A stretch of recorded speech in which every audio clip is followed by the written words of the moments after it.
All right, we are ready. We call 21-38410, the state of Texas versus Clayton Bernard Foreman. The defendant, Mr. Foreman, is present with his attorney and the state's attorneys. We're going to pick up where we left Friday, and there was a motion to suppress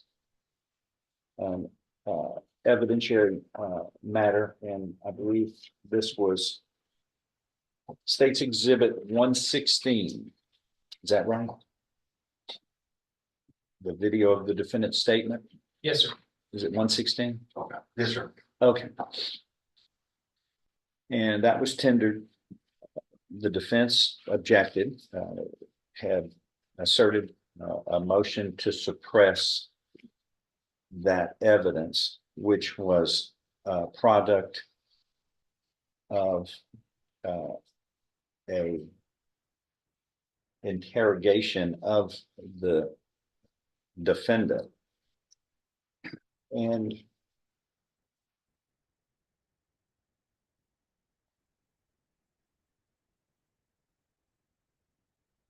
the court has saw it once and also saw it a second time over the weekend as the court reviewed it alone to ensure that I had the facts correct. And this all boils down to the Fourth and Fifth Amendment to the Constitution of the United States that was ceremoniously displayed and ruled upon in 1966 with the Miranda versus Arizona ruling. And there, the Supreme Court held that a person questioned by law enforcement officers after having been taken into custody or otherwise deprived of his freedom of action in any significant way must first be warned that he has a right to remain silent, that any statement he makes may be used as evidence against him, and that he has a right to the presence of an attorney, either retained or appointed. An officer's obligation to administer Miranda warnings attaches, however, according to the Supreme Court, only where there's been such a restriction on a person's freedom as to render him, quotes, in custody. And in determining whether an individual is in custody, a court must examine all the circumstances surrounding the interrogation. But the ultimate inquiry is simply whether there was a formal arrest or restraint on freedom of movement of the degree associated with a formal arrest.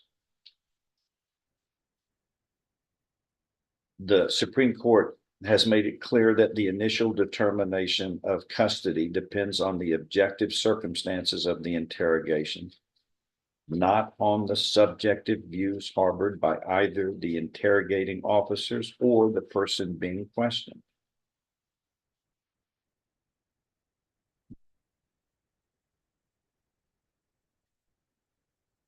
So, the two aspects that are important when the warnings are required, which were not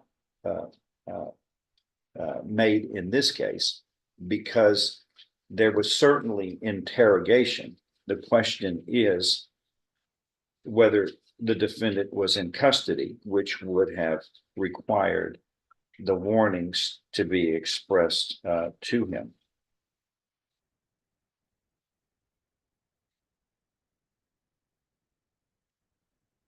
It is the compulsive aspect of custodial interrogation and not the strength of or content of the government's suspicions at the time the questioning is conducted, which led the Miranda court to require the custodial Miranda warnings to be formally made to a suspect.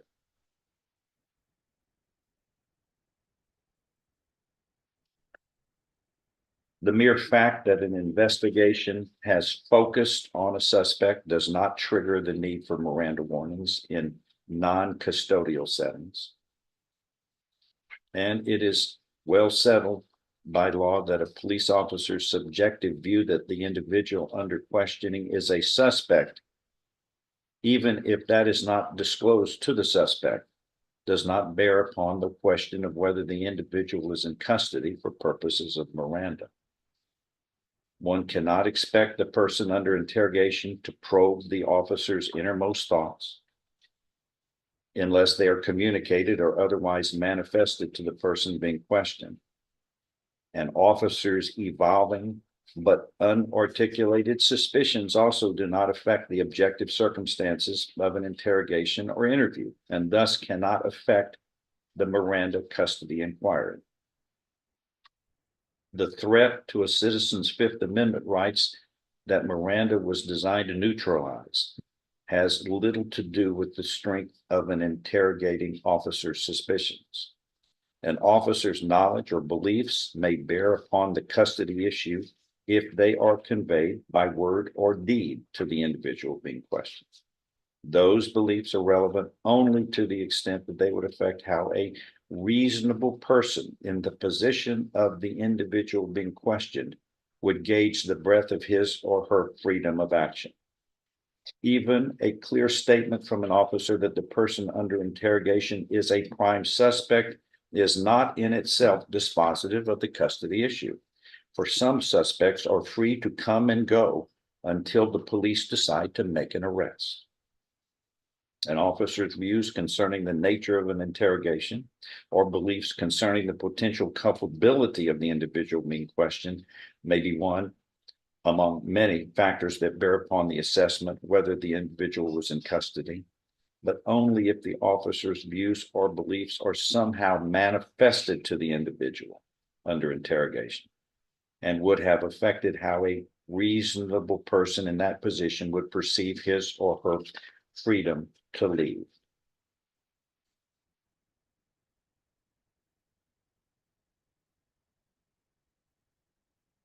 So let's look at what the facts are. This is an interrogation that begins actually at 3:17:50 p.m. according to the video. The defendant had been sitting alone in the room. Then Texas Ranger Brandon Bess and Beaumont Police Department Detective Aaron Lewallen come in, and they introduce themselves as Ranger Bess handles the bulk of the questioning, interrogation of the defendant, with Detective Lewallen adding from time to time. And the defendant agreed to speak to the authorities. The door in the room was unlocked, and in fact, it was made a notice to the defendant that the door was unlocked. The defendant could go anytime he wanted, and the parties switched places in the room so that the defendant was closest to the unlocked door if he indeed wished to leave at any time. So it was clear to the defendant that they weren't forcing him to stay. He was provided water. The first 7 minutes of the interview, or what I would refer to as introductory small talk between the defendant and the Texas Ranger. A discussion of defendant's life up to present was made. The defendant stated he saw the victim only at his first wedding, where she and her sister were attendants in the wedding. The defendant stated he didn't know the victim and her twin sister, except for that experience.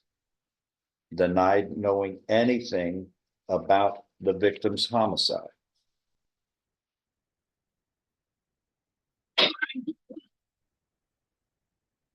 The questioning went on for 43 minutes to 4:01:35, 4 hours, 1 minute, 35 seconds on the timer. The Ranger Bess confronts the defendant with DNA results connecting the defendant to the victim. Defendant states he doesn't know how it got there. Then defendant inquires about getting an attorney. Ranger Bess asks if he wants an attorney. Defendant essentially states he needs to talk to an attorney. The interview ends.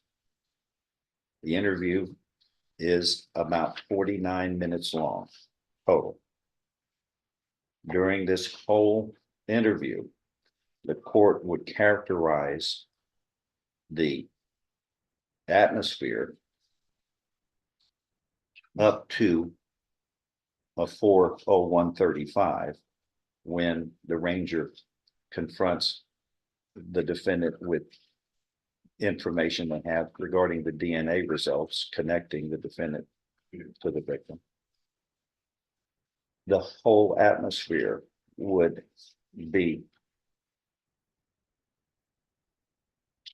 can be stated as apparently cordial, polite, and courteous dialogue between the two law enforcement officials and the defendant.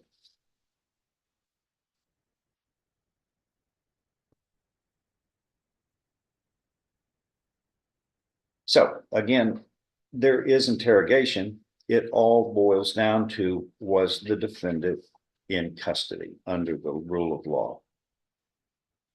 And the Court of Criminal Appeals, the highest court for Texas, has analyzed what may constitute custody.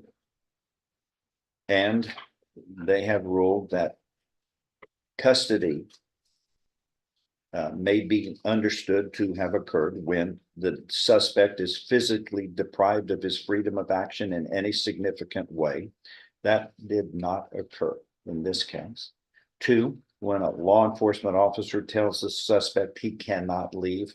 That never occurred in this case. 3, when law enforcement officers create a situation that would lead a reasonable person to believe that his freedom of movement has been significantly restricted.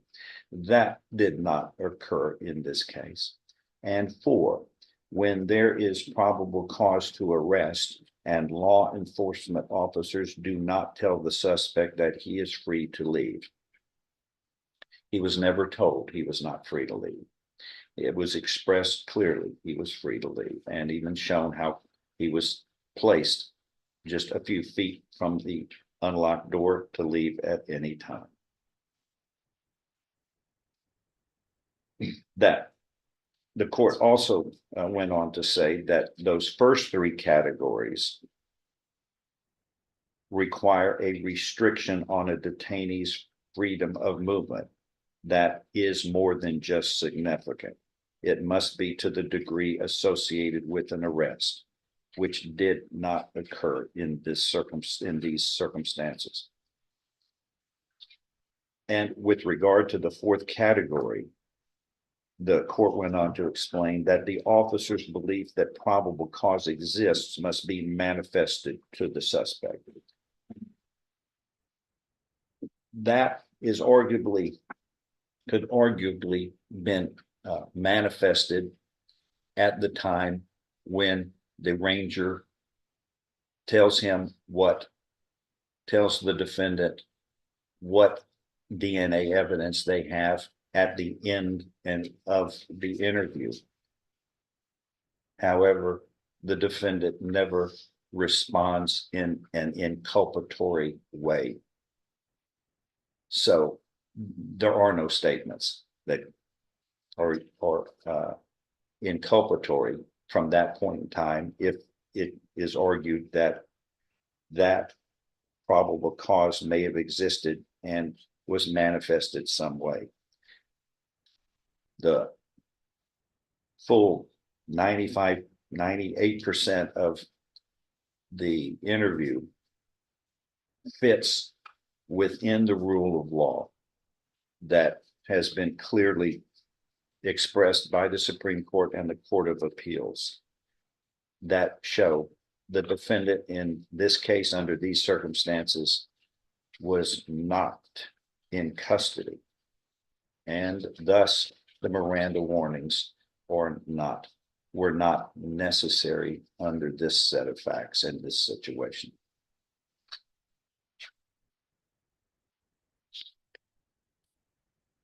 Motion to suppress thus is denied, and that evidence will be allowed for admission when the state wishes. Anything to take up? If not, bring the jury in, please. Thank you.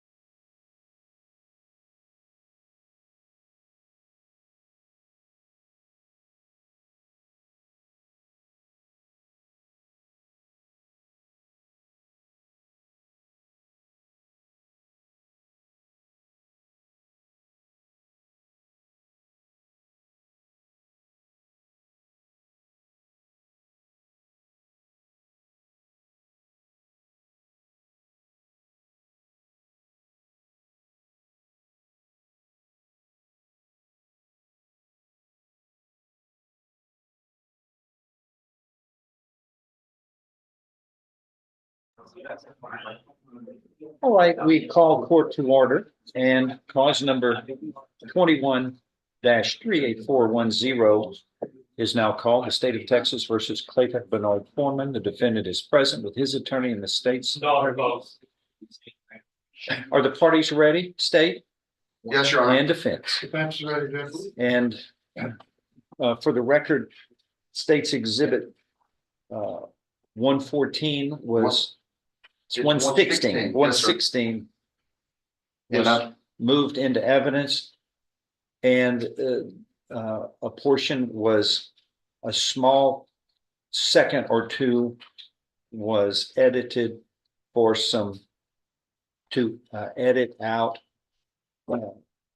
a name that was mentioned by the defendant in the interrogation, which has no relevance for the elements of this case, and the parties have agreed to edit that name out. It's an irrelevant name as far as the facts of this case, and that was done, I think, without objection, correct? Yes, Your Honor. And Objection. and so you have, I believe, what is now marked as State's Exhibit 116A. Correct, Your Honor. 116 is the original. 116A is the corrected copy. It's more than a second or two, but it's about 15 seconds. Okay. 116 will be placed into the record, but 116A will also be admitted without objection, and that will be what the jury will get to refer to and listen if they wish. Yes, sir. Judge, it's almost here. Just for clarification, Judge, I still have an objection to 116 in reference to my motion to suppress. The motion to suppress doesn't have anything to do with that name, though. But I have nothing, I have no objection to the redacted. Okay, but Redaction. it is admitted in the edited version without objection, but the objection still stands for what the defense has asserted in his motion to suppress that the court denied. And it's only been admitted in the hearing, Judge. I know. From the jury. Okay, yeah. Y'all are gonna, I presume that's what we're gonna do next. Yes, sir. All right, bring the jury in, please. Thank you.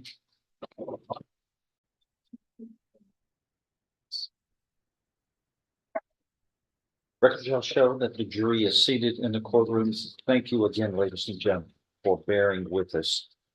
There were some electronics that had to be performed, and we finally were able to get that completed. The parties are ready to go, and the state of Texas may go forward. Thank you, Ron. Mr. Burbank. The state calls Ranger Brandon Bess.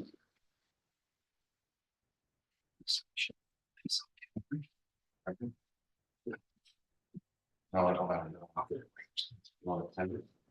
And please raise your right hand, sir. Do you solemnly swear or affirm that the testimony that you are about to give shall be the truth, the whole truth, and nothing but the truth? So help you God. Yes, Your Honor. Please have a seat, sir. Thank you.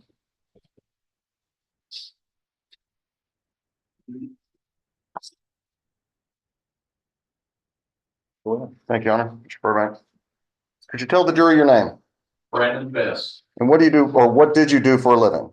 20 days ago, I was a Texas Ranger. Today I'm retired. And we pulled you out of retirement to testify in this case. Is that correct? They did. How long were you a Texas Ranger? Almost 11 years. And before that, were you involved in law enforcement? I was. And how were you so employed? What was your law enforcement experience? For 13 years, I worked for the Department of Public Safety's Criminal Intelligence Service and Special Crimes Service.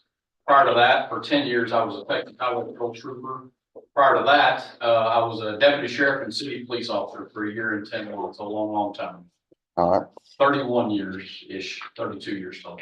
Okay. And so now you've been retired for almost 3 weeks. Yes, sir. Now, back in January of 2020, what sort of cases did you work with with the Texas Rangers? A little bit of everything. Rangers investigate major felony offenses for the most part. And in 2020, I was what we refer to as a ROR, regular old Ranger. And what I did then was custodial deaths, often involved shootings, homicides, public corruption investigations, anything that you've heard the Rangers doing. But a small part of what we did as a regular Ranger would be cold case investigations.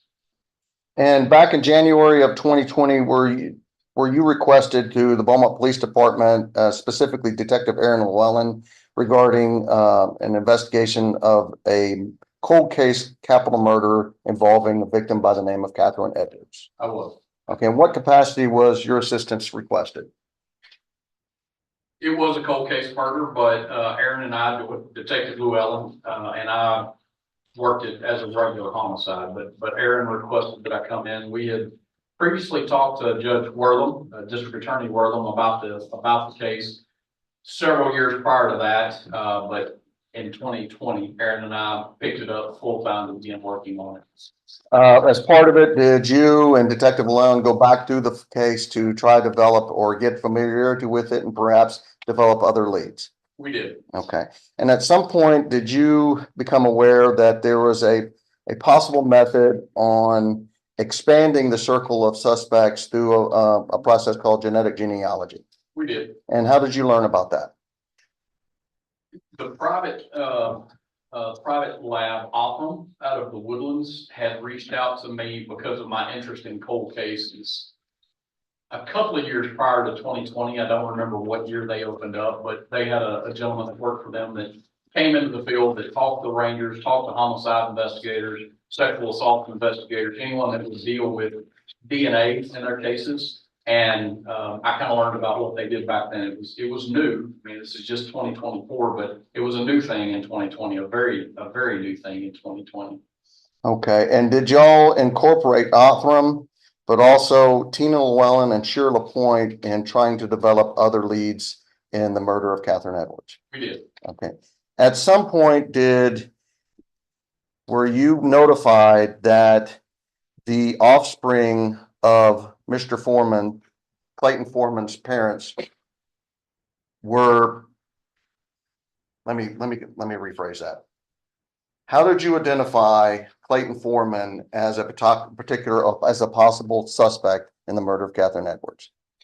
Through conversations with Optum and with Tina and Sheriff.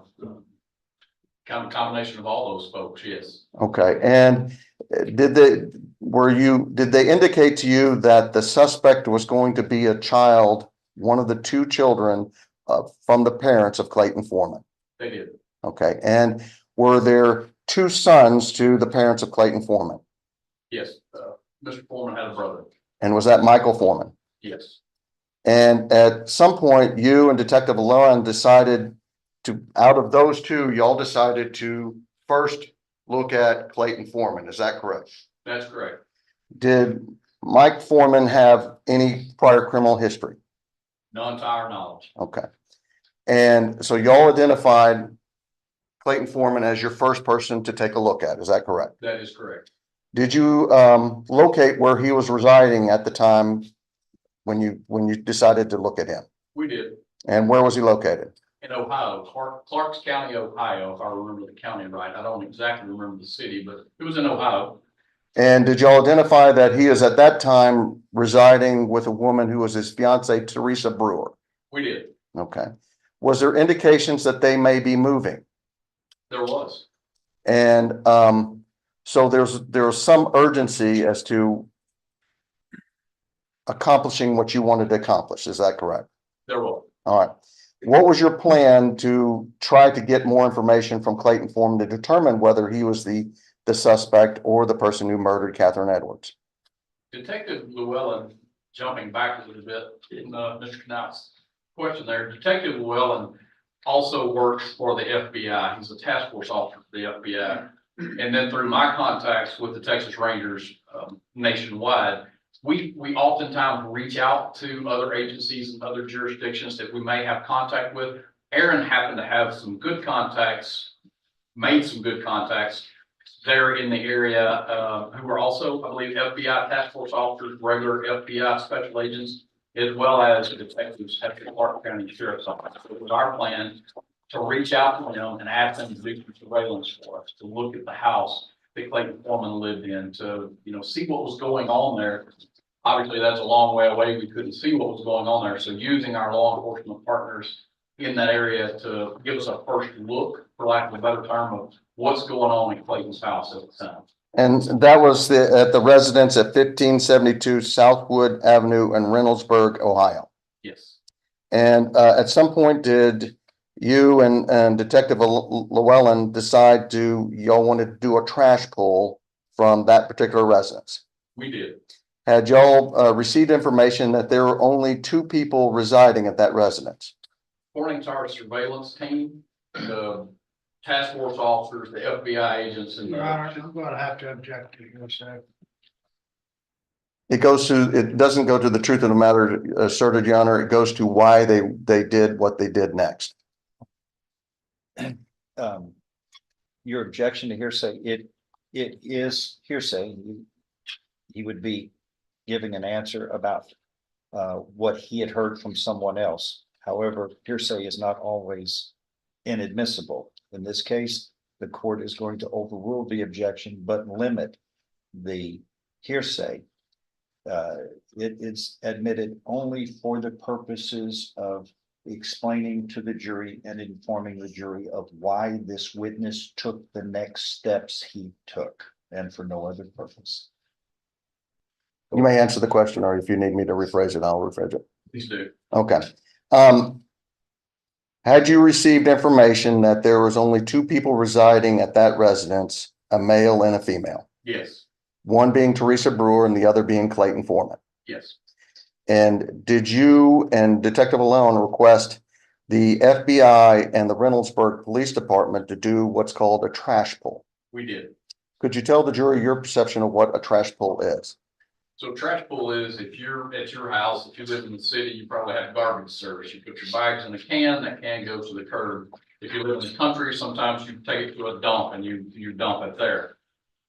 A trash pull is when someone discards items, discards their trash, discards their things, no matter where that is, then that trash becomes public property. Anyone can go get that trash. You don't have any expectation of any type of privacy with it. You've thrown that thing away. So what our purpose was to see what was in that trash And for items that we believe that we could submit to our DPS lab, the Optum lab, et cetera, to be able to get DNA from Clayton Foreman from those items that would have been in the trash, whether they be Q-tips or toilet paper or face mask or any of those types of things. That's what we asked those folks to do. And there was some urgency because there was a dumpster that was in the yard and we thought, hey, maybe these folks are moving. We don't know where they're going to go. We're investigating a very old homicide. We need to get this thing done as quickly as possible. All right, at that point, the case is approximately around 25 years old. Is that correct? Yes, And you had known samples from the murder scene of Catherine Edwards. Is that correct? we did. You had semen samples taken from the comforter to compare to. You had vaginal swabs taken from the vaginal vault of Catherine Edwards. You had anal swabs taken from the anal vault from Catherine Edwards. Is that correct? That is correct. Just up to that date, everybody that had been compared to those samples had been excluded. Extensively. Yes. Okay. All right. And so we're trying to develop, trying to find DNA from that trash pull to compare it to those samples to see if it really was him. That is right. Yes. Okay. And so did the FBI and the Reynoldsburg Police Department do a trash pull? They did. Okay. And was some DNA found from those samples? From the products that they obtained in Reynoldsburg, they mailed those directly, if my recollection is correct, they mailed those directly to our DPS crime lab in Houston for analysis. And the DPS crime lab then did develop DNA from at least one of the items that were obtained from that residence, from that trash pull or trash run. And were results obtained from that trash pull in comparison to the items that were obtained from the crime scene? They were. And based on those results, were you convinced that Clayton Foreman was a suspect in this particular murder? I was. All right. Did you and Detective Lewallen then proceed up to Reynoldsburg to go visit with the defendant, Clayton Foreman? We did. All right. And how did you set that up? The visit itself. Yes, sir. So we reached out to primarily Aaron, reached out to his contacts there and said, hey, this is what we'd like to do. We plan on flying in on this day. Again, we're in a pretty big time crunch. We're going to fly in on this day. We will be to see y'all, and we would like to have Mr. Foreman come and meet us, if that's at all possible, at the local police station there. All right. You didn't want to scare him away. Is that correct? Correct. Did you want his statement to be where he came into the station voluntarily just to speak to you about what he knew? Yes. All right. And did you have the police department there go request that from him, but under other reasons? We did. Okay. What other reasons were stated to him, if you can recall? I don't remember. Okay. I think it had something to do with, it just popped in my head. You have an objection? Yes. Go ahead.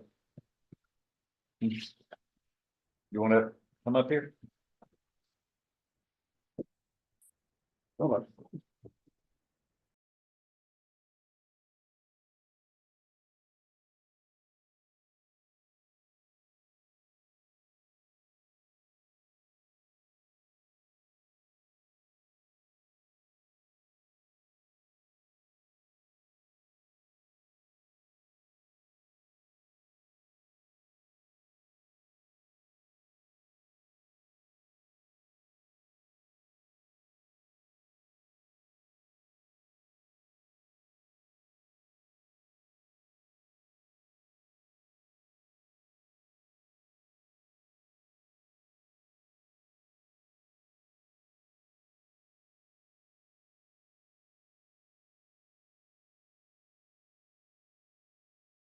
The police officers that were heading out to get Mr. Clayton Foreman to come into the station to use something other than the reason you were seeing them? We did. Okay. And so at some point, did Clayton Foreman come to the Reynoldsburg police station to visit with you? He did. Okay. And had they set up a room for you to speak with him? Yes, they had. Okay. Do you recall what date that was? April 29th, 2021. Okay.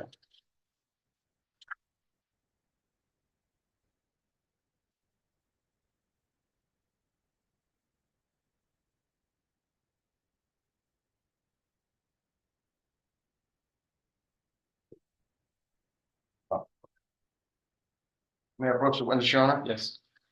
And was the conversation that you had with, the defendant Clayton Foreman, was that recorded? It was.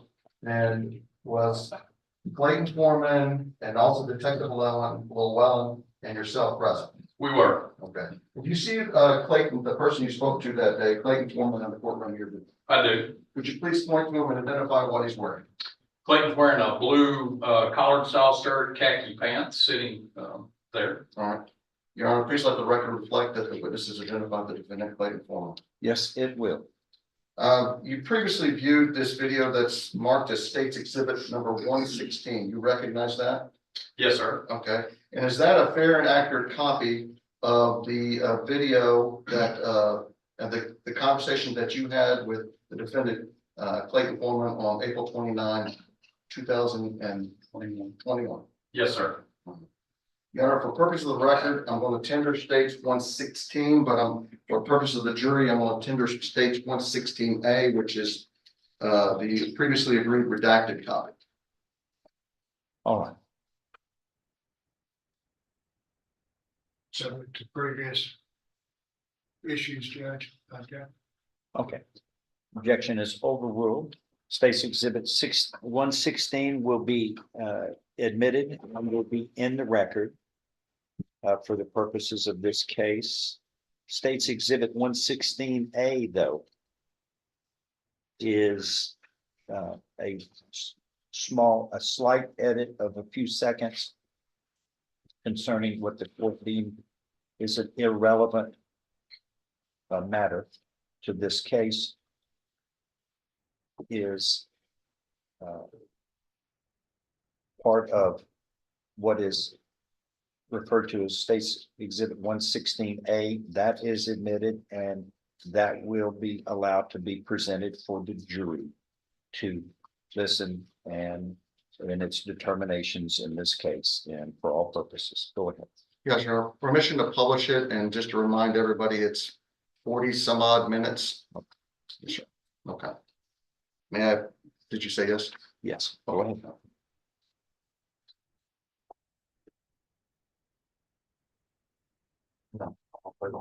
Yes. Means we're gonna go in to about 12:30. That's okay.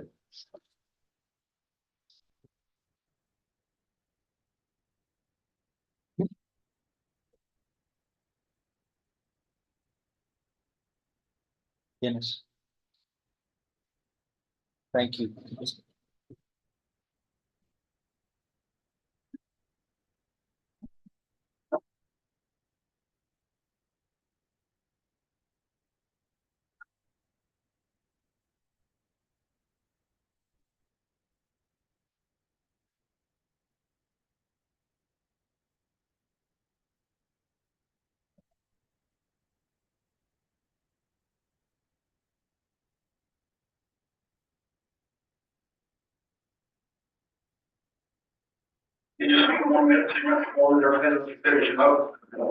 We'll be ready. Okay, sir.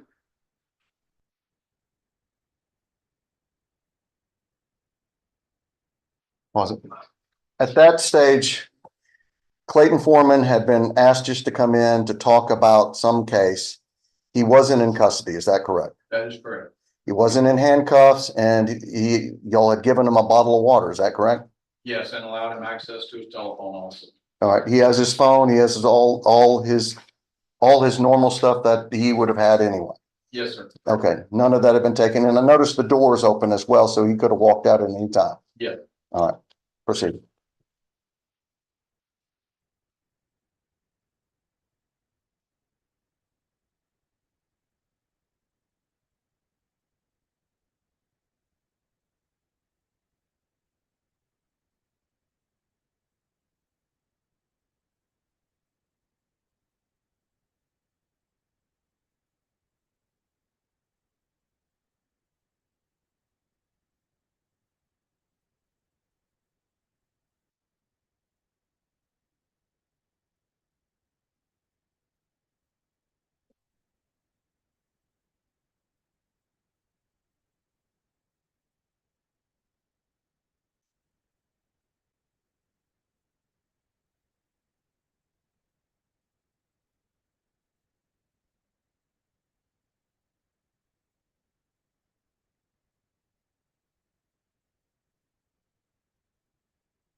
Brian Bess, they look good, Charlie. Yeah, it's quite on.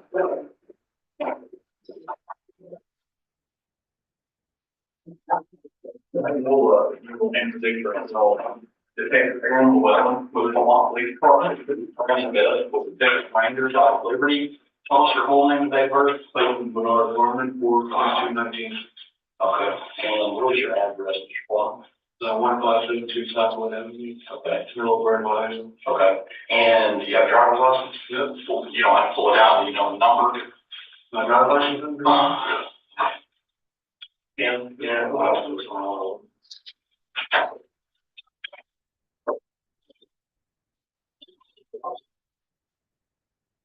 I'm blind.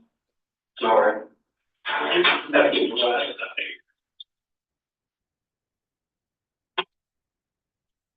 Oh, 61, 60.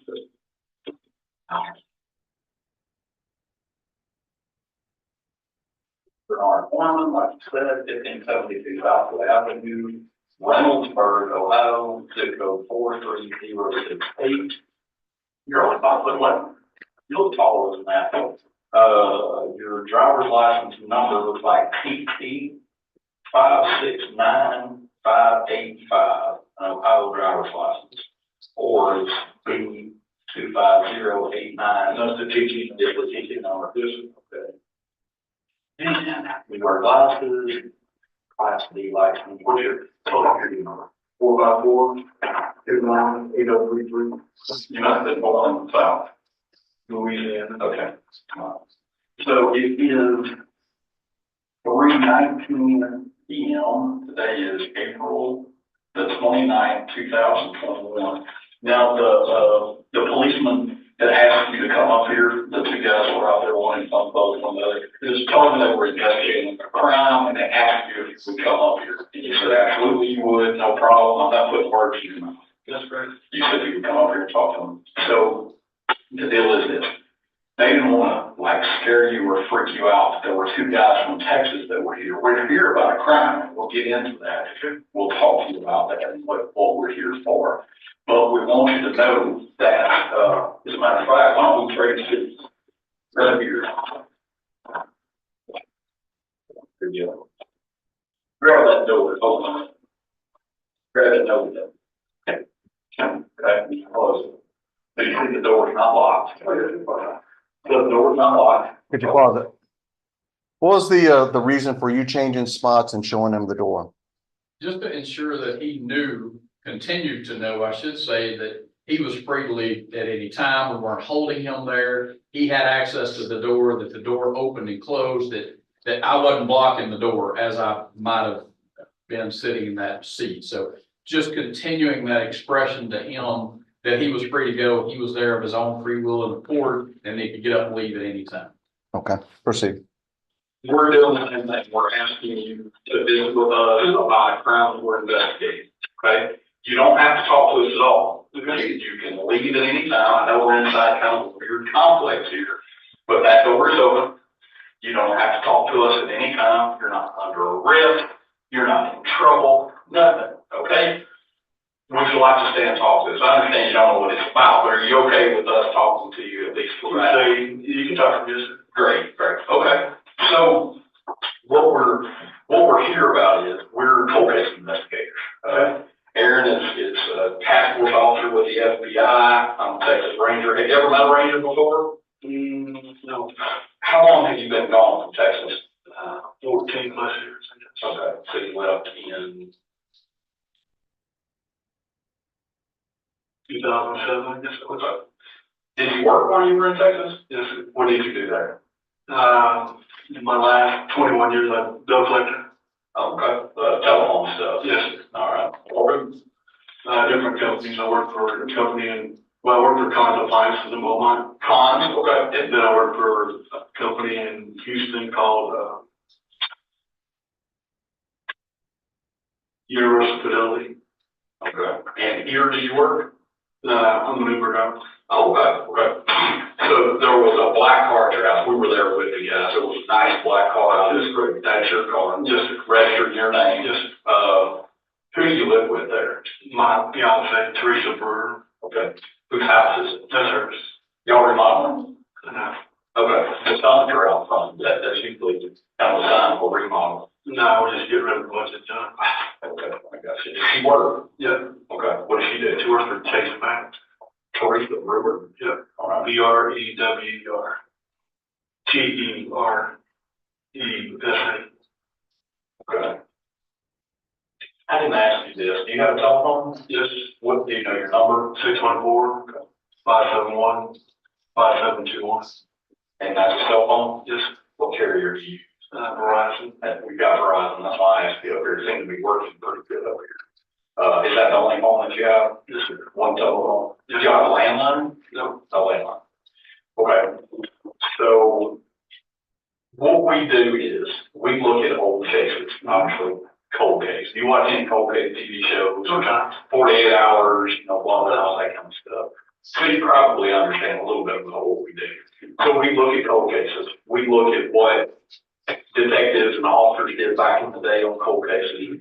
We try to determine, hey, what were they missing? What did they not do? And normally what that is they didn't talk to enough people. Normally in these cases, that's what we find is because they were limited in their manpower or whatever reason, the internet did not exist, all those sorts of things, that they just missed out on talking with people.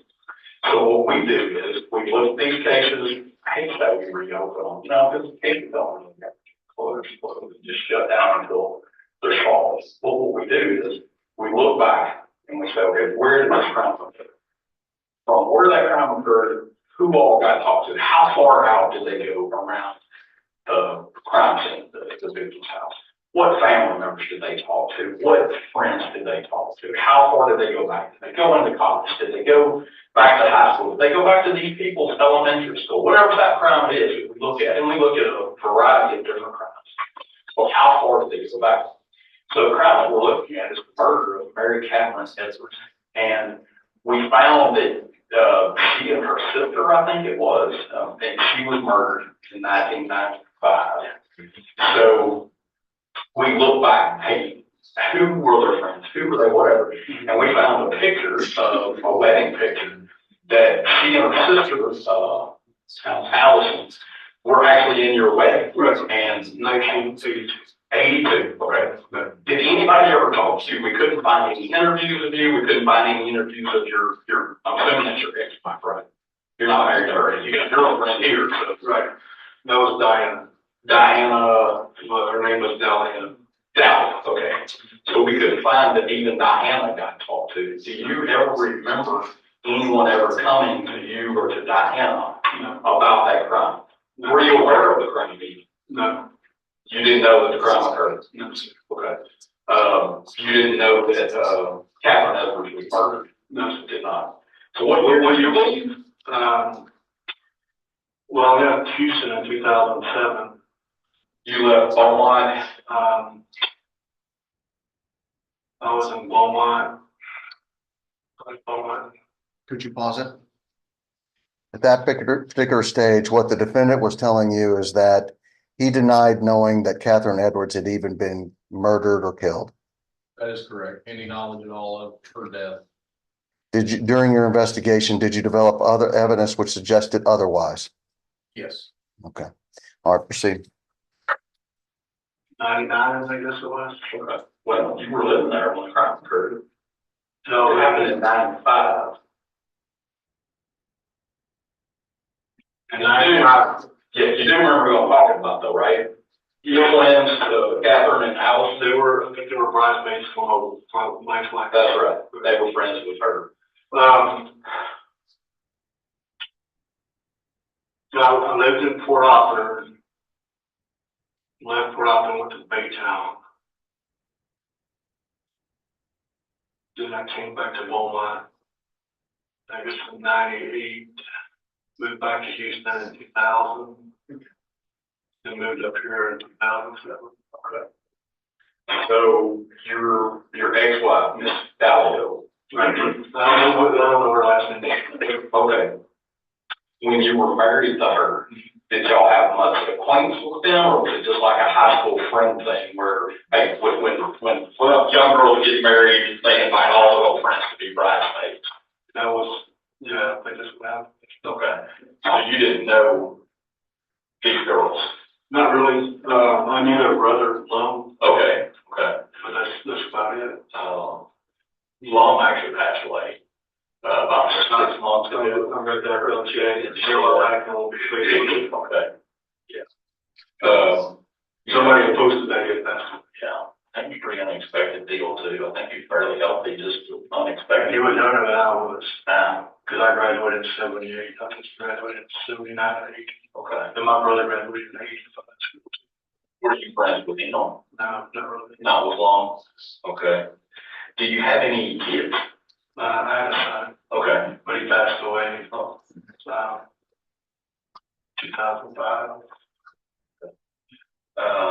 No daughters, no other children anywhere. No, that was only.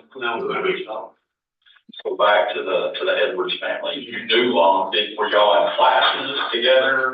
How much older? You said you graduated in? I graduated in 78.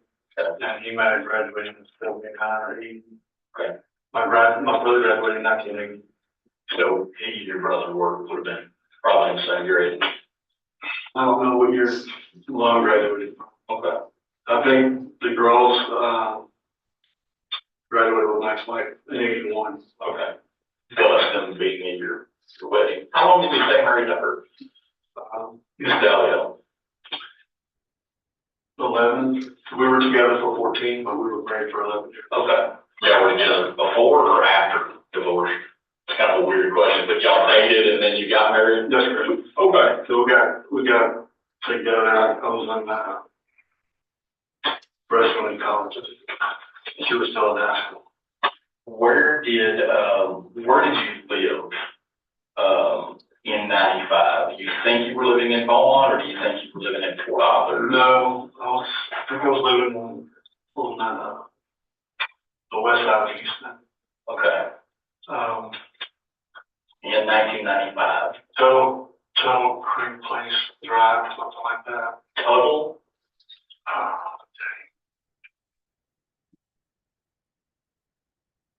It was off of Highway 6. Okay. In Clay Road area. Did you come back to Beaumont at all during that time? Sometimes. You have family there, friends there? My mom lived in Beaumont. Okay. Did she pass? Your dad? My dad's been gone since 90 or 99. Okay. 90. Okay.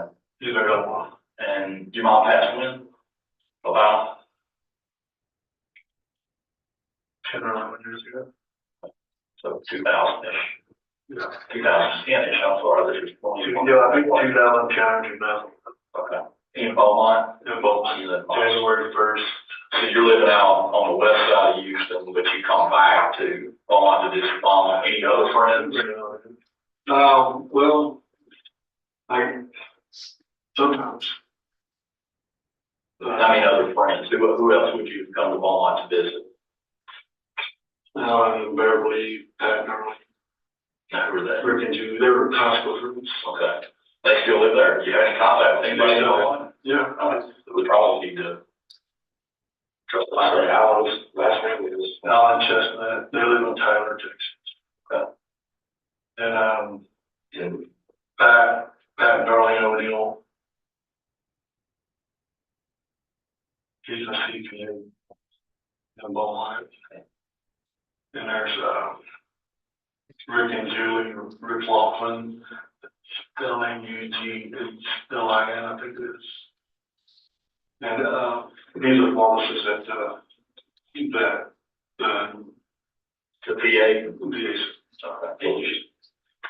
Beaumont or you? Beaumont. Yeah, all these people live in, except for Mr. Chestnut. Chestnut is in Tyler. Oh, not Tyler County, but Tyler proper. I think so. He used to live in Jasper. He was he ran a car dealership in Jasper. And then he lost his job and now he's like all state agent, in town. Excuse me, actually. Mr. Monty. Oh, what happened? I had him on hold. Oh, okay. Okay. So are these people that would have known the Edwards, or is that separate? Not that you're not. Well, and Beverly might have. Okay. Because Beverly, graduated with my place. Okay. Diana. Cause that's how Diana and I've been through Beverly. Okay. And Beverly is counseling. Yes, sir. And then they'll hold to the time. So in the 1995 time frame, you've already moved to Houston, you maybe come back once in a while, not maybe, you come back once in a while, with your mom, some of these friends, et cetera, but you weren't living there at the time. No. Where was the last place you lived in Beaumont? Do you remember your address? Or even what street? My first house we bought on Main. No, I don't know that. That would have been 81 when you got married? No, we got married in 82. Bought the house. 84. Okay. And then we lived off of 105. Some townhouses. When you get off the interstate, 69. Yeah. You go 105, and there was a convenience store down here, and then there's a townhouse on the right hand side. Bedford. I think it's Bedford Drive. That might be right. Well, that's how the town just exploded. You know, back there, it's amazing what's out. I heard it. Last time I went to Beaumont was my class meeting, my 4-year class meeting. So that was about coming up three years ago. So, on Mary Edwards, Mary Travis Edwards, didn't know her well. Did you ever visit with her at all? Wedding night only would have been the only time you've seen her? Probably should have. Okay. Never dated? Never dated. These are dumb questions, I'm sorry to ask you. Never obviously had sex with her? No. Never? Did you ever go in her house though? You asked the defendant if he'd ever dated or had sex with Catherine Edwards. Why'd you ask that? To establish where we were going, with this interview, with the collection of information from him, because we had DNA at this point, and we knew it was his DNA. Establishing that, when was the last time he ever saw her, according to him? Had he ever had sex with her? Had he ever dated she or her sister? Okay. And he denied ever having sex with Catherine Edwards. Correct. And you go on to ask whether or not he'd ever been in her condo. I did. And he denied ever being in a condo. Correct. So the information you had at the time is that the sperm on the comforter and from the vagina of Catherine Edwards was his. Yes. And so you offered that to establish that. Your Honor, objection, calls for leading. Sustain. Rephrase. Why'd you ask him, knowing that, why'd you ask him those questions? To give him the opportunity to actually place himself there, I think is fair to say. There could have been legitimate reasons that he could have been in her house. Had he dated her, had he had any contact with her. Again, objection, not responsive to the answer, not a question. Overruled. He can complete his answer. Continuing that line of, did his DNA have a reason to be in her, to be on her, and to be on her bed? Was there any reason for that? And the only reason that we would know of is if he told us that was the case. Yes, I had been to the house, or no, I had never been to the house. Following that up, the last time he ever claims contact with her was at his wedding in 1982. Okay. At his wedding. All right. Okay. Proceed. Any house that you ever lived in? What about her sister? Did you ever date her sister? They were identical twins, so I get confused. Never dated her sister, never had sex with her sister, never dated anyone in that family. Not at all. Okay. And so where she was, the address where she was killed, what is that? 1 year certified park window, off the main drive. Does that ring a bell with you at all? She lives in you call it a condo, two-story type things where there's multiple side by side like that. Where, I don't know where that's at. You know where major is? I know where Major got. Yeah. So let's see, you go Gladys, major, take a left, that first intersection is made. Then it's like some townhomes and then. Take a left or right, but it's more down road. Is it close to one of the high schools? Yeah, it's on the back side of West Road. Did you ever live close to there? No. Not that, the man, you never lived anywhere in that No. 1 block, 2 block, 3 block, 4 block, 5, everywhere that you've lived has been miles away from there? Probably the closest back in, when we sold our house and we left Bedford, we lived off of Atlantis Road, close to the the Catholic Church. You forget which one it is. St. You'll want to cross the St. Jude? St. Jude, yeah, right there on Gladys between. 3 and 6, I think it's our traffic, I see it all the time, jump out of the woods and, it's right there across, in front of the fire station also. Okay. But there's a lot of religious stuff through there still, and there's like spirits and doctors. It's still a lot of what they are, the academy, something right there. There's some nice spirits that'll be looking apartments on one side, and then the other side got a bunch of several structures and apartments. Yeah, I think I know what you're talking about. It's pretty over there. It's not a cool area. So what about, let me back up just a little bit. What high school did you graduate from? Forest Park. Forest Park. And that's 78. all 4 years you're there? Yes, sir. Okay. Junior high or middle school, whatever they call it. We call it junior high. Vincent. Vincent's junior high. I was in Memorial my first year there. What grades are those? 7 and 8? Yeah, because I went to the elementary school 1 through 6. Okay. Which elementary? Terrell Park Elementary. So once now that we're talking about Mary Catherine Edwards and we're talking about her being in your wedding, thinking back now, because you've had a little time while we're sitting here, do you remember them from school? Do you remember the girls from school? Not really, because they were freshmen. When you were a senior? Yes, Okay. Do you remember Lum, but y'all weren't friends? Or, didn't run in the same group? right. Like I said, the only reason why I did the quiz was to laugh for it, Okay. because I think they were friends. They must have been friends, because she was invited them to be in the wedding. Yeah. Y'all have a big wedding? We had a big wedding. Where at? At the church, St. Jude's. Yeah. Are you Catholic now? Yes, sir. Practicing? You go all the time, or Not really. when's the last time you went to church? 5 or 6, maybe 5 years ago. I'm not a Catholic. You're not Catholic either. Yeah. So we're not Catholic. I'm Methodist. So we're Catholic, super like. That said, y'all do confessionals, right? And I know that's always a question that I hear, at least on TV. When was your last confessional? Do you remember the last time you went to a confessional?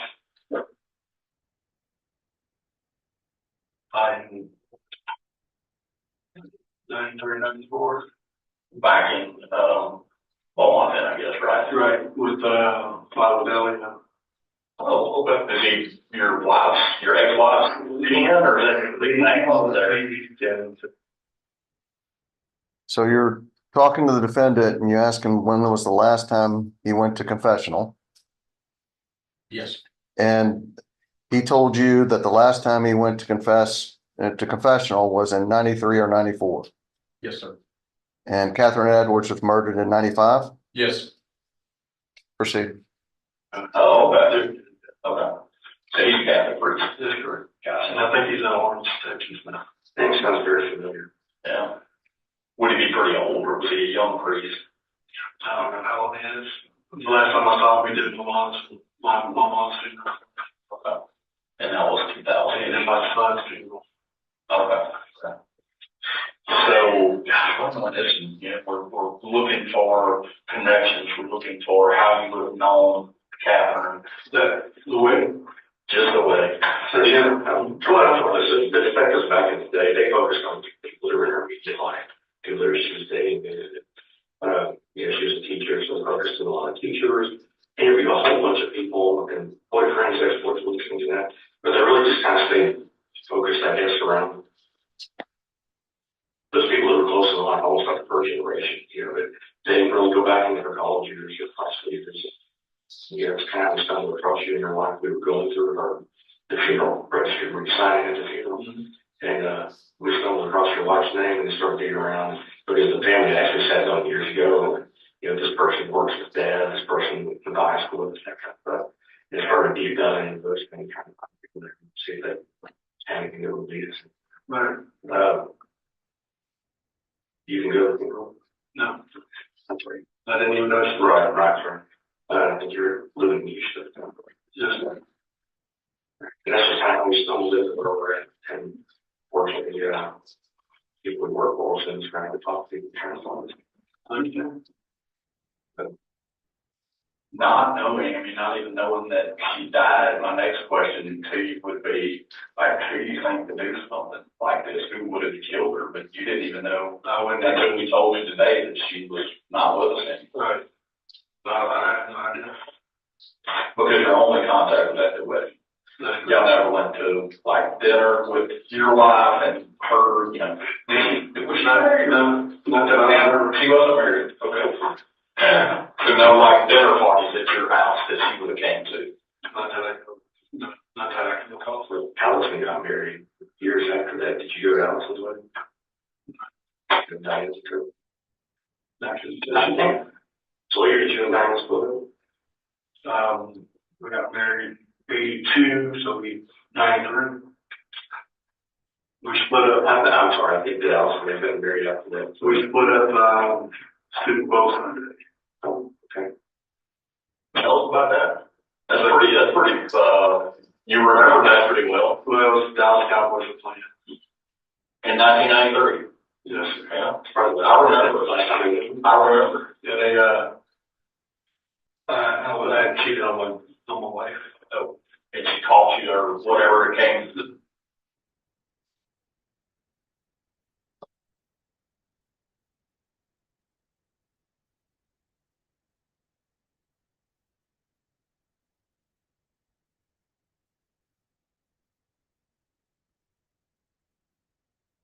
Well, grocery store.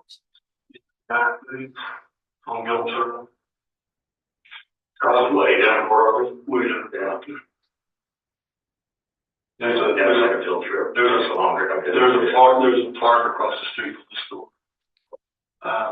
They had razor wire across the street. And that was 40 years ago. Just went back in like the 79. Oh, okay, good. And It was a pretty good there.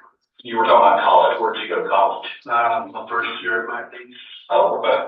Play football or something? No, Everybody from Texas goes to McNeese plays football. Right? no, my cousin played basketball. Oh, okay. And then I went to Lamar. And then I dropped out. And then I went to work for them.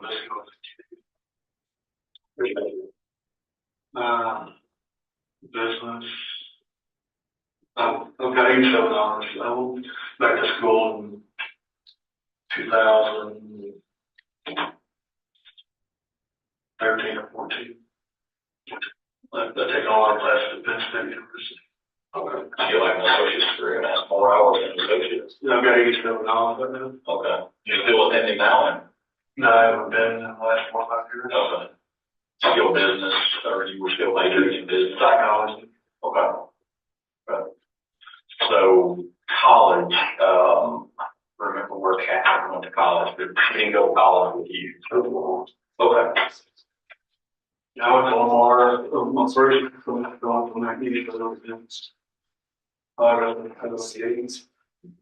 Then back to Lamar, I guess with 2 times, maybe. 79. Okay. Cause I went to work for Invesco and McNeese. Once you did that, I was selling for 7 years.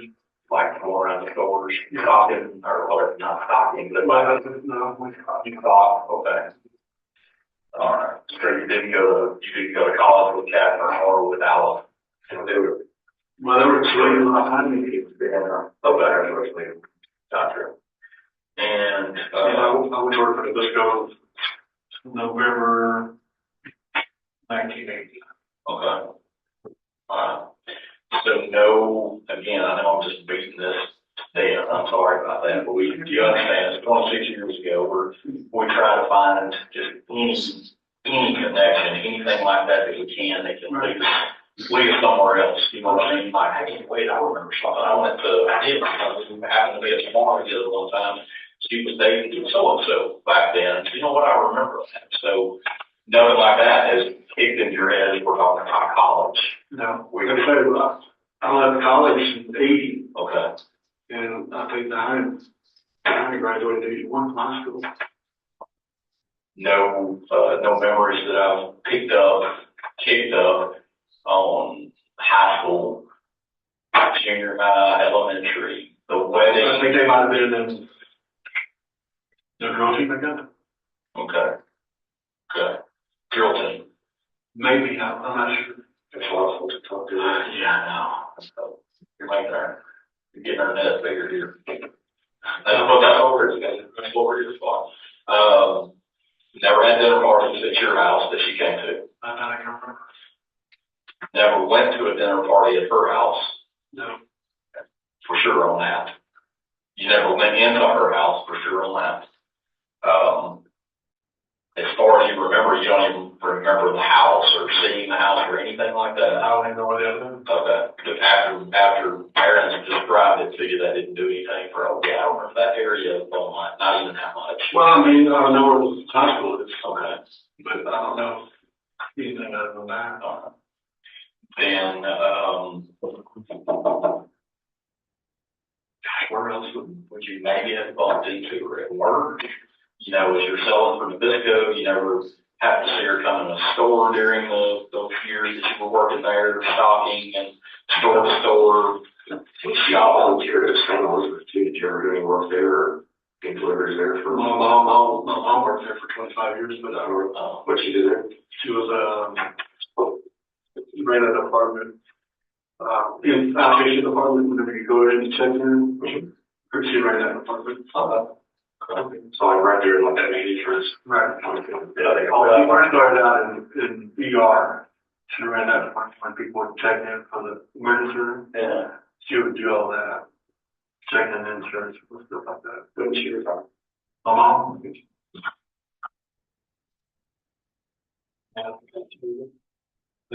died in, I think it was January 1st, 2011. So she'd been retired for a little while. More than 5 years, less than 10.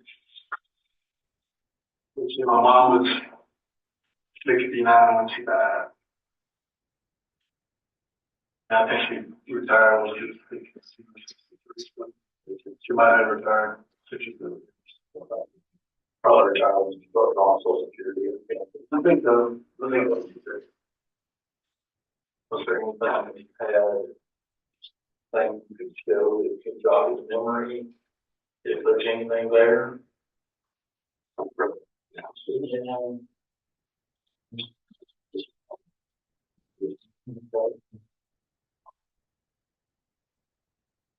Do you know what she looked like? Yeah, I guess, kind of funny. Yeah, That's her? I guess, or it could be her sister.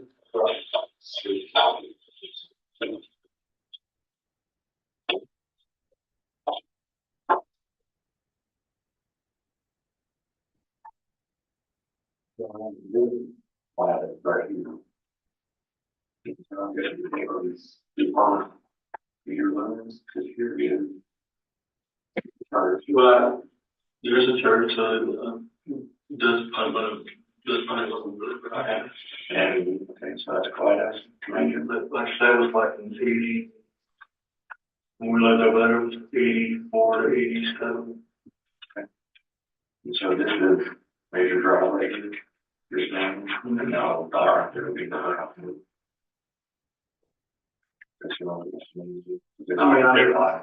Yeah, I mean, I know where the high school is. That's relatively short distance from where you live. I can. Well, like I said, we lived in that place I like a 80. Yes, it was 80. Sorry. No, I was trying to think, so we bought our house in 84, or 83, 84. Lived there in 87 till 87. Then we moved to College Station from 87 to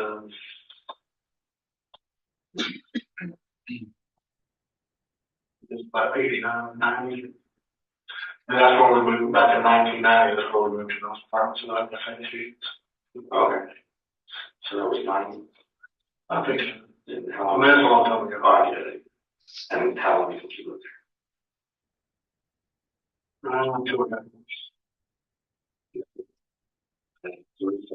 93, whatever, I moved out of there and I moved to Fort Arthur, Texas.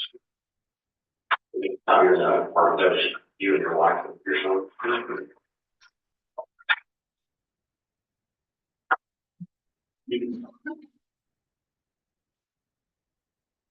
Remember at your wedding, if you like give a hug to the bridesmaids. How many were there?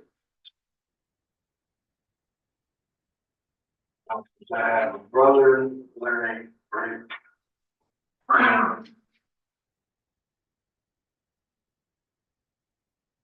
Our brother's junior.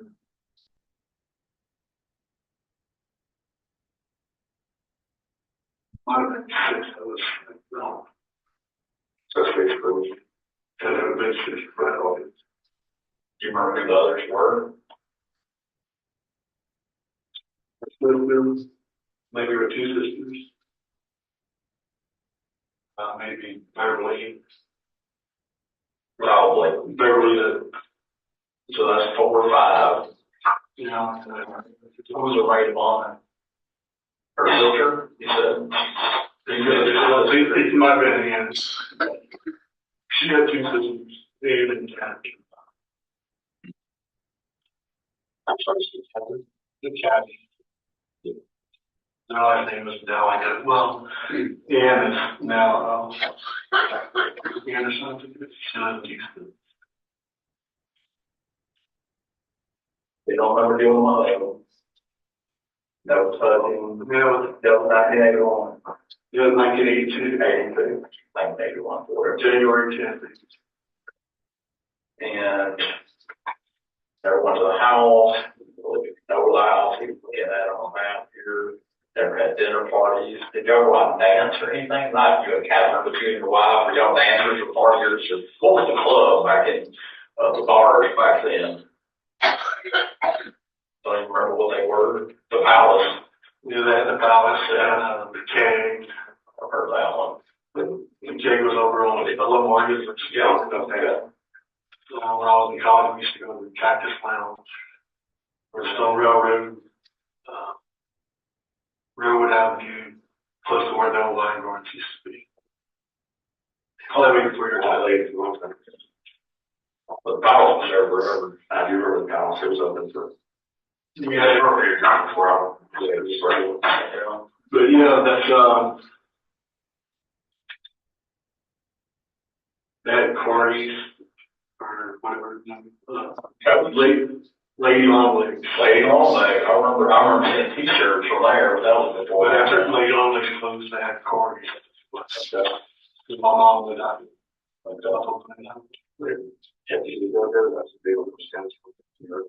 What is it? Deputies. Called Deputies. And so what they go back in the 80s. And there's one on ITM that I've heard about. This is like 4 stories from all that kids. It was on ITM, so I can't remember what they called it. I'm sure it's one companies. So no clubbing. You and your wife weren't clubbers. When was your son born? 84. Okay. So from 82 to 84, y'all didn't have any children, but y'all weren't clubbers. Y'all didn't do that. What did y'all do socially? Hung out with friends, Alan and Bev, Rick and Julie, Pat Darlene, my friend Larry, and his wife at the time, Robin.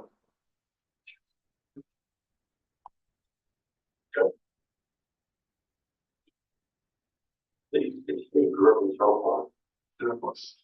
Your home? 61. Did you know I knew where Cindy Ball, I think her name was. Cindy Ball? Yeah. Yeah, Cindy Simon. Yeah. Yeah, she passed away a few years ago. Yeah, she's been on my Facebook. Yeah, she's my last partner. I was my last partner when she retired. Very good play. Loved her. Yeah. Loved her, yeah. I still her husband's name. Yeah, I've been friends with a lot of police officers. So, Kyle Brown. 2022. Yeah. Just time flies. I know it's Great for Eugene. He worked for the Beaumont PD, I hired him as a dispatcher in 98. he went to work for the Texas Patrol and Patrol. All right, I seen that. You know, reference to this for The boss, what's his name? Dylan Blake. Yeah. He's in the Philippines now. And prior to that, he was a captain over criminal investigation. Now he's a chief over. Things are broken down in the plate. Yeah, he control investigation, patrol, and then admin and like commercial operations, stuff like that. I think he's admin chief. You're friends with all old school guys. I know a bunch of these guys, and I haven't been around there that long anyway, but yeah, those are the, I know about guys around here. Yeah, we did that 20 years ago. Yeah, a couple years ago now. He started doing it with the doctor, like, give me a case. Yeah, like a stomach cancer that was good. And she just started dropping away. Yeah, we played like Little League baseball. I really Do the thing. One of our brother, What's your tattoo? my son. James. Okay. Where'd you get that? My mom, Uh-huh. Any others? nothing. Tell me again what you're doing now for work. Uber, You're doing just Uber. Now that's some laid off, so what from doing fellowship on places. okay. Yeah, I guess they don't care about that money anymore, so it's probably. They're on furlough until September, October. Yeah. How's the Uber business? So make pretty decent money with it? 800 to 1,000 a week. Wow. How many hours you have to work? 35 or 40 hours a week. So, Yeah, we're going to work. yeah. Start working extra. You work whenever you want to. You just turn your phone on and you get gifts if you want them. You accept. I guess is that what it is? I'll take this one. Yeah. I've used it for just a couple of times. I live in the country, so in the city, I've used it a couple times. It's handy and saves a lot of money too. I mean, goodness, here, in town, you get out at an airport somewhere and you go from the airport to the hotel. It's 5 blocks away and costs you $32 on an Uber's $4. So, well, and you feel like money. I'm glad to hear that. They're not starving you to death. Now, right now, because of the pandemic. Yeah. They were very forgiving and truckers. Yeah. Yeah. There's no reason not to take the same thing we cost for a beer to take an Uber. Right. Okay. They have a big background investigation process, or how does that work? They run background 7 years back. Okay. Okay. Well, is there anything looking in the picture? Is that jogging memories for you? From the wedding, yeah. That's it. Nothing else. Have you ever seen her case? A lot of these cases get highlighted in TV shows, and I haven't. But my thing is, like, a year and a half ago, her case was highlighted on a TV show. What Did you know it all? I don't know, there's so many now. Yeah. Sure, crime with the jokes. Yeah. I'll hold your thing now. Like, what's the lady's name? Pretty blonde head, but she has one. She's the one. Katie. Not Katie. Oh, she's Jane Paul. That's not it either. Katie Baker. Paul John. Paul John has a big one. It's a cold case. I think all how it happened. Yeah, I didn't know this. No, she said, do you watch any cold case shows? What's the first 40 hours? Okay. Well, those aren't cold. Those have to be solved within 4 days. Make a good show of very well. I was like once, but yeah, it's like a couple negative block. Because they go past that 48. Yeah, that's reality right there. Yeah, that is true. One of the, so there's nothing, there's absolutely nothing that jogs your memory. The only time you ever really remember seeing her after high school years for the wedding, never went to a dinner party with her. Party, partying at bars, partying in clubs, never dated her, for 100% on that. Never went to her house, 100% on that. Never had sex with her, 100% on that. Never, the same thing go for her sister. She never dated her sister, never partied with her sister, never anything. One of them, this is the night. You keep going, you keep establishing that his lack of contact with Catherine Edwards, is that correct? I did. Okay, and at that stage, you had been given information that, the DNA from the crime scene, the comforter, and the inside of Catherine matched the defendant, is that correct? That is correct. And so you were asking these questions to give him an opportunity to explain how that possibly got there if he was willing to admit it, is that correct? Yes, sir. All right, and part of that, does that help negate consent?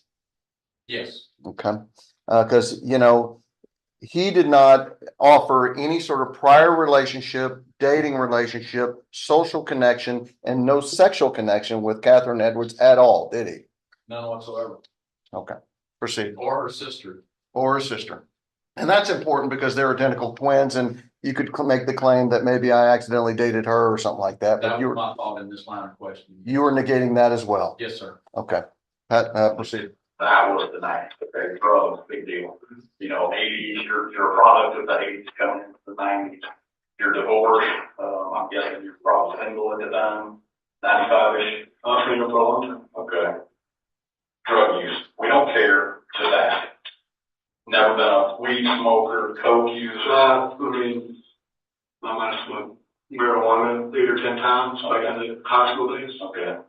Nothing sense. No. And again, we're not judging, we're just asking, that was the 80s, so if that's all you did. Yeah, I've never been angry at all other than smoking a little marijuana. No cocaine, nothing, but no psychedelic or the LSD, any of that kind of thing. So nothing that would cause you to lose your memory. In 95, were you extremely sick at that time? Were you taking medications? Did you have cancer? Did you I've never had cancer. stay in any hospitals for an extended period of time? In 95? 94, 95, 96, let's say. I went to the hospital, in the 2000s. Spartan, Tennessee.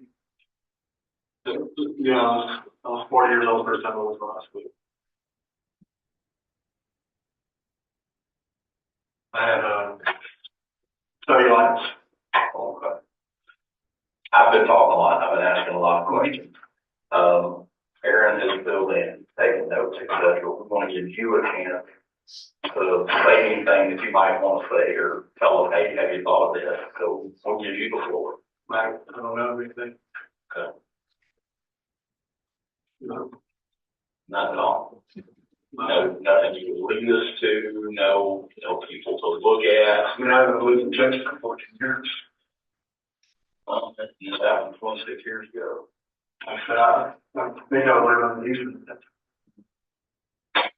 And what are your friends call you? Clayton. Clay. Do you mind if I call you Clay? Yeah, fine. Clay, I'm all over with you. Okay, right here now, I want you to hear me real close. All right. What we do now and what they did in 1995, because of technology and advances in science, are totally different. So, do you understand DNA? Mm-hmm. And do you understand how DNA works? You understand you're made of DNA. Right. He's made of DNA, and I made it. And that, unless you and I are brothers or cousins or anything, or I'm your dad, or et cetera, we're not going to have the same DNA. There's a likelihood of our DNA being the same in this room is not extremely rare. There are this set number of likelihood of this wallet having, of course, now it's got my DNA on it, but there's a thing called who has most DNA. So I've touched your wallet one time, and you've touched it hundreds of times. Whose DNA is most likely to be on there? Oh, mine. For sure yours. Okay.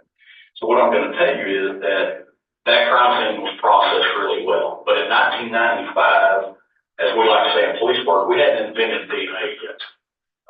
But by that, you know what I mean. We didn't understand it. It was in its very infancy at the time. And I'm no scientist, man. I've got a 2-year third degree in criminal justice. I didn't even have to take science class that I remember. So I don't know a lot about science.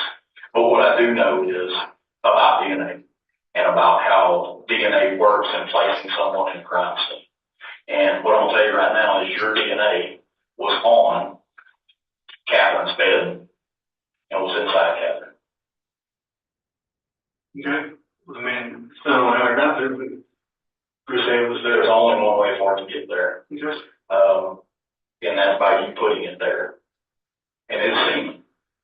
And firm. And it's yours. Okay. Do you understand that? Do you understand the implications of that?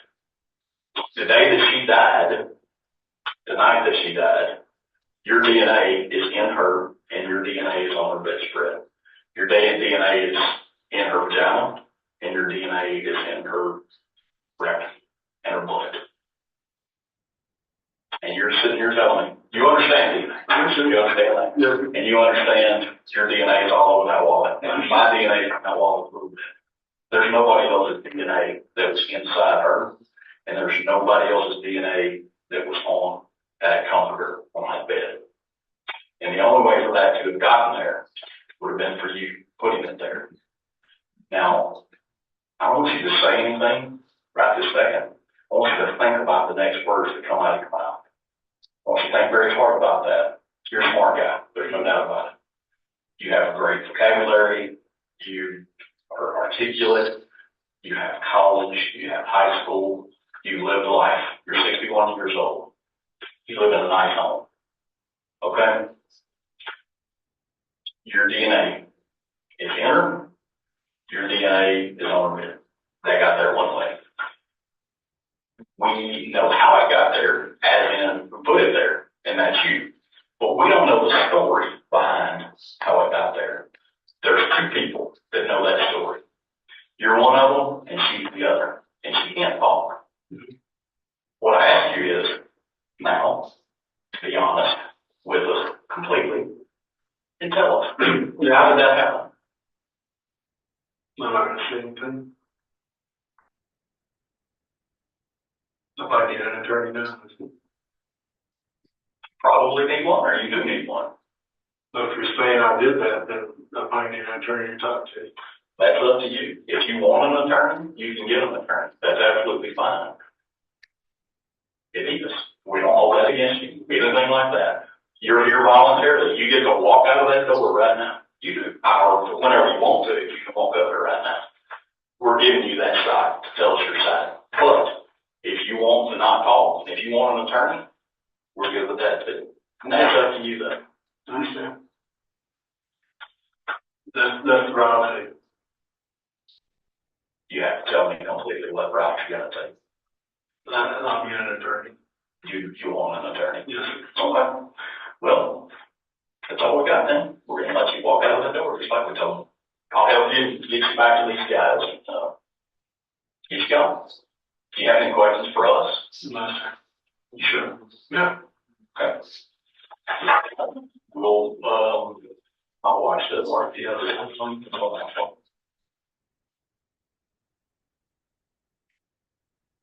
Dennis, thank you for the lights. Do you want to take the break now, Your Honor, or? Do you have any other questions? I do. How long? Not that long. What's that mean? 10 minutes? Okay, let's move forward then. Okay, all right. Then we can take a lunch break then. All right. Just so we're clear, the adjustment of the video, the original video that we provided was time synced. That one was obviously off a little bit, but the contents of the words and what the discussion was accurate. Is that correct? Felt like I was watching an old Bruce Lee movie. Yeah. Yeah. How he was able to drink and talk at the same time, and my hand motions as a, I guess, partial Cajun weren't really fitting in with everything, but yes, it is accurate. It was just a little off. Okay. And All right. that's not uncommon. All right. Now, what you at that time, you knew what the DNA had established, at least that's what the DPS crime lab had told you. Is that correct? That is correct. And so you were not being upfront with him about what that did because you wanted him to be honest with you or establish whatever truth he wanted to tell you before he knew that evidence. I certainly didn't want him to feel like I was accusing him of anything ahead of time. I did, as Pat just said, I wanted to give him the opportunity to be able to explain how his DNA could be there before I told him that his DNA was there. It seems like the more fair option. And when you did confront him with, you told him that his semen was inside Catherine Edwards' vagina and rectum and on her bed. And that's how it was found the last thing, you know, on her last night of living. How was his reaction to you? Calm, cool, and collected, and said, I don't know how that could have happened. Is that, would you characterize that as a normal reaction? If, let's say if you went to somebody that their DNA wasn't there, or they didn't expect it there, is that a normal reaction to that kind of information? Not at all, in my opinion, no. Okay. Just to cover some things, you had to transport some evidence in the case, is that correct? Yes, All right. And on April 19th of 21, did you take some evidence from Othram and then transport to the Houston DPS crime lab? I did. Okay, may I approach you, witness Sherman? Yes. I'll hand you what's been marked as stage 115 and ask if you recognize that document. 151. Yes, sir. Yes, sir, I do. Okay, what is 151?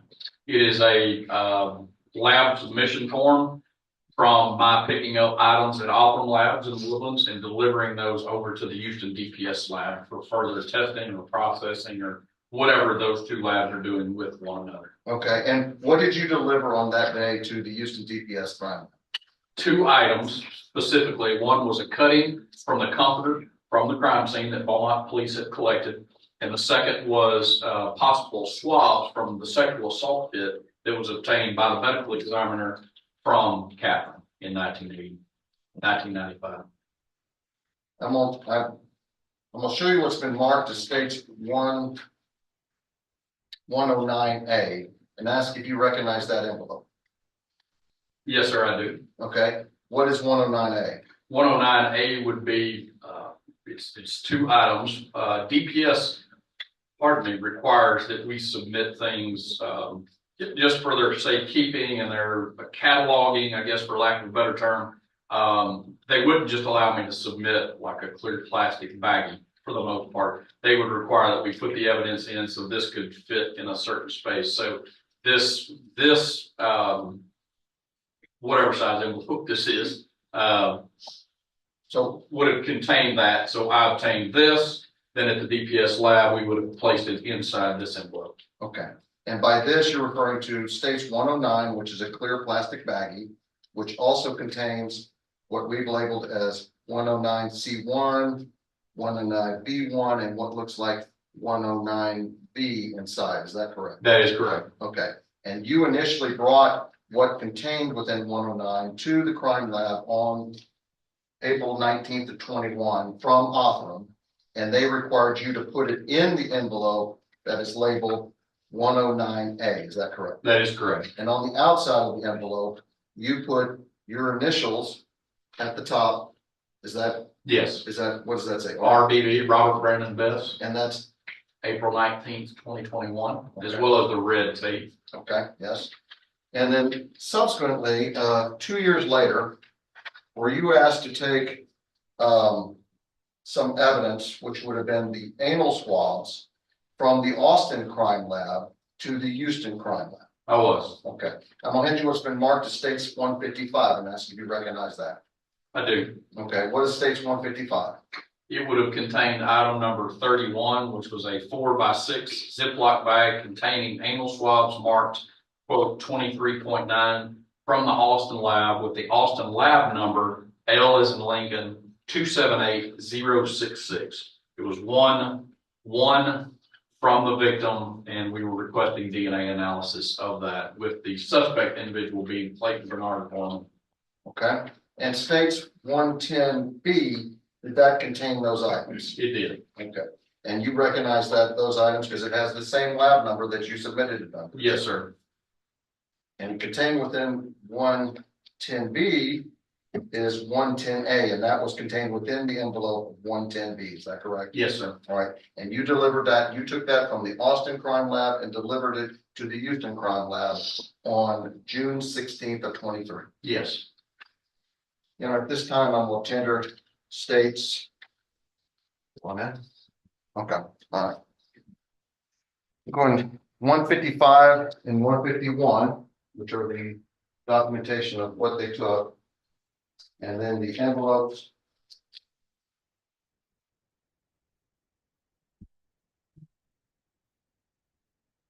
They're gonna be here, it's at the lab.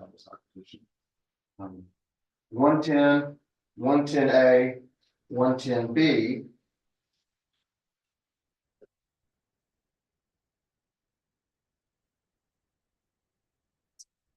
109, 109A, 109B1, 109C, and 109C1.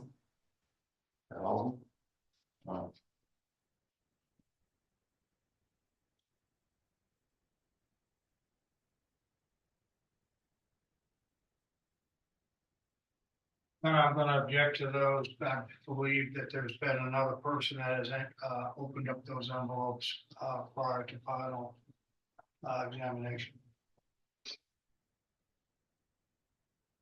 Any response? It goes to the weight and not to the admissibility. We've heard plenty of evidence of exactly where each one of these bits of evidence have gone, every link. We've now gotten it to the lab, so it is, our position is it's admissible now, because he delivered it to the lab now. Wait. Somebody in the lab that has opened it up as I'm on this time. Valid objection from our perspective, but, and Tanya Dean's about to testify as to it anyway. Okay.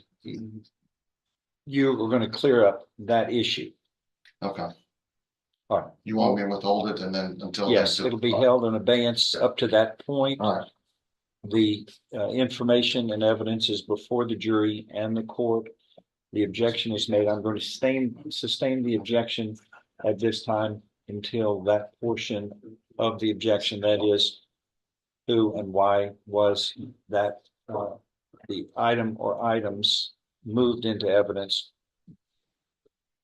Why were they opened and at what time, and clear that up. Yes, sir. And we'll see if there's further objections and the court will rule. Yes, sir.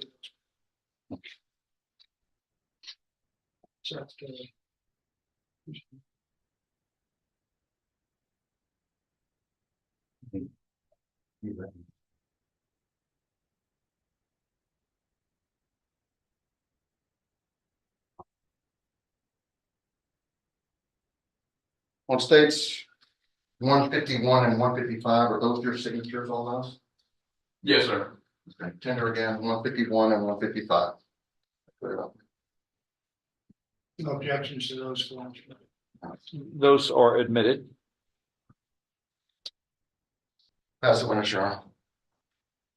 You have some cross. Right, and we're gonna break for lunch. We're gonna break for lunch at this time and pick up the cross-examination of those witnesses when we return. Can all of you return back at 2 o'clock? 2 o'clock, ladies and gentlemen, gives you a little over an hour. Thank you very much. Everyone remains seated while the jury exits first.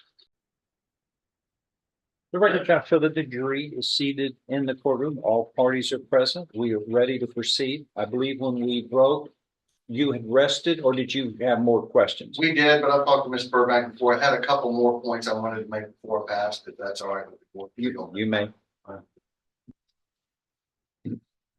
May I approach the witness, Sharon? Yes, sir. Previously, when we were talking about the exhibits that you exhibited, that you took, that for instance, when you took states 109 and its contents, or 109A and its contents, to the UCDPS on off-roads, you've indicated that the outside package, which is 109A, is the package they asked you to, the UCDPS asked you to put 109 and its contents in and seal it with signatures on the back. Yes, sir. Correct. You had previously been taking 109 and its contents, which includes 109C and 109C1, 109B, and 109B1 were contained within 109. Is that correct? Yes, sir. And that was sealed when you received it, Yes, and it was sealed when you delivered it to the Houston DPS crime lab. it was. Yes, sir. You did not open it at all or tamper with it in any way, shape, or No, form? sir. Okay. And it states 110, which was the evidence that you took, the anal swabs that you took from the Austin crime lab to the Houston crime lab, and that is on the outside, it states 110B and 110A. It came in the package of 110B sealed, is that correct? Yes, sir, that is correct. And did you ever open or tamper with anything that was contained within 110B? No, sir. No. So you received it from the Austin crime lab sealed and you delivered it to the Houston DPS crime lab sealed. Yes. That's all, Your Honor. Passwords. Oh, okay.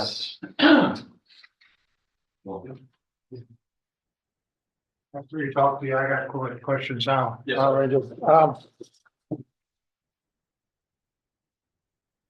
Do you know how, I approach this, You may. do you know how it has been marked as 110? Being got to the Austin crime lab before? The initial transport to Austin from, say, Beaumont? Well, you said that you picked it up in Austin or to bring to Houston. Yes. Do you know how it got to Austin? I do not Yeah. recall if at all, no, sir. And do you know what's contained in there roughly? I mean, are they all labeled? What's in here? I guess that's the anal, right? Yes, corresponding with the documents. And then this, which is states exhibit marked as state exhibit 109A, and it contains 109 that Yes, sir. they went through. These are things that were taken from offering. They went through the process of offering them at one point, yes. Did you bring them to offering originally? Well, I brought those or moved those from Auckland to back to Houston. I don't recall, Mr. Brother, exactly how they got to Auckland. But would have been one of three ways, or one of a couple of ways, I should say. Either myself, Detective Lewallen, or even mail, is except for U.S. mail or FedEx, or could have been any of those ways that it got from Austin to Auckland. And the date you went up to Ohio to interview, what date was that? That was April 29th, 2021. Yes, sir. And the date you picked these up? 19th? Yes, sir. That is correct. You can see it now. Hold on. Not the 19th. Yes. These, So the record, Yeah. that would be, we didn't do, I'm looking at states exhibit 110 and states 109 or state, marked as. Yes, sir. One was, well, you didn't do them both in the same day. No, I think 2 years apart, as a matter of fact. So if offer was April 19th Yes, sir. of 21, Yes, and sir. that's on exhibit 110. Yes. Yes, sir. No, that's 109. That's one, I guess so. Yes. Then let me put this hand back over to this hand, and now we're going. Yes. 19th. 109 was from Austin to Houston, 110 was from off-ramp to Houston. Yes. No. No. No. He testified before, 109 was from Auckland to Houston in 21, and 110 is from Austin Crime Lab to Houston DPS Crime Lab in 23. Yes. Yes. Okay. Yes, sir. Thank you there, Mr. Canal. I was trying to be helpful. I wasn't trying to. I know. Yeah, I was just fun. Trying to help.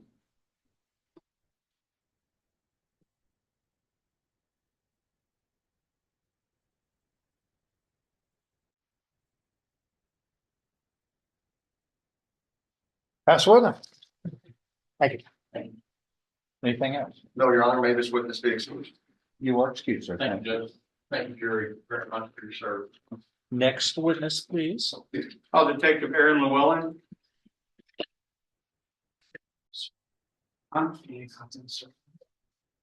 Raise your right hand, please, sir. You solemnly swear or affirm that the testimony that you are about to give shall be the truth, the whole truth, and nothing but the truth. So help. Exactly. I do. And please have a seat. Thank you.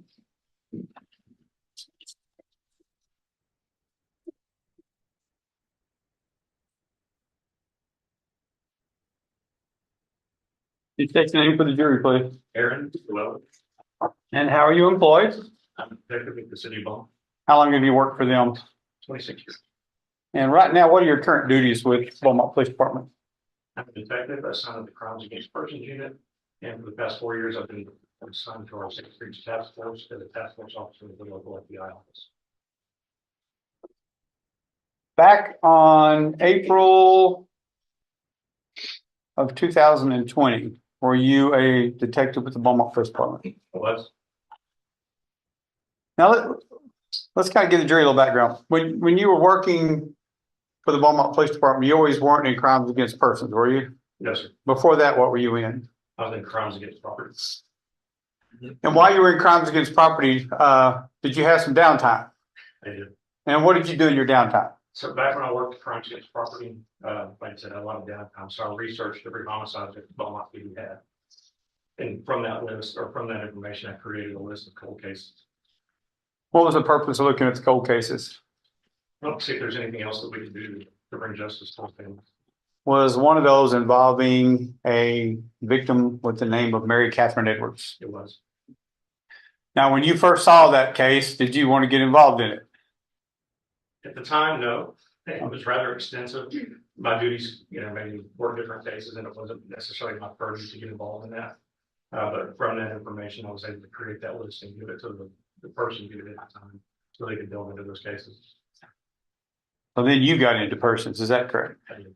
And how long was it that you were in persons before you decided to give another look at Mary Catherine Edwards case? I went to persons in 2010, and during that time, I worked some other cold cases and had some success with them. And then in 2014 or 15, I met Ranger Bess, and we worked some cases together to get approaching again in 2020. So he came to you in 2020. Was he looking for that specific case, or was he just looking for a cold case to see if there was something he could help out with? For a cold case, he had recently come up with an investigation that was in Seabrook, where they did very similar investigative techniques that we used and had some success, but their suspect had already passed away. So the techniques that he was using at that time, what was it he was looking to use? Genetic genealogy. Had you been familiar with genetic genealogy before that was brought up? I followed the Golden State Killer case and been in the news and watched it and had a cursory understanding of it. Did you think it might be helpful in this case? When he first approached me, he asked if we had any cases that I felt like this would work in. I said, absolutely, it's the first one that came to mind. Okay. Well, let's talk about what the first step was in April of 2020 that you needed to do to get this case looked at again. Okay, so originally I pulled the case file, which is I think 6 boxes of a banker box full of paperwork.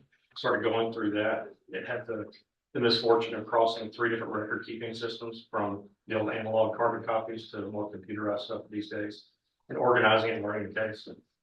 So how long did that take you to organize the file? A couple of weeks. Now, when you're organizing and looking at it, do you have to go through pretty much every piece of paper there is in the file? Yes. And just about every property record there is? Yes. And did you determine what evidence was left over from this case that might be kind of beneficial to looking at? Yes. What was it that you thought might be beneficial for a laboratory to look at to try to do the genetic genealogy? Oh, without a doubt, the biological evidence left behind. About blood, swabs, things of that nature. At that time, had this file already been to a few laboratories, a couple of laboratories anyway? So we have our local lab, FBI lab, and so on. The ones that I remember off the top of my head. Had anything gone to the Austin Crime Lab at that time? Yes. Okay. Had a profile been developed? Yes. So looking at what you had, did y'all approach all of them? Yes. You just calling, do you have to go through an application process? Well, there's an online process where you send them case information, what you're looking for, and then they will develop do their science beyond that. Ranger Bess had met with me and told me that he recently met throughout that other case that he'd worked. And then we met with Mr. Middleman and kind of presented what we had. And it's absolutely, I think we can help you. And we just went through their intake process. Okay. Kind of just slow down just a little bit. I can see the court reporter, she's starting to, smoke's coming out of her. So, y'all spoke with Mr. Middleman. Yes, Same Middleman that testified earlier here in this trial. yes. Did y'all start getting some samples to take to him? We did. Okay. Do you remember what samples were taken to Hawthorne Laboratories? If you're talking about from the crime scene, it was cuttings from comfort only. Cuttings from the comforter, were there any vaginal swabs taken also, you know? Okay. After getting those, now you didn't take those, did you? No. Who took those? Ranger Bess. All right. So from that was a profile developed from Hawthorne using their technology. Yes. And do you know what happened to that profile? I entered into a program called JedMatch. Now, are you familiar with JedMatch? Yes. Have you become more familiar with JedMatch? Yes, I have. We've heard the description of JedMatch. Were some names given off of JedMatch that were potential matches to, or not matches, but potential family members of the biologicals that were from the crime scene? Yes, we were given some distant relatives that were related to the biological sample that was jumping off to start our investigation. Now, we've heard from Sheriff LaPointe and your wife, Tina Lewallen, about their process of how they began to research and use those biologicals that were tested. What was your role during the genealogical process? When this first started, excuse me, I was given the names and started working with genealogy myself. I'm kind of a visual learner, so when it grew beyond my computer screen, it was a little bit confusing to me. My wife had already had some experience with working genealogy and things like that. So quickly became a moment of, okay, move over to let me help. So she would start helping me work this tree, and in between that, she would come up with names, and I would help her do the research, checking death records or open source records and different databases that we had access to. What about if we needed to have somebody swabbed to be tested? What was your duty then? Well, once we came up with a potential target, and I mean a target like somebody that might be closer related to our suspect, myself and Ranger Bess would travel the state and knock on people's doors and try to talk them out of their DNA. So doing that, do you remember about how many people y'all talked to try to get DNA from? We got around 40 samples. Some of them were direct buccal swabs. Some of them were people who had already tested through the other commercial genealogy companies, and they provided us with their digital kits. So there was, in your report, there was a list of names, about 30 names. Were those the people that voluntarily gave up Yes. DNA, or just gave up their profiles and DNA? Both. Both. Now the profiles, when you talk about getting those, what would they give you as far as the profiles? What would they do? They email us their kit that they've gotten from whichever commercial company. So then Shara or Tina would enter that into the JedMatch profile. No, we gave that to Foreman. Okay. So Othram entered it in JedMatch. Yes. How often did y'all do that with Othram before y'all took over? Yeah, well, at some point, Othram just started providing just samples and didn't do the genealogical research, right? Were they doing any genealogical research? In the beginning, they gave us information, and then it was, as detectives, we had the spare time to get engaged with it and get the ball rolling. Okay. At some point, did the research just become Tina and Shara? Yes. And how long was that before a suspect was discovered? 87 days. And in that 87 days, were you out getting buccal swabs and doing research for them? Yes. Were you kind of like the hands and feet? Yes. So at one point, you get a profile that is a close relative of a suspect. Is that right? I won't say it was necessarily a close relative, but it was a relative that was able to eliminate the rest of the family line and give us a potential of two brothers. Okay. So looking at both brothers, looking at where they're living, their past, everything else, did you focus in on one individual? We did. And who is that? Like, And do you see Clayton Foreman in the courtroom? I do. Can you point to him, describe an article of clothing he's wearing? This man, instead of wearing a blue shirt. Record reflect he's identified the defendant. Yes, it will. So when a suspect was developed, what was your first thought in how to get the next step to try to figure out if you had the right person? Behind our research, Mr. Foreman, we knew that he didn't live in Texas. So through my position at the FBI, I sent what's known as a lead to the Cincinnati field office and for them to basically do a trash run. Okay, let's explain what a trash run is. What is a trash run? Once somebody puts their trash out to the curb, it becomes basically public domain. We have the ability to see that for evidentiary purposes. Okay, you're starting to speed up again. If I can hear it, I know she's having trouble typing it. So trash run, somebody leaves the trash out. Somebody goes by, one of the officers goes by and takes the trash. Is that right? Right. And you're trying to gather evidence. Okay, was that done in this case? It was. And that trash run, who ran that trash run? I don't know the detectives and how thought that. It was somebody from the Reynoldsburg Police Department. Yes. And They started with G, Brunel or something. Gamble? Okay. Now, when they went, did they take a couple of bags and then did you eventually get those bags? I did. How did you do it? They were sent to the local FBI office. And contained in those bags, were there some things like dental floss, forks, spoons, things that you can get DNA, possibly DNA off of? And was that in fact sent to you? It was. Let me show you some photographs. Did you see the contents that were contained in there? Before you sent them off? Yes. All right, let's see. Let's start with this. Look at State's Exhibits 140. Or they didn't 150. See if those look familiar to you.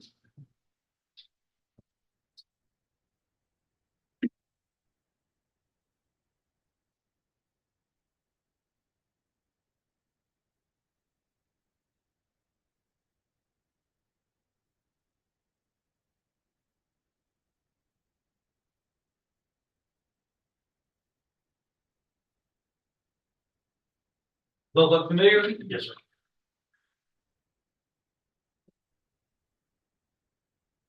State's Exhibit 140, this was just back over. Got it on here.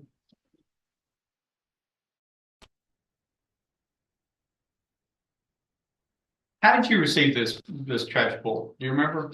It was shipped to the local FBI office. Okay. Do they have their own way that they get things from point A to point B? Yes. And so it got to you pretty quick, didn't it? Yes, sir. So looking at State Exhibit 140, that looked like the trash bag that you received. It does. And the tag on 141. That says the trash from the curb, doesn't it? Yes, it does.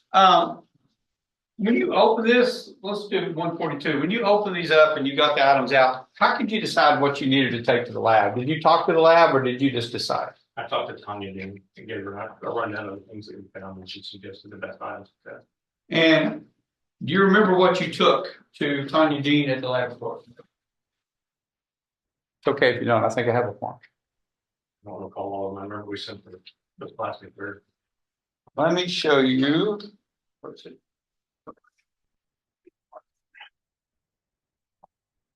Well, let's mark this State's Exhibit 152. See if that looks familiar.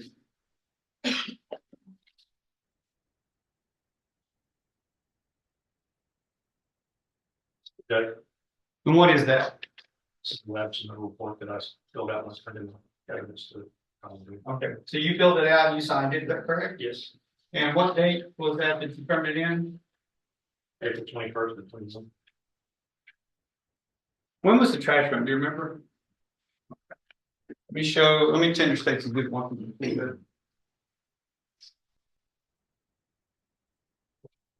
That's the trash run. Objection to. So out of this. Hold on. Hey, Hold on. Should've been already in. there's a, Oh, there one already in? I'm sorry, Judge. It's 151, 155. That number is number 152. Yes, sir. Is there a 152? Let's see. there is, it's hidden somewhere here. Let's see.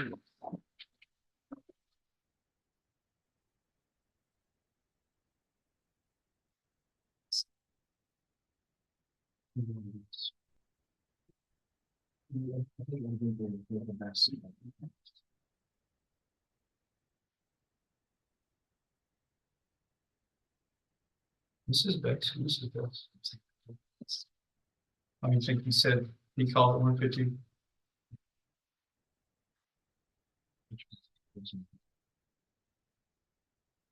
No, you had a block of states exhibits 140 through 150 through Tom Gill. And Yes, I sir. don't. I think a while ago, whenever Nat was questioning Ranger Bess, there may have been a mix up of what he called one of the exhibits. May have read it wrong. Just recently this morning. Good.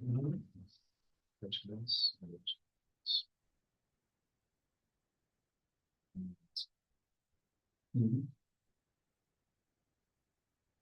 You see anything higher than 150? Yeah, 155. There's 151 is right here.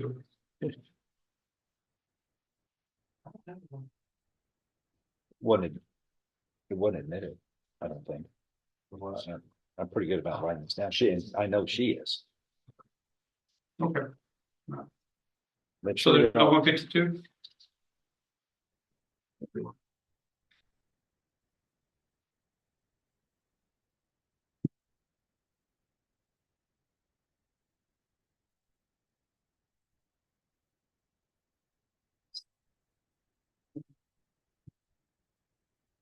So You under know, 152, since there's not one. okay, And it was you up- are Yes, sir. marking that as States Exhibit 152. Yes, sir. It's been tendered over to the defendant Yes, sir. He said, Okay. without objection, then it is admitted. okay.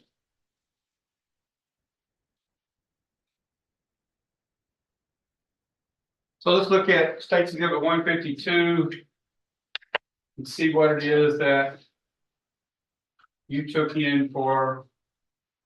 It says black and gray hair samples. Is that correct? So look at 144. Does that appear to be the black and gray hair samples? Yes, sir. Next is an envelope discovery bill. Yes, sir.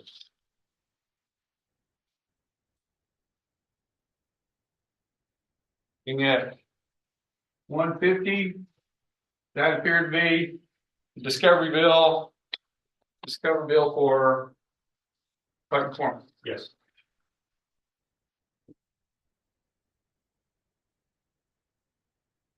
A little bit further down is 2 plastic spoons. Yes, sir. Look at stage 145. What does that appear to be? 2 plastic spoons.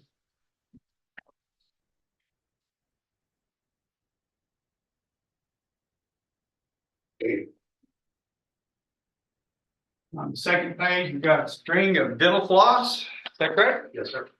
Look at 146. What does that appear to be? Dental floss.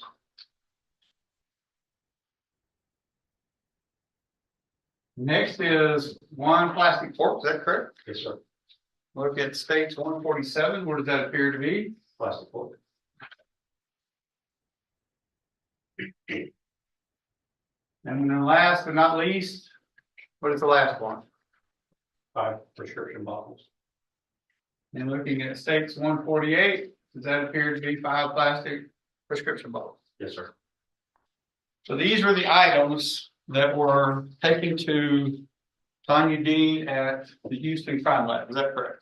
Correct.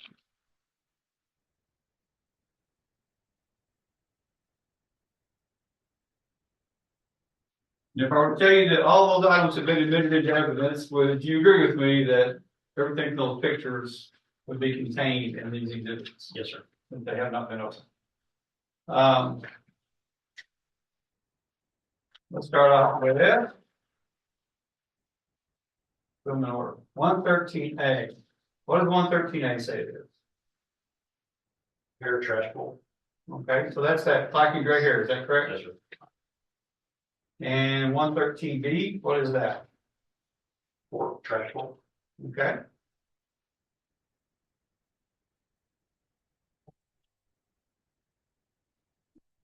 Find the right one. 113C, what is that?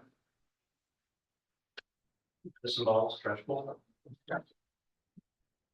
And 113. D, what is that? Spoon, trash bowl. And 113E, Spoon, trash bowl. so that adds up to the 2 spoons, is that correct? 113F, Dental floss, trash bowl. that's the dental floss we saw. And 113G, Spoon, trash bowl. and what is 113H? Mail, trash bowl. So that would be that discovery bill, is that correct? Yes. Okay. So everything that's been entered in is what you took to Tanya Dean, is that correct? And that was on April 21st of 2021. Now, when you took them, when you got them, did you place them in those envelopes and seal them up, or did somebody else? Were they sealed when you got them? Were they sealed when you took them then? Yes. Now, before all this, we're going to do a little history on the case, but before all this, was there ever any Clayton Foreman anywhere inside the realm of possibilities as far as a suspect? No. So was any lab testing anything about Clayton Foreman in relation to this case? All they were testing was a sample that had an unknown substance on it, right? Or a semen on it, Yes. and didn't know who that suspect was. Yes. So when this trash can search was pulled, the purpose was to try to tie those samples that had no suspect attached to them to what this trash can pull was. Is that right? Correct. So Tanya Dean was the one who tested all that. Is that right? Yes. And after testing that, were you pretty clear about who your suspect was? Yes. And did you obtain an arrest warrant? Yes. And after y'all, we've seen the statement, y'all went to talk to him in Ohio, is that correct? Correct. You talked to Clayton Foreman for about an hour, is that right? Yes, sir. And then afterwards, he was arrested, is that right? Was. And did you get a search warrant and get a swab from him so that you could test him instead of just his track?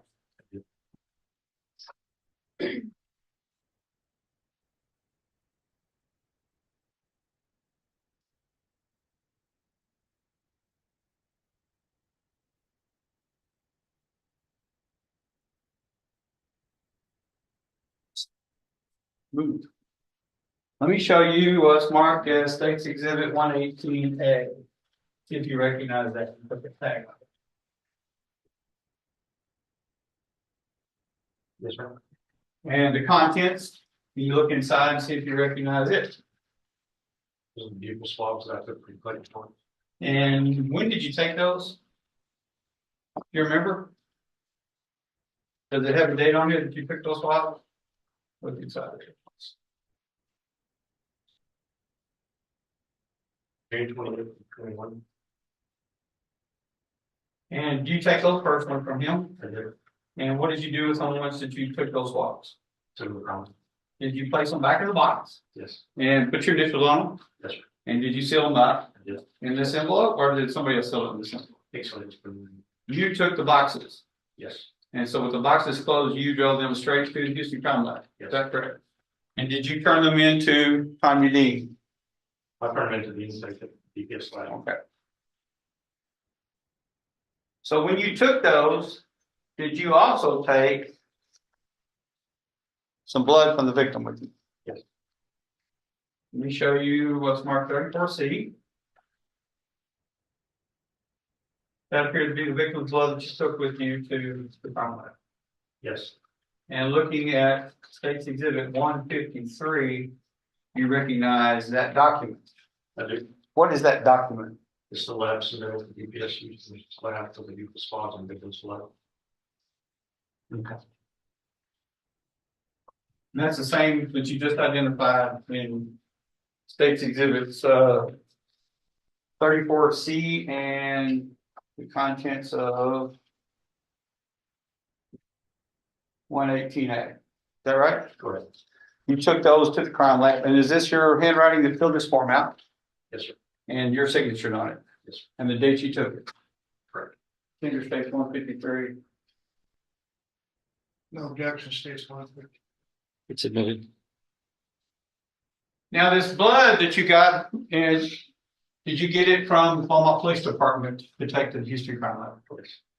And was it being stored there in the Beaumont Police Department in a sealed condition? And so when you took it and dropped it off in a sealed condition, is that correct? Now, they wouldn't accept it if it wasn't in a sealed condition, is that right?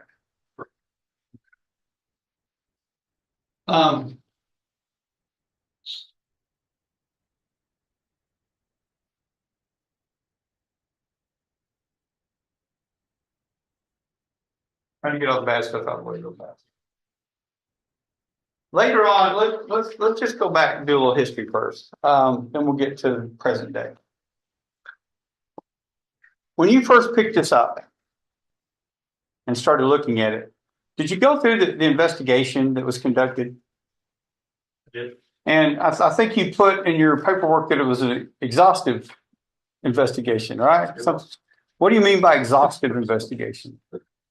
During the early days of this investigation, the detectives focused on Catherine's inner circle, trying to develop the suspect.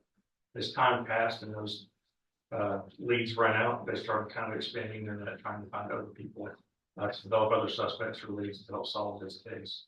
And that list of people grew and grew and grew to the point where they would even contact not local agencies, but neighboring agencies that may have a similar crime, and then contacting those agencies to send their lab numbers so they can compare the DNA in those cases of blood.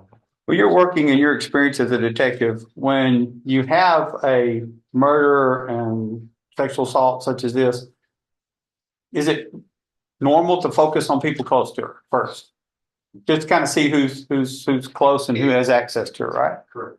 And is it okay to expand it out to even people that are around the area that are like acquaintances, get a little bit further out from that inner circle? Yes. How far do you expand it? As far as you need to? Until the leads quit running out. They worked on so many leads in the early days of people that came into contact with Kat. I mean, they're socially or professionally, even going back years to contact people that she knew from school and things like that. Were they even at the point to where they were checking out rumors? They checked every little thing they could think of, right? Yes. They even tested people, didn't they, for DNA? They did. About how many people do you remember them, or did you notice in the investigation testing for DNA to rule them out? There are around 30 different people that gave samples of either hair or blood or fecal swabs to compare the evidence. That's a lot of people. It is. In a way, does it help when you pick it up as a cold case to see that they've eliminated a lot of people through DNA? It did. This case, it wasn't that they failed to solve it. They just found 30 some odd people who weren't the suspect. And because they were so exhausted, we laid a foundation investigative work that we could really use that as a jumping off point rather than trying to reinvent the wheel. Matter of fact, you found one person that they couldn't test because he was deceased, right? By the name of Hebert? Correct. And how did you resolve that problem? We found a niece and got her to do a DNA sample to do genetic genealogy on to clear him. Okay. So we cleared those 30 people. And then when we got to the family members and did the genealogy, we cleared how many more people? 40. So all these people that were tested by DNA were cleared. And then as they were cleared, it started pointing towards one person, didn't it? Correct. Now, did you also look and see if there were any ties as far as knowing the person or being around the person who was deceased, or having any social connection with this person who was in Ohio? Yes. And did you find out that there were some ties to Clayton Foreman with the victim in this case, Mary Catherine Edwards? What were the ties that you remember? They attended high school together, and Catherine and her sister Allison were also his bridesmaids. Now, did you check to see if they'd had any other social interactions between the time of them going to high school until the time that you found him in Ohio? I did. And what did you discover? Originally, I spoke with Allison. They knew them from high school, and they were letting that was a living experience or a contact. I also went through all the different case file and found a box. It had been taken from the crime scene, and it was, I guess, memorabilia of Catherine's, letters, journals, birthday cards, just a whole bunch of stuff that she kept throughout the years as memories. And I went through that looking for any reference to Clayton Foreman. And did you find any? I found one letter with the name Clayton that was from his first wife, Diana, prior to their wedding to Catherine. He just mentioned him in passing. There was no other mention of him in any of the journals, diaries, or cards or anything. So the fact that they did not have any social interactions, the fact that she doesn't mention having any contact with him and him denying any contact, is there any reason other than the crime itself for his DNA to be with her, in her, or on her bedspread? No. So as you went through your investigation looking at the way this crime was committed, let's talk about the crime scene itself. What did you notice about the crime scene itself as far as whether or not the doors were locked or there was forced entry, other things of that nature that you look at as a detective? There was no forced entry indicating that either she opened the door for someone that she knew or someone that she could trust or someone that proposed a position of authority that she could trust. Okay. What else did you notice? Was the downstairs disrupted in any way? No. Does that tell you anything? Was there any scuffle downstairs or any struggle that you can tell? There was a potted plant that was knocked over, and later that was knocked over by family members at the scene. Okay. Let's go upstairs. What did you notice upstairs? One of the rooms had some dresser drawers that were open. It looked like there's some items that had been ruffled through. The bedspread and the bed clothing was askew, kind of torn off the bed a little bit. Clearly Catherine's body in the bathroom that was handcuffed and lying on the floor. And then there was some clothing in the bowl rag, a hat, and some other clothing in the bathroom. So let me ask you a question. What is the purpose for police officers cuffing an individual? Why do you put handcuffs on a suspect? To control them. To control them. Does it work? Yes, it does. So would you expect if someone's cuffed for there to be much of a scuffle? Not much. We're looking at State's Exhibit 81. We're talking about that bed. You said the covers were pulled back. Can you see in this? Let me get this up a little closer. Where do you see that the covers are pulled? On the left-hand upper corner of the headboard that pulled off, you can see the bare mattress. You can actually see that mattress, can't you? Yes. And looking at State's 82, when we get in closer, let me see if this is kind of hard to focus on these blurry photos. What does it look like right here?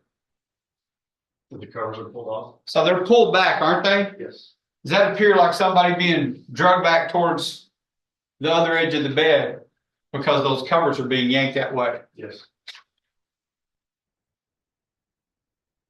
Now you said that you also noticed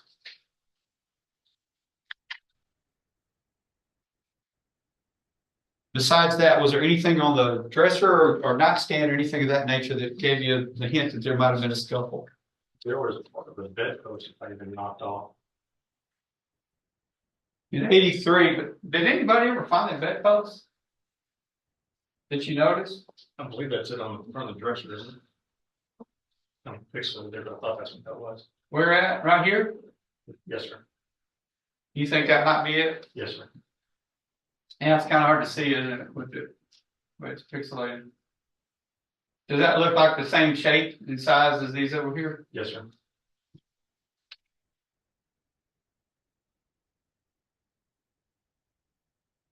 What about bathroom? What did you notice in the bathroom? The shower curtain had been pulled down. It was lying across the rail, the side of the bathtub. It had been pulled down off the What does that indicate to you? stroke. And when you look at the autopsy, what did that indicate to you? As far as the bruising, There was bruising on her hips that appeared to be from behind, as if someone trying to control her, while assaulting her from behind on her hip line with the pretty fingertips. what about the other 30-something injuries? Injury sustained in her stroke. Did it meet with what you'd heard from next door neighbors, or at least what you read about the next door neighbors hearing of struggle? Yes.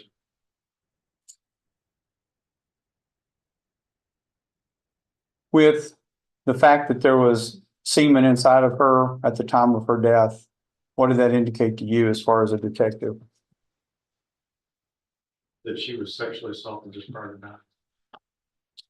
Did it appear to you that from your experience in investigating these crimes, did it appear to you that she died other than anything other than a homicide?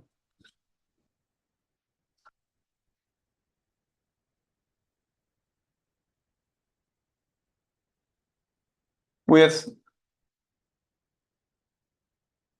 a lot of this, there's some testing that went on of certain items that were found at the scene, the crime scene. We had the comforter, had the towel, had the t-shirt, everything was, you remember all that being tested? Yes, sir.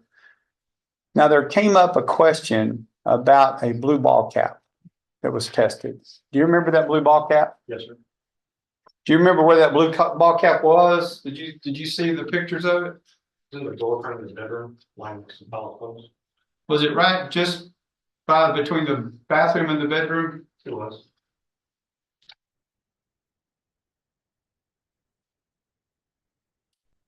Video out.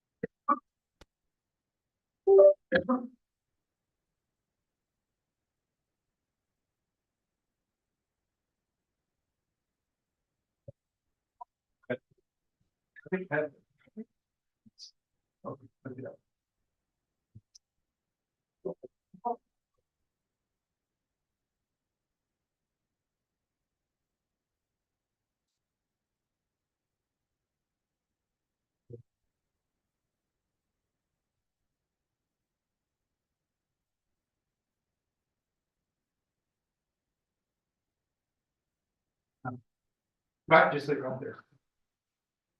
Right here. Let me get close. Was this the ball cap, the blue ball cap? Yes. Laying right outside the bedroom door there.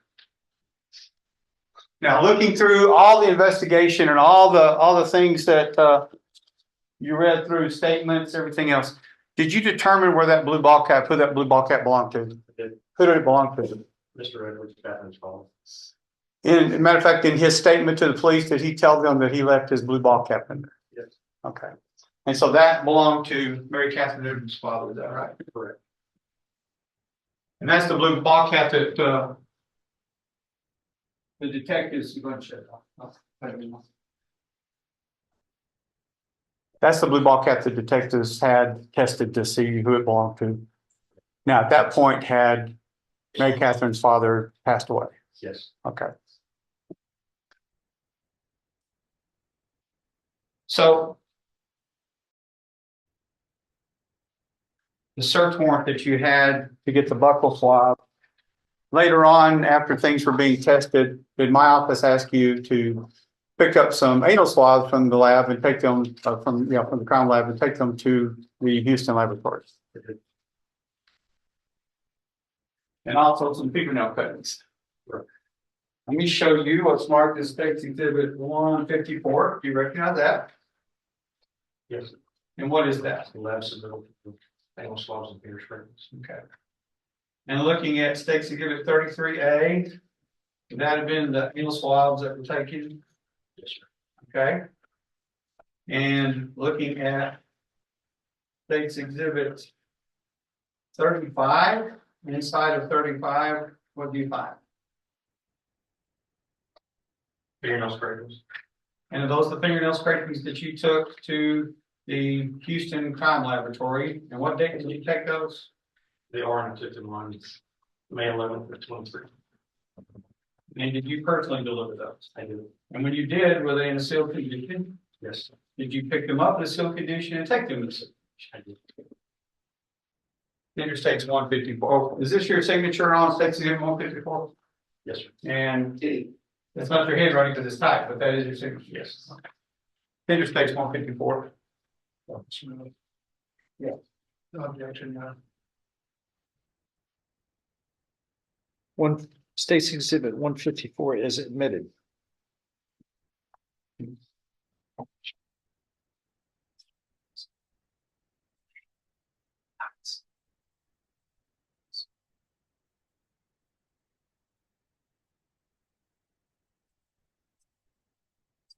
Okay, well, let me show. Let's look at. Rest of this file. Looking at State's Exhibit 33B, do you recognize that? Vaginal swabs. And State's Exhibit 33O, do you recognize that? Oral swabs. And did you at any time take these exhibits to the Jefferson, to the Houston Crime Lab? Or do you recall them? Okay. Would you have put your initials on anything on these boxes? I don't think so. I think that was done at the actual autopsy. So if I would got it, So by the time you saw the anal swabs, these had already probably been taken. Yes, sir. Okay.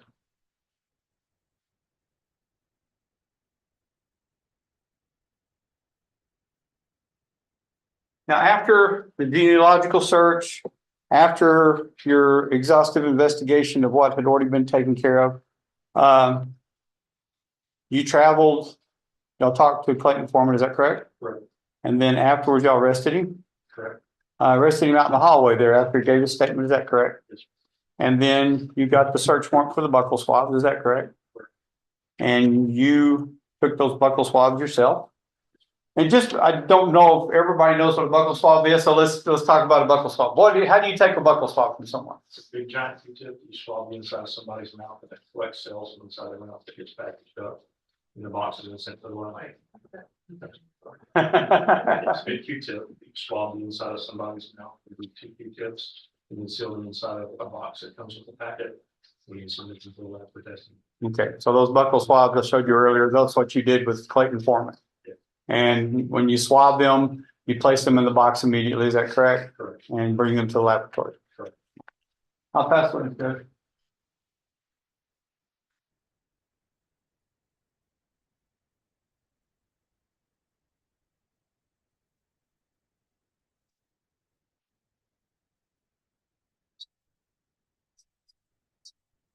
Good afternoon. Nice. How have you been? Well, Jacob, I got some questions. What date did you start when you pulled this case as a cold case and started working on originally I looked at the digital images back in 2010. it? Okay. And when did it start piquing your interest almost full time? April of 2020.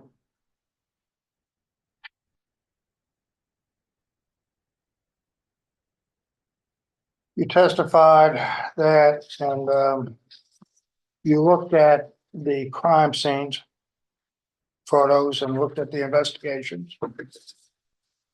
You would agree with me that there was a report made during the investigation that the door were locked from the inside. Would you agree with that? The door was locked from him, From the inside and they needed a key, to get in. but not nothing. Excuse me? There was a door that was locked, but it wasn't them. Where in your report does that reflect it was not the They devil? don't know reading that in one, Do you know which one? yes, sir. Can you get it for me, after a break, please? Potentially, yeah. Have to go to Well, the station to get it. excuse me? Probably likely have to go to the station to get it. Well, we're here in trial today, detective, okay? So if another police report said that it was from locked from the inside, like Texas Ranger, you would disagree with that, I would disagree that it was locked. okay? You testified that it looked like to you that she must have known or trusted the person, correct? So that is a possibility. Okay, was there any entries or was there any way to get in to that townhouse from the second floor? Maybe a window, right? But, Right. okay, but there was no sign they went through the window. Yeah. And during this trial, we estimate, would you agree that sometime probably in the early morning hours of 1, 2, 2:30, somewhere around there in the morning, this possibly had happened? Yes, sir. So that means that based on what you testified to, you believe that she opened up the door voluntarily. Without there being any signs of forced entry, that is a possibility, yes. Oh, you said that you testified that it was somebody that she possibly knew and trusted. Or trusted. Right. Okay. Her bedroom was upstairs. Were there any bedrooms downstairs? No. Did you see any struggles downstairs? Other than probably the plant that was explained away now. When you looked at the wall going up the stairway, did you see any marks like scuff marks or broken sheetrock where somebody might have kicked it in or punched it, or that there was a struggle going up the stairs? No, I didn't. So you could take it from the evidence then that if the bedroom was upstairs and you testified to the pictures in the bedroom with the sheets and stuff, whatever that number might be, the pictures over there, that there probably wasn't a struggle going upstairs. Or was that a question? Yeah. No, not necessarily. Based on your investigation, that it appears that there probably wasn't a struggle going up the stairs. Yes. So if there wasn't a struggle downstairs and a struggle going up the stairs, then are you saying that they voluntarily or went back up the stairs after answering the door? I can't say whether she went up the stairs voluntarily or not. Well, and that's what I'm trying to get to. There's not a trick question here. You testified that there's no forced entry. You testified there wasn't a struggle downstairs. I asked you whether or not you saw anything on the stairway, going up the stairway to the second floor that indicated a struggle. You said no. Correct. So one of the other possibilities is that they voluntarily or she voluntarily had to have gone back upstairs because you're saying that she answered the door. That's a supposition on my part because there's no forced entry, but it doesn't also exclude the threat of force being on force upstairs. Okay. Supplement what? That she just voluntarily opened up the door and that then she willingly went up the stairs with whoever it was up to the bedroom? So that's not what it said. Okay, well, explain it to me. That is one theory, that she opened the door and was presented with someone that she knew or trusted, either by Okay. recognition or by a position of authority being displayed. Just the fact that there's no force or no sign of disturbance going upstairs could also indicate that she was threatened to go upstairs. Threat of force. Right? She was threatened. That is a Okay. possibility. Well, did you see anything that she was threatened at all to go upstairs? No, sir. No. And you weren't there. and you weren't even at the scene. So the struggle is in the bedroom and in the bathroom, right? Right.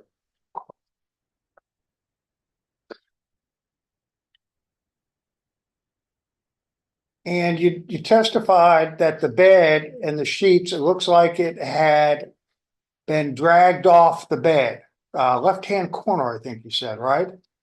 Yes. Maybe I can get the picture.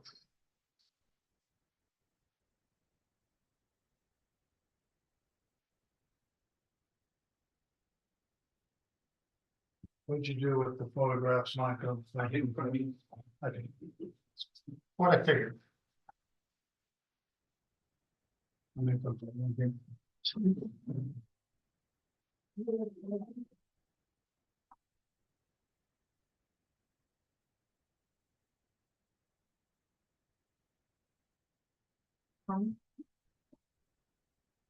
You just have. I know, I'll put them back in here, but what's the other stuff? It was 80.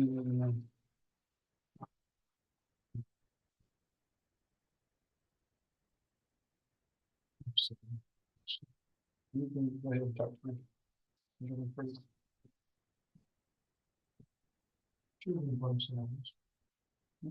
Sure. You did. I don't know. You call me down.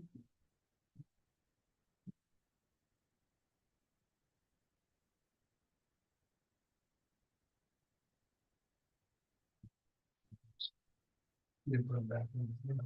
Hmm? You put it back in. We should be here. Let's put it back in.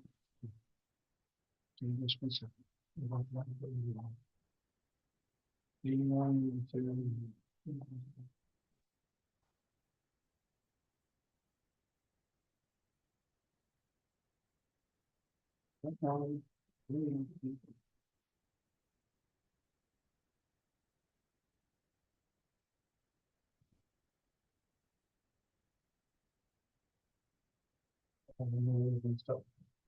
You see if I do. Oh, they are. They're right there. They're right there. No, that's fine.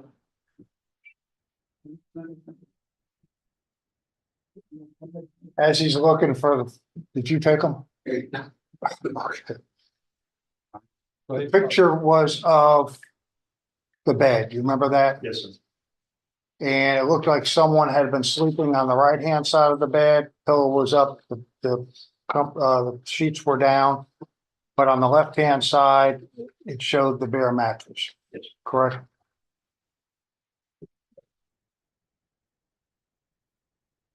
And I show you what has been entered in.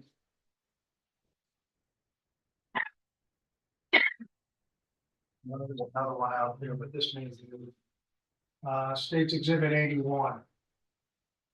Is that what you were testifying about? Yes, sir.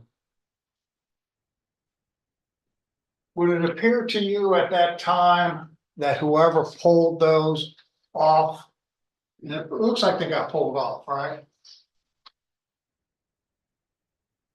This is State's Exhibit 82. That they probably weren't handcuffed at the time? Because if you were handcuffed, you wouldn't have been able to pull those off, right? I would disagree with that. Not necessarily that they were pulled off by the person that was handcuffed. So you're saying that the person that was attacking did that? I'm saying that's a possibility. Well, there's also a possibility that the person that did it probably wasn't handcuffed either at the time. Possible, huh? That the person who wasn't handcuffed did them? Yeah, like if she was in bed and they walked upstairs, okay, or whether it was a threat of violence or not, and they ended up in the bedroom, okay, because we know that, well, do you think that possibly she grabbed onto something to try to stop her from being handcuffed if she was on the bed at the time? Yeah. Or she could have also grabbed them while she was handcuffed. Excuse me? She could have also grabbed the sheets as she was handcuffed as well. Right, as she was trying to be handcuffed, right? Or while she was handcuffed, So she was on her back, possible. or she might not even been on the bed. True. Possible? Possible.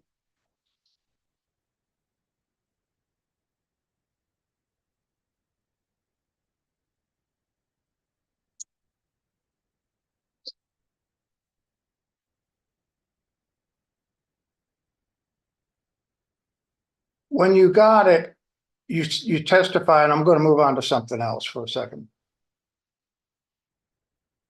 Who sent the items to off-ramp? Which items? Let's start with the first items. Mr. Middleton testified that there were some items sent for DNA designation. Not genealogy or anything like that.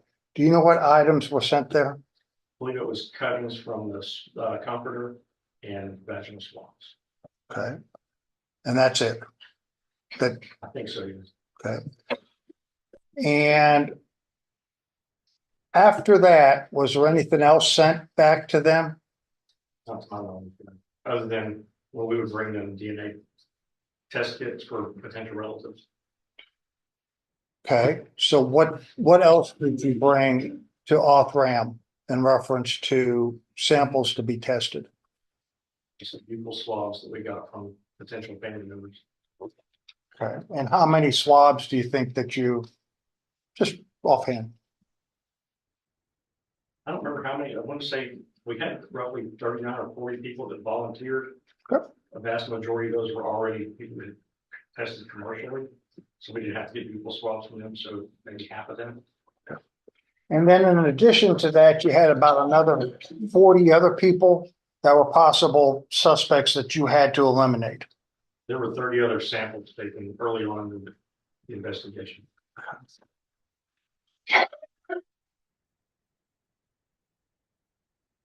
You had some known samples, correct? Unknown, so while you had a known sample and you had unknown samples, correct? DNA? I'm not understanding. All right, let me take a step back. At the time of this incident, they took samples from Miss Edwards, Yes, specifically at the autopsy. One was the vaginal swab, correct? Correct. One was the anal swab. Correct. And that was to see whether or not there was any evidence in their semen or anything like that, correct? Correct. And then they took nail clippings. Correct. And the pathologist talked about that nail clippings were done for see if there was a struggle. correct. What's your take on that in reference to, is that where a struggle may occur if there's anything under the nail clippings? Can. Scraping, It can. trying to fight defensively? Okay. And you took all those items, you being Beaumont Police Department, and started analyzing them, correct?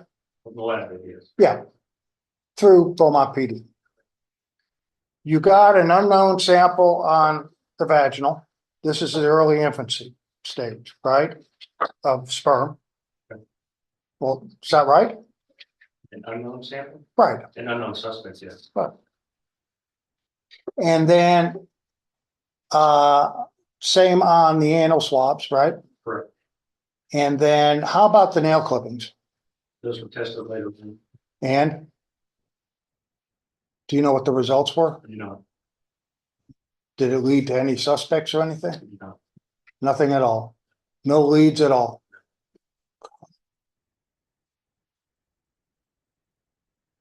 And you exhausted every lead and every person that had come up in front of you. And made known to you, correct? Yes. Do you know how many people tested, let's just say the vaginal swab, before DPS finally tested it in 21? Do I know how many people? Yeah, how many agencies? You had Cellmark, I don't know who all tested what. I know that the FBI lab was involved in some testing. right, Selmar, DPS Houston, DPS Austin. Off-Ram, Yes. and did you ever use Cellmark? I think we have in some other cases, not this case, but in other cases. And used in prosecutions relied upon their results. Yes.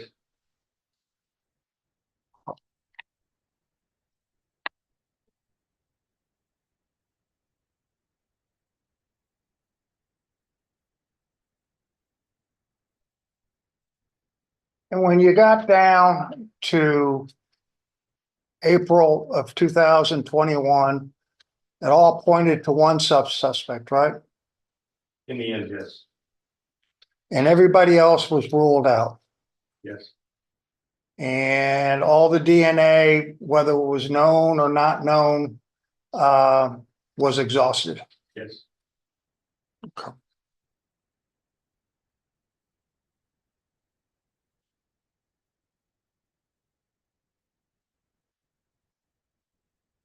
There was a lady here by the name of Melissa Weber, who was a senior DNA analyst for Cellmark. Do you remember her being called as a witness or part of the witness list? No, I didn't.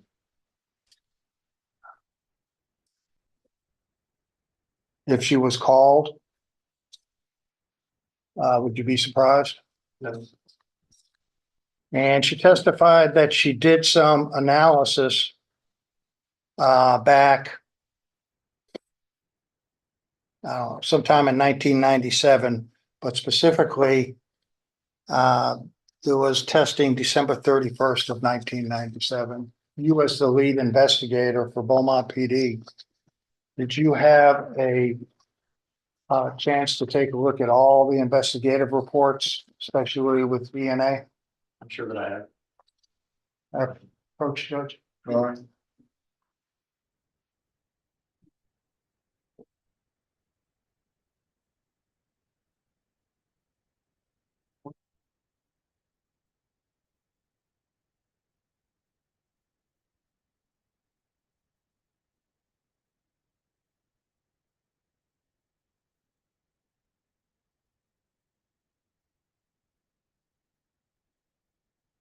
Showing what has been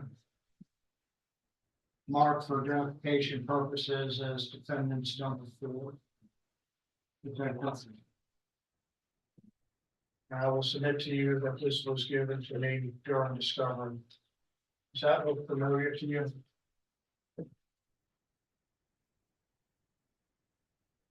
The lab report from someone.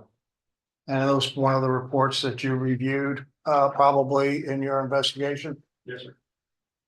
You see any corrections, modifications, anything? There are a number of those that have been admitted before, already, but it looks like all the other ones, there were many reports, were there not? Yes, sir. Right. Subject to any objections you have. I enter in defendants number 4. Defendant.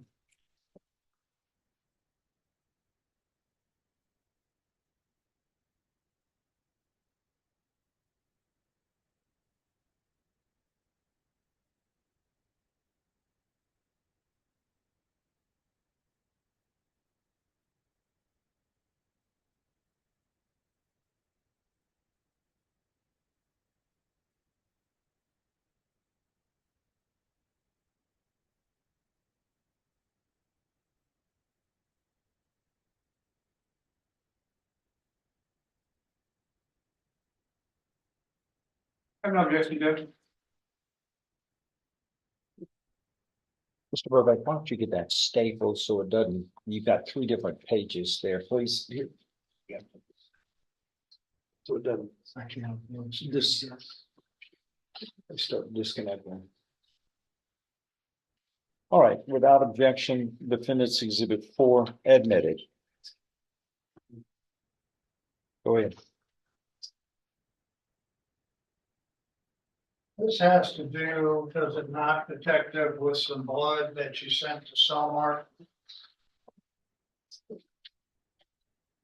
Yes, It had to do with the Sandy Sandlin yes, and a gland cancer, correct? correct. And one of the big things during here, there's been testimony that there's some things that cannot be identified, or DNA that is present that could not be identified, correct? Correct. And one of the things is a right fingernail from the victim with possibly scraping on it, correct? That no one could identify. Correct. And did you read the last sentence to the jury in the report that was done by Selmar by Ms. Weber? Lindsay Hansen cannot be excluded as a source of the DNA obtained from the right hand clippings. And that's the unknown DNA that no one could identify in the right fingernail clipping. The scraping. Right? Yes, Tell me about Glenn Hansen. he was one of the people early on the investigation that was given as a name for somebody to talk to him. He can essentially give an example. Would you be surprised that, oh, strike that.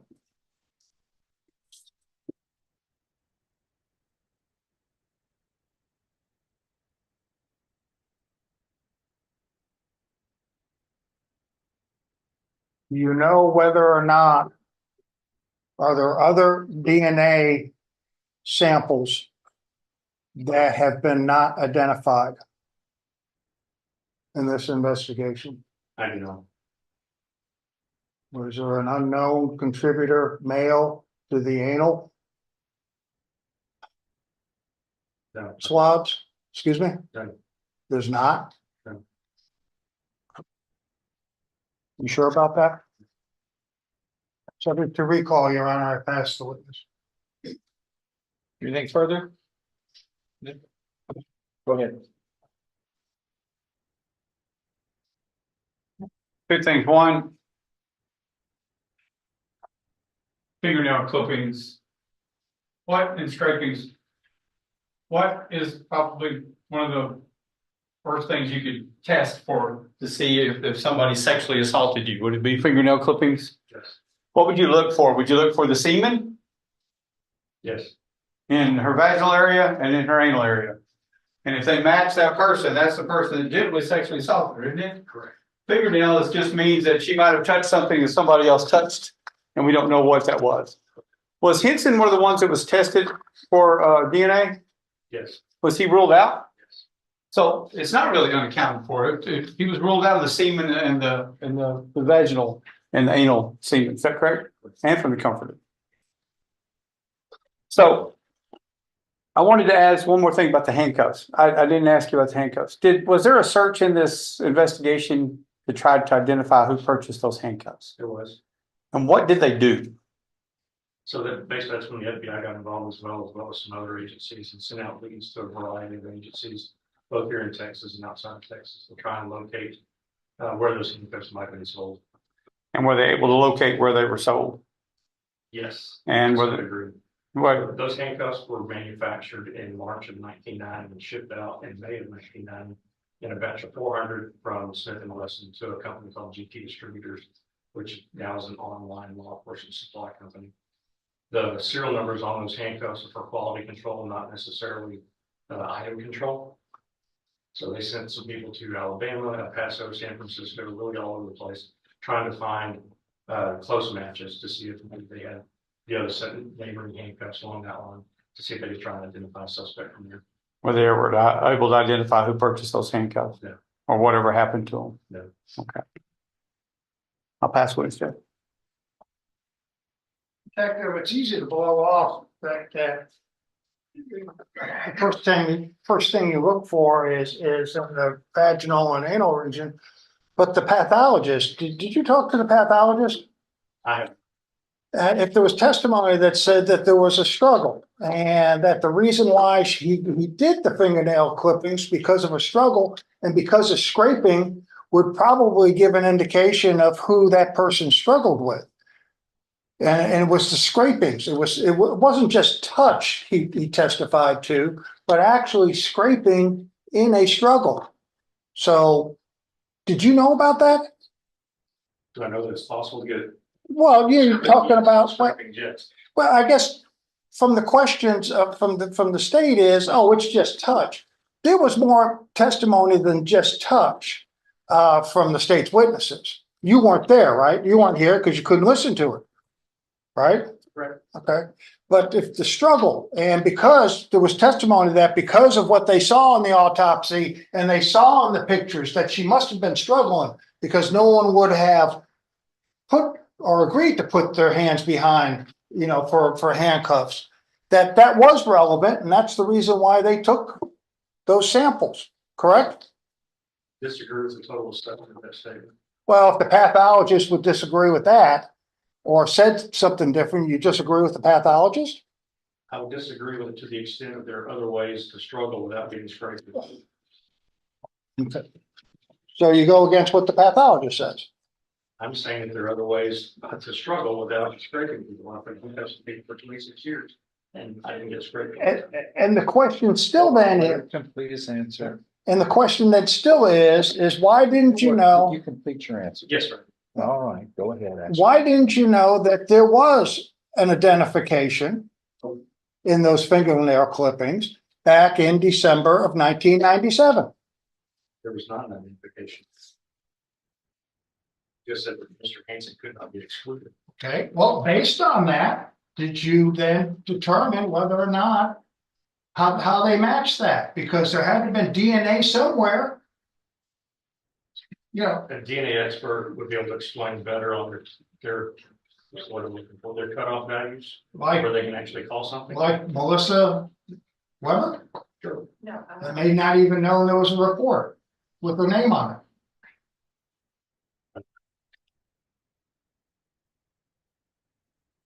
And maybe even DPS, possibly.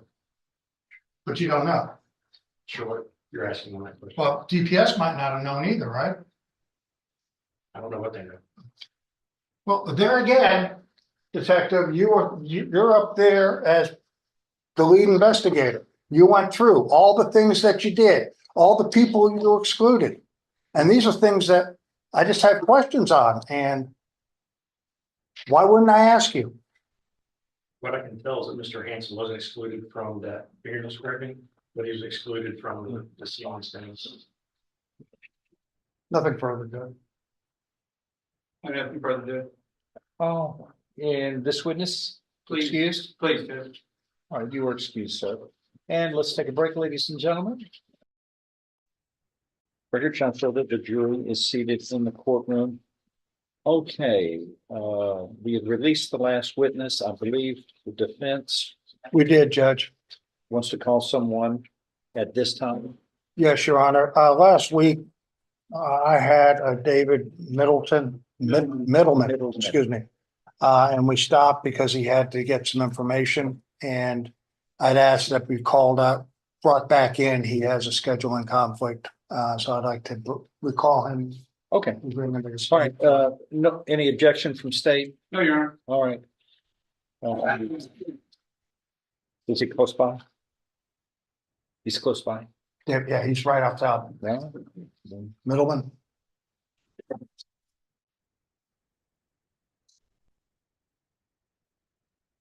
And you have him on cross-examination, is that correct? That's correct, Your Honor.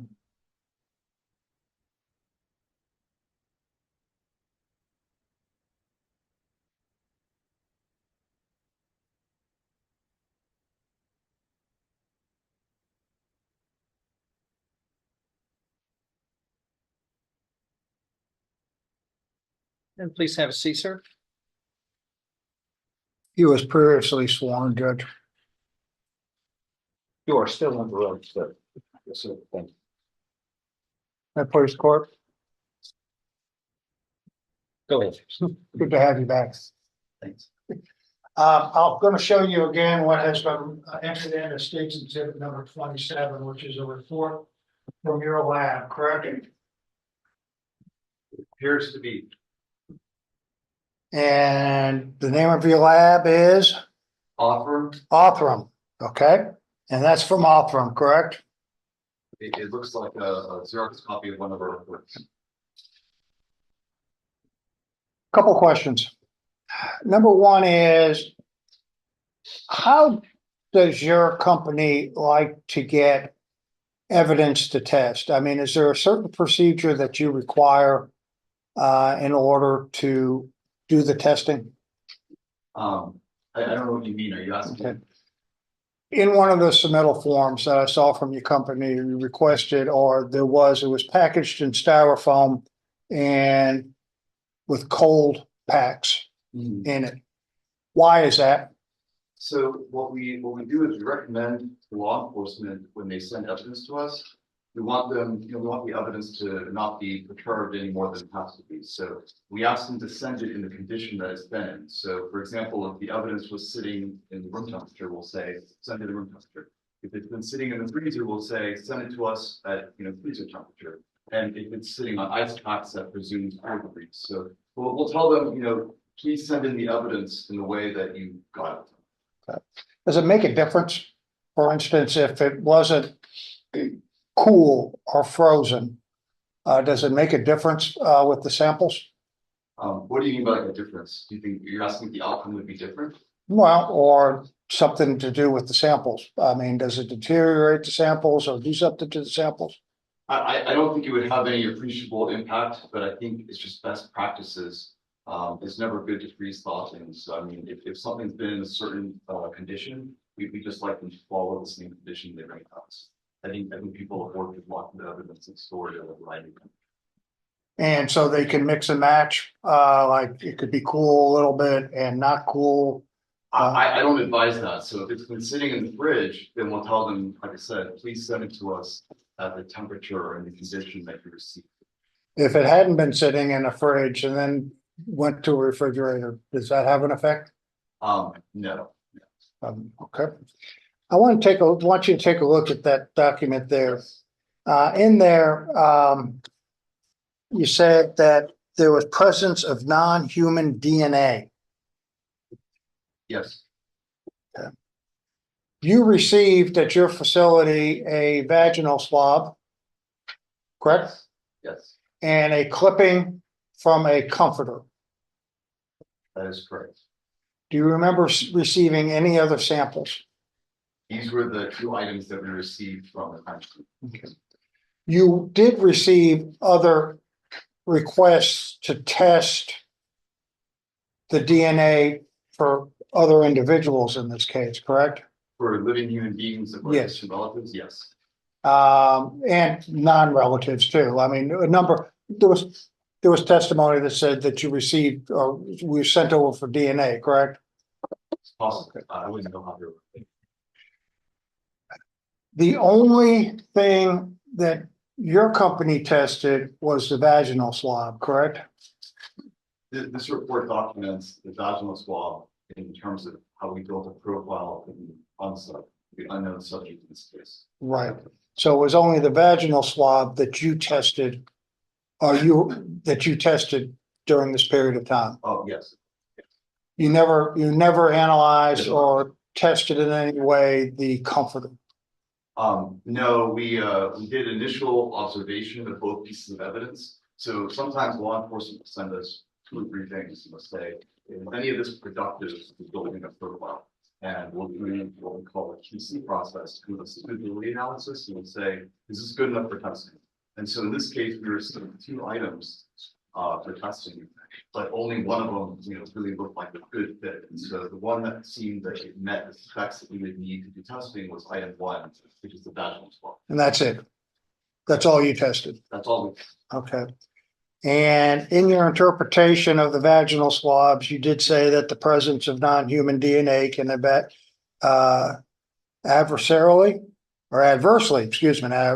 adversely impact genotype results, correct? And degrade the performance? Yes, it can make the performance a little tougher. It's a little harder to work the case. Okay. And reduce matching performance, but will likely yield a result usable by experienced investigative genealogy practitioners, right? Yes, and the reduced matching performance is what we meant. So degrade performance. But there was presence of non-human DNA in the vaginal. Yeah, which is common, particularly for cases that are decades old. And then someone picked up the samples from your lab. I believe it was, if they said April 19th of 2021, you wouldn't disagree with that. Yeah, the chain of custody log would reflect when an officer came in person, signed up. each time, if there was testimony that said you had this sample, and we know that you did the vaginal swab, each time they did send over another sample, blood, whatever it was for you to test, would it go against the vaginal swab that you tested? Or was it just DNA profiling? I don't. There was testimony that they sent many samples or individuals with samples representing samples to your facility. What would you be testing for? Just to try to get a DNA number, or I'm doing it in real simple terms. Oh, yeah, so if let's say an investigator meets someone and says, can you help us in this investigation? I've got a big family tree, I'd like to see if I can essentially eliminate a big part of the tree. Then what we could do is we could do what's called an elimination. We're not really looking at the DNA or learning anything about the DNA other than to say we can exclude this person in a sense. And that would be against the test that you did on the vaginal swab. It would be the against, results. yeah, it would be against the profile that we have generated from the crime solution. This case was item 1. Other than that, that's the last thing that you've done. There's nothing else. You didn't do anything after they took the samples from your facility in April 2020. No, the next time we were involved in this case, we were here. Thank you for coming back, passing it. To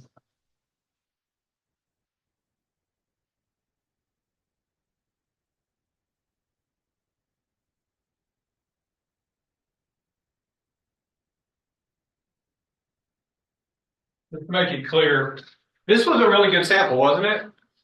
In State Exhibit 127? Yeah, as I remarked in my earlier testimony, we like to see, 50% of the markers be readable. And here we had, almost 90% of the markers, 87% you can see there. So this is, I would say, on the very high end of information. And then I just want to be more clear because a percentage is, it's like, what is 87%? It's over 500,000 markers. I mean, over 500,000 data points that create a lot of certainty over, who someone is and who someone is not. And just to remind everyone, and sorry if this was an earlier testimony, but CODIS, for example, has 20 markers. So we've collected over 500,000 markers. It represents probably one of the better profiles we've ever had. We work cases that are very old. Sometimes they're 100 years old. We have a person identified over 100 years old. So some of these are very tricky cases. This was not one of those cases. Thanks, sir. I'll pass it. Nothing further.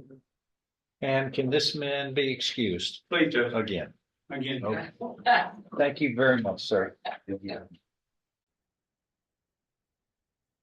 And raise your right hand. Do you solemnly swear or affirm that the testimony that you are about to give shall be the truth, the whole truth, and nothing but the truth? So help you God. I do. And please have a seat, ma'am. Thank you.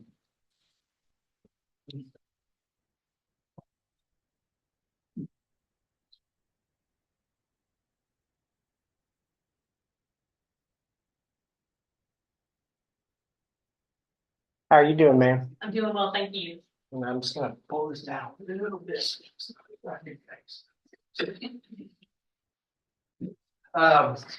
Do me a favor and tell us who you are and what you do. My name is Tanya Dean. I'm a DNA section supervisor at the Texas Department of Public Safety Regional Crime Lab in Houston.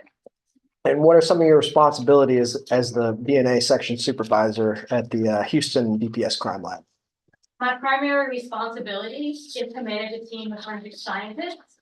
I oversee their casework, output, casework expectations.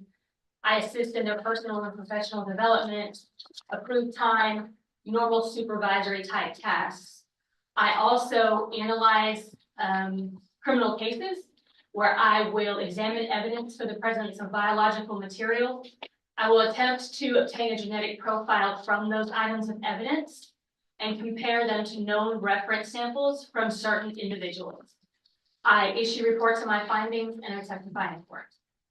And is this the first cold case you've ever worked? It is not. In fact, you and I have worked a cold case together before, haven't we? Yes, sir. So tell me a little bit about kind of your training and education that qualifies you to talk about DNA forensic profiling? I have a Bachelor of Science degree in cell and molecular biology with a minor in chemistry from Texas Tech University. I have been employed with the Texas Department of Public Safety as a forensic scientist for over 18 years. During that time, I have gone through the required training program that is very intensive at DPS. We do a lot of reading. We do a lot of observation of senior analysts. We will practice on mock samples and eventually obtain independent authorization to perform both biological testing and genetic analysis. We are required to attend at least 8 hours of continuing education a year, which I have done. And I also have a license from the Texas Forensic Science Commission. And you have in fact brought one of the forensic scientists under your supervision here today to observe you. Is that true? She is one of my co-supervisors, yes. Okay. And so have you testified in court a number of times? I have. Have you testified in courts in our county a number of times? I have. And have you testified in this specific court a number of times? Yes, I have. Testified in federal court? Yes, I have. Have you also gone to crime scenes? Yes. In what capacity do you go to crime scenes on occasion? When I first began my career at DPS, we did have a crime scene response team. They disabled that in probably about 2018. But when requested, typically by the Texas Rangers, we would come out and offer our assistance and expertise in crime lab and DNA type processing as it pertains to crime scene analysis. Okay. So you said that one of your responsibilities at the Houston Crime Lab or the DPS Crime Lab in Houston is to receive biological samples for DNA comparison. Yes. And explain to me what it is that you're doing when you're trying to make comparisons and how you go about that. So typically it's going to depend on the type of case and what I'm looking for. Sometimes we're looking for possible blood stains. Sometimes we're looking for possible semen stains. Sometimes we're looking for situations just where somebody may have touched something or come into contact with something. So based on the request and the case circumstances, I might do some testing to determine if something is blood or semen. I might swab things, take cuttings of items, and eventually send those on for DNA analysis. At the end of that process, I get a picture representation of the genetic profile from those items of evidence and also from known reference standards from individuals. At that point, then I can do a comparison of those pictures to determine if maybe they're the same or similar. Now, those picture representations, are those kind of like big graphs? Yes. And what are those called? They're called electropherograms. And we call them EGs sometimes? Yes. And do those, the jury has already heard from a number of folks that work in your field in this trial, but are those usually representing the number of repeats at a specific location in the short tandem repeat? That is correct. And so when you get these charts or these graphs, they have peaks, right? Yes. And then you, as the analyst, will then compare those peaks to see if there are discernible profiles from it. Yes. Okay. So tell me a little bit about your process for when you receive some sort of biological sample at the lab.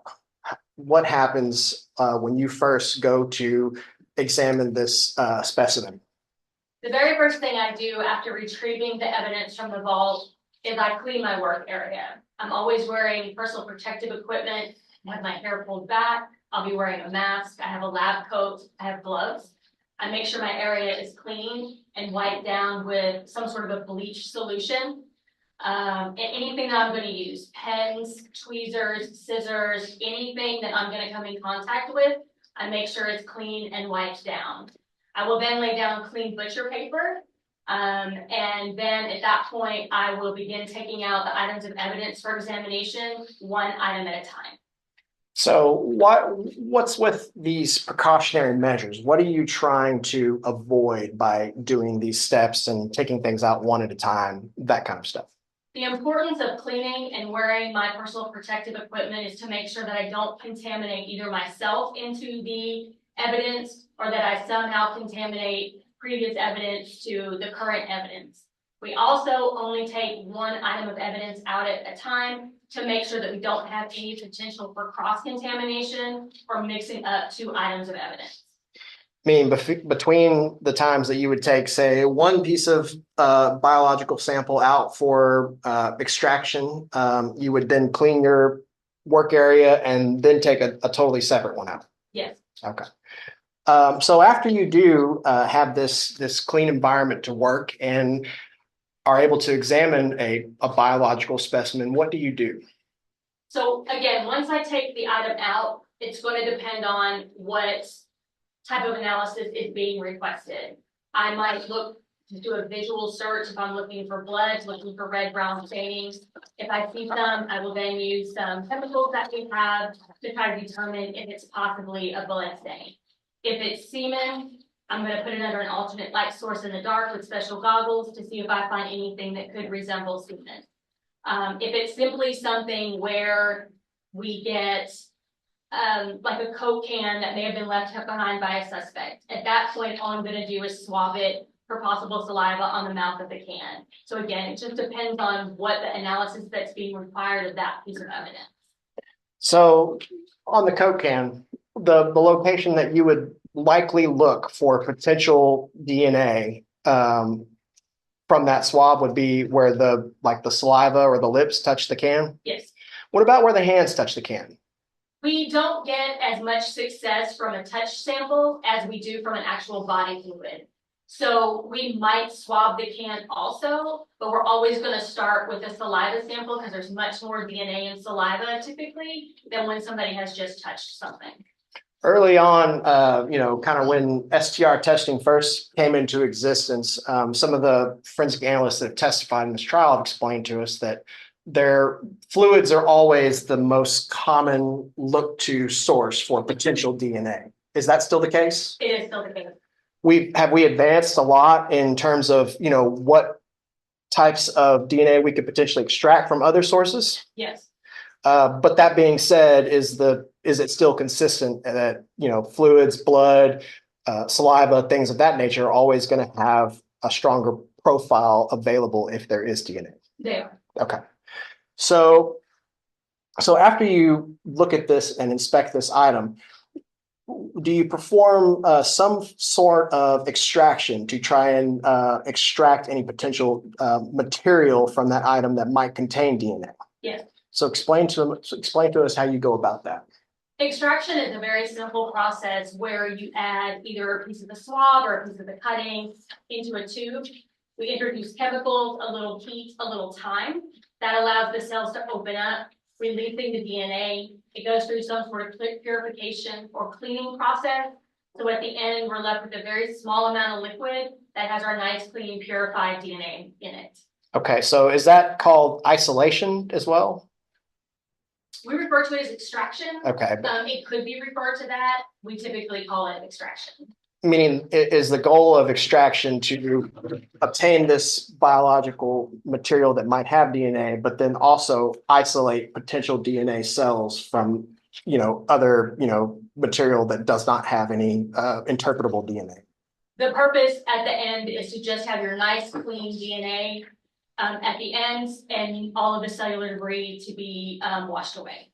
And is that where PCR comes into play? That's the next step. Okay, so what is that? So the next step is one form of PCR, which DNA analysis functions under a Goldilocks principle. In order to get the best picture at the end of the process, you want to make sure you have just enough DNA. If I have too much, then the picture looks terrible. If I don't have enough, I have an incomplete picture. So step 2 is a PCR process that allows us to count the amount of DNA that we have in our sample. The next step is where we do the actual Xeroxing and multiplying of the areas of the DNA that we specifically want to take a look at. And what are those areas that we want to take a look at? What do we refer to those as? Those are the STRs. Okay, and explain to us what that means and why it is that those are so important in your field. So short tandem repeats are areas along the DNA that repeat in a sequence of 4. So it could be 4 A's, and we're looking at how many times a person has that repetition of 4 A's along that specific area of the chromosome.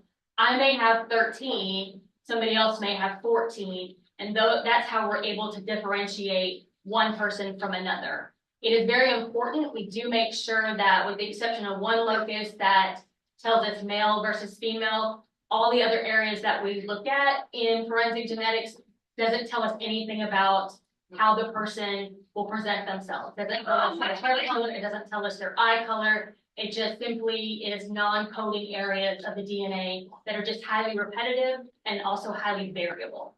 Okay. And so why do you need to, you said Xerox, why do you need PCR to basically make millions of copies of these small segments of short tandem repeat DNA? Because even with a sample where you have a high amount of DNA, you have a very nice saturated blood stain, there is still limited amount of DNA. So you need to make more copies so that you can see exactly what the profile looks like. Also, during the amplification process, fluorescent tags get added to the areas of DNA, and that is what leads us to our picture at the end of the process. Okay. So, and then when you said that there's these STR regions or loci, we looked at some reports from early 2002 from Cassie Carradine. I'll tell you what's marked as or admitted as states at 138. Right here, is this referring to some of those loci that you test as well? Yes. They have these weird numbers and letters, don't they? Yes. Now, over time, has the number of loci that our labs are able to test increased? Yes. So how many currently, well, first of all, is it dependent on what type of kit you use? It does. Okay, so what is a kit and what is it used for? A kit is what is used at that amplification step, at that molecular xeroxing step. Okay, and so the kit that we're talking about that you used in this particular case, what is that? It's called Investigator 24. Duplex or something like that? And how many loci does that kit usually test? We have 23 locations that we look at. Okay, so that gets you above the threshold for what CODIS requires for profiles to be entered into like the FBI database? Yes. Okay. Okay, so with that being said, then when you start to look at these SGR profiles and make comparisons, how do you go about that? The first thing that I do is I always look at my evidence profiles before I look at my known profiles. I don't want to be biased by what I see in my known profiles to then make maybe the wrong association in my evidence profiles. So the first step that I do is I look at my evidence profiles and I have to do what we call characterize it. Is it a single source profile, meaning there's only one contributor in this profile, or is it a mixture, meaning that I have DNA from multiple people? And then at that point, I can put it into the software that we have and make our comparisons and get our statistical calculations. So this software, what is this called? It's called StarMix. Okay. When did your lab start using StarMix?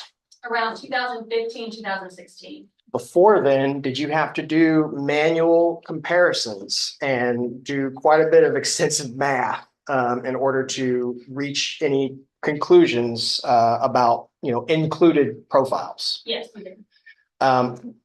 Is StarMix does StarMix essentially use analytics and data to repeat that same process? Yes. Okay. And what is StarMix most helpful for when you are trying to discern whether a profile is a mixture and how many potential contributors there might be? So we decide as the analyst how many contributors we think is in the profile, and we input that into the software. The two main things that StarMix does for us is it helps determine which combination of this genetic information goes together. So it's most likely that this genetic information went to person 1 and this genetic information goes to person 2. And after that, once it's done that, if I have a known sample, I will tell the software to compare this known reference sample to the calculations it's done, and it ultimately will give me a likelihood ratio of whether or not the evidence could be explained as having come from that individual or not. Okay, so to this point, the jury has mostly heard about exclusions. What is an exclusion? An exclusion is when there is no genetic information from an individual in a genetic profile. Okay, so meaning that if you have a known and you have something to compare it to, that you are, the exclusion would essentially mean that the evidence, the comparing profile, it's excluded from being a match from this known. Yes. Okay, now what about inclusions? You said that there's a likelihood ratio. What is that? So the way we report our statistics is we compare how likely one scenario is versus another. So typically in a criminal case, it's going to be how likely is our person of interest a contributor to this profile versus him not being or her not being.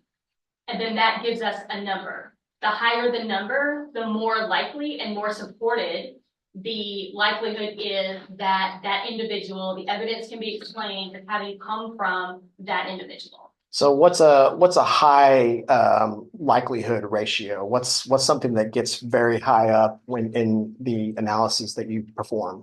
So I can't speak to what I consider high or consider low, but I will say a likelihood ratio of 1,000 and above does lend support to an inclusion. Okay. We do see numbers up to an octillion or a non-million, which is 27 or 30 zeros behind a number. So some of these numbers can get quite large. Yes. Billions upon billions upon billions. Cool. But the minimum number that you need for purposes of being able to make a potential inclusion is what now?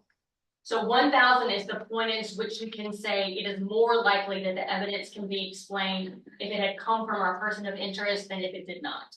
Okay. And so I guess let me ask you if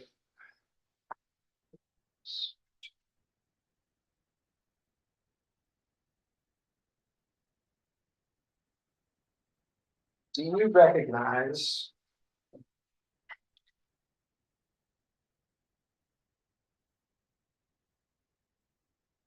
what I've got marked here is states 151, or do you recognize what that form is? Okay. Is that a form that looks like it was completed with the chicken scratch of a Brandon Bess, Texas Ranger that we know? Yes. Yes. And what is that? What is the date of that form? 4/19/2021. And are those forms essentially the submission forms to your lab? They are. And are those completed at the time that the submitting agency or the submitting officer brings that evidence to drop it off at the lab and be placed on hold? Yes. And are they required to identify the specific items that they're submitting? Yes. Are those items typically inspected at that time? No. Okay, so if the item is received in sealed condition, it just stays in sealed condition until the specific analyst, such as yourself, would then be able to inspect the item. Yes. Okay. We'll offer 151. I don't have it. I don't have it. No objections to 151 here. It is admitted.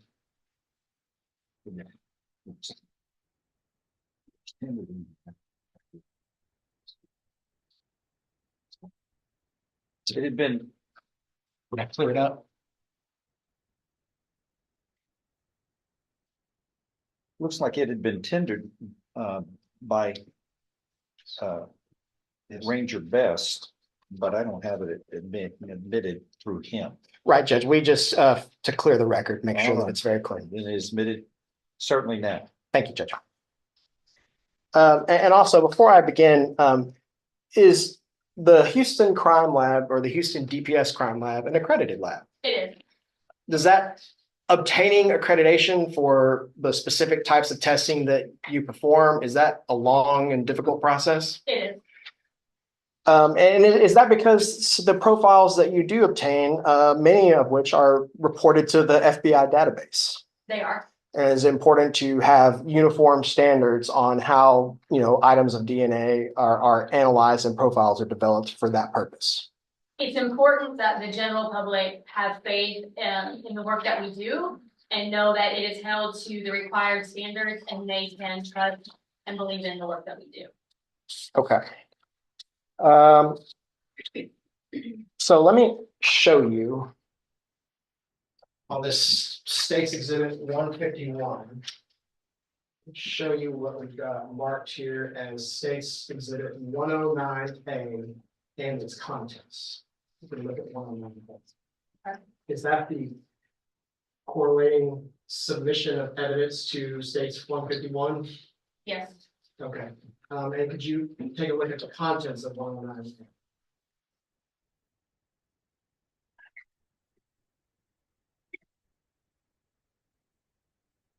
Do you recognize those items or their initials on some of these items as being received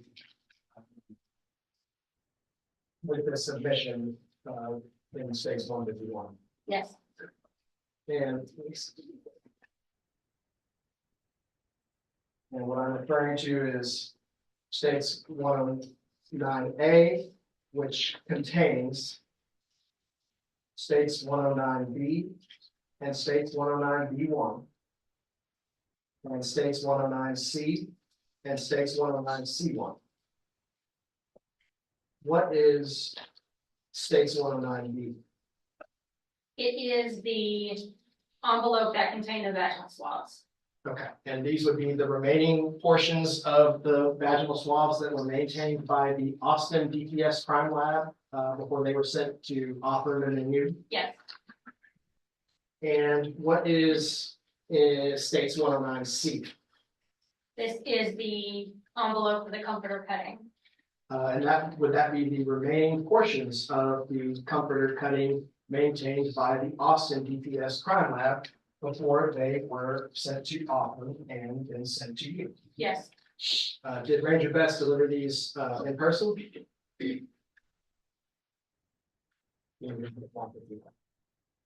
Yes. Okay.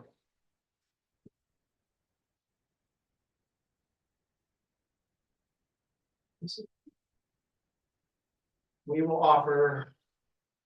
What did you open 109A and its contents and then begin to process these items for potential extracting DNA? Yes. And were they was 109A and its contents provided to you in a sealed condition?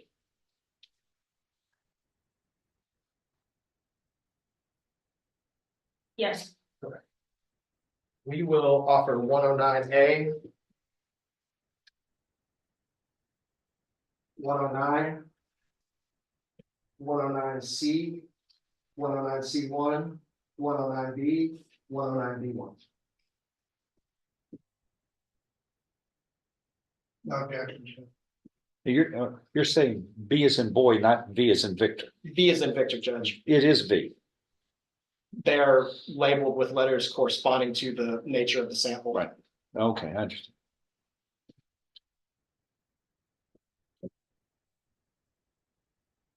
Without objection, they are admitted. Shortly after, did you also receive some other items that I think may have already hit it into evidence? Submission form for this.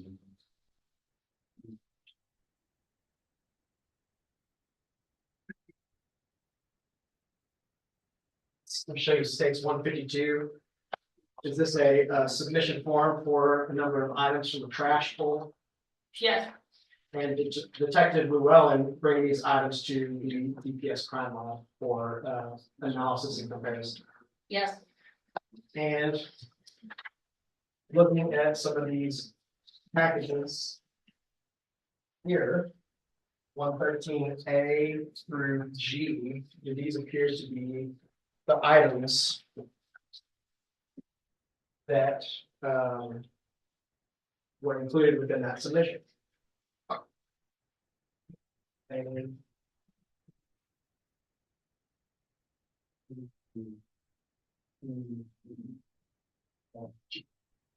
Yes, okay, I think my medicine bottles is long.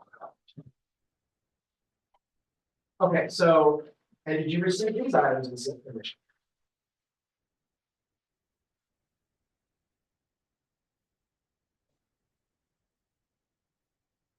yes. Okay, so take me through, these are the, what I just described here is, all of the states 113A through G. And then, states 109 and its contents. Were those the first two submissions that you received in this case? Yes, And when evidence is submitted to your lab, is there a lab number that is generated? yes. What was the lab number that was generated for this case? HOU 2104-06292. Okay. So when you receive these items, tell me what you did as far as looking at them, inspecting them, and then discerning whether or not there were any potential swabs that you could take that might produce relevant DNA evidence. Based on the submission form, I knew that some spoons and dental floss and a plastic fork had been submitted. I knew that those were going to be my best items of evidence to start with, because hopefully those had saliva on them, increasing the probability that I'd be able to get a usable profile. So there was some medicine bottles and some envelopes and stuff like that. Did you look to those first for any potential DNA evidence that could be, produced from them? No, I did not. Is that going back to the same kind of theory that we talked about earlier, that you want to look for places where there's bodily fluids that have, remained on that particular item? Yeah.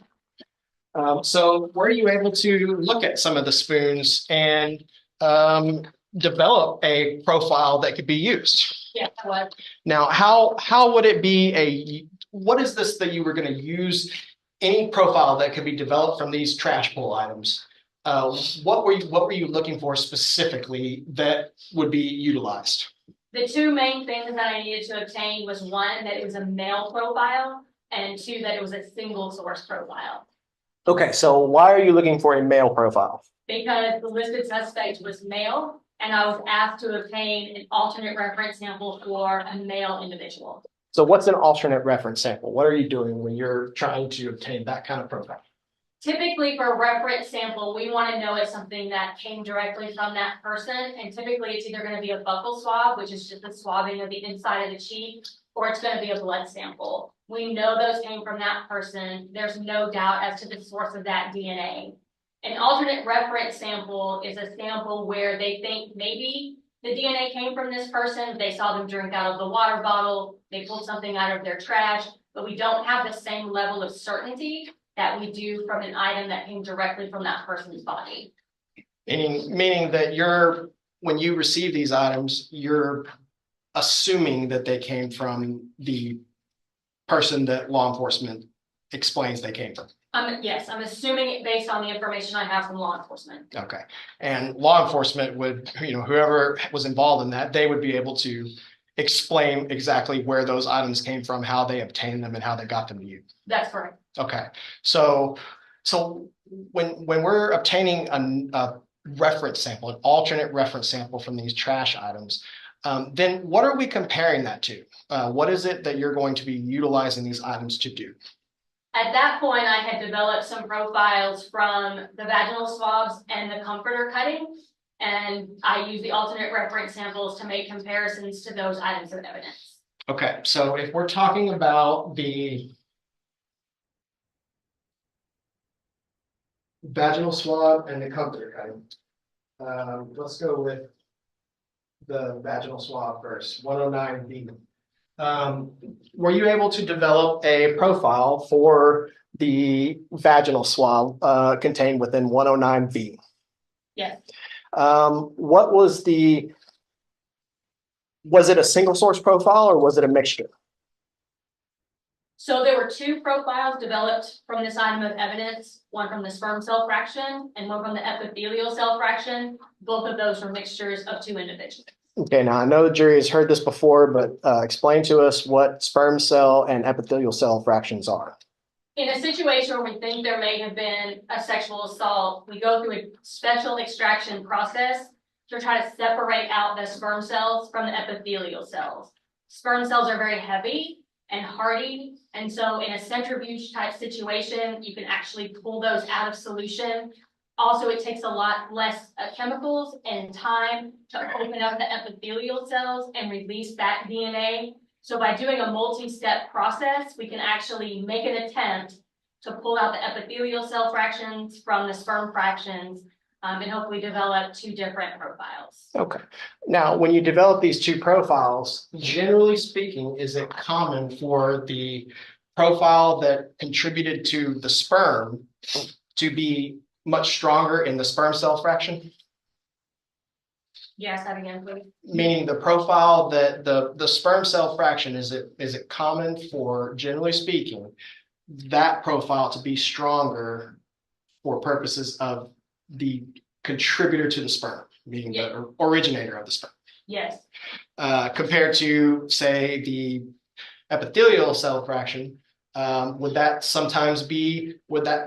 sperm, the profile that contributed to the sperm, be much weaker? Yes. Why is that? Because again, the purpose is to separate out those types of cells. So you've got the sperm cells in one fraction and the epithelial cells in the other. So your hope is that you've got a lot of DNA from one person in one sample and a lot of DNA from the other person in the other. In an ideal world, you would have a single source from the sperm profile and a single source from the epithelial profile, wouldn't you? In an ideal world. Does that ever really work out like that? Very rare. Most of the time, it's some form of mixture, correct? Okay. Okay, so you were able to pull a profile that was a mixture of two contributors from this vaginal swab. Is that correct? That's correct. Now, what about the comforter swab, 109C? Were you able to develop a profile from that item of evidence? You know what? I'm sorry. I need to correct myself. The epithelial cell fraction from the vaginal swab was actually a single individual. Okay, and let me clarify too, from the sperm cell fraction of the vaginal swab, you had a profile that included two contributors. Yes. Okay, from the epithelial cell fraction, was it a profile that was ultimately a single source identified as Mary Catherine Edwards? Yes. Okay. Now, what about the comforter, from the sperm cell fraction of the comforter? It was a profile interpreted as a mixture of two individuals. Okay, were these profiles similar to the profiles developed from the sperm cell fraction of the vaginal swab? We don't do evidence to evidence comparisons, so I can't speak to that. Okay, so what you're looking for is a comparison to your known and the profile that you developed from that specific item of evidence. Yes. Okay, so but there were two contributors to the comforter sperm cell fraction as well. Yes. And what about the comforter epithelial cell fraction? It is also interpreted as a mixture of two individuals. Okay. So now going back to the items of trash, were you able to obtain single source profiles, male single source profiles from those items of trash? Yes. Do you recall which items of trash you were able to obtain male single source profiles from? Ultimately, 3 of the spoons, I was able to obtain a single source male profile. And I tell you what, just so we can see what you're looking at here, I'll show you what's marked as State's Exhibit 156. You recognize what this is?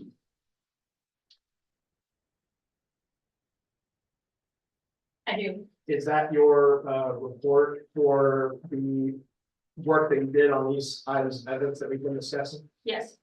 do you make that around the time or shortly after you perform your analysis and, reach the point of being able to compare profiles? Yes, And does it reflect your opinions based on the evidence and the work you? yes. We'll offer 156.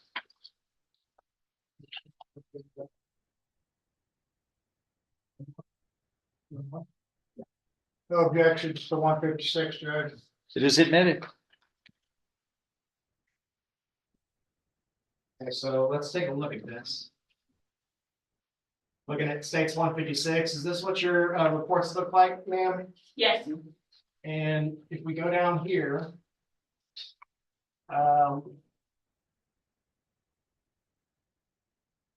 We're looking at for this first item right here, we're looking at the sperm cell fraction of the cutting of the comforter from the scene. yes, First of all, was there sperm detected on that item? yes. Back then, were you performing a test usually that included an assessment of whether there was sperm present? Yes. Do you always do that? We don't anymore. Okay, but if there was, for example, a question whether or not a sexual assault had occurred, would that be something that you still are able to do? Yes, So you've got these known profiles from these items, from these trash pull items like the spoon, right? yes, From that, are you able to develop a profile, an assumed profile or assumed reference sample for Clayton Foreman? yes, Okay, and when you compare the sperm cell fraction of the cutting of the comforter to the known profile for Clayton Foreman from these items of trash, what kind of conclusions were you able to reach? so the DNA profile from this item is interpreted as a mixture of two individuals. Assuming Clayton Foreman is the source of the spoon, the probability of obtaining this mixture profile, if the DNA came from Clayton Foreman and one unrelated unknown individual, is 96.1 septillion times greater than the probability of obtaining this profile if the DNA came from two unrelated unknown individuals. This likelihood ratio indicates support for the proposition that Clayton Foreman is a possible contributor to the profile. So there's evidentiary support for Clayton Foreman being a contributor to this profile in the amount of 96.1 septillion. There's evidentiary support that is 96.1 septillion times more likely if the DNA came from Clayton Foreman than if it came, and one unknown individual, than if it came from two unknown unrelated individuals. Correct. What's a septillion? It's, so that number would be 961 followed by 23 zeros. And did I ask you to assist in making some sort of chart that identifies how much a septillion is? Yes. And I'm showing you what's marked as States Exhibit 156A. Is this an accurate reflection of the likelihood ratio for that first item of evidence in your report that's admitted as States 156? Yes. Would it be helpful for the jury if they can see this and kind of understand how big the number is that we're talking about? Maybe. We'll offer 156A.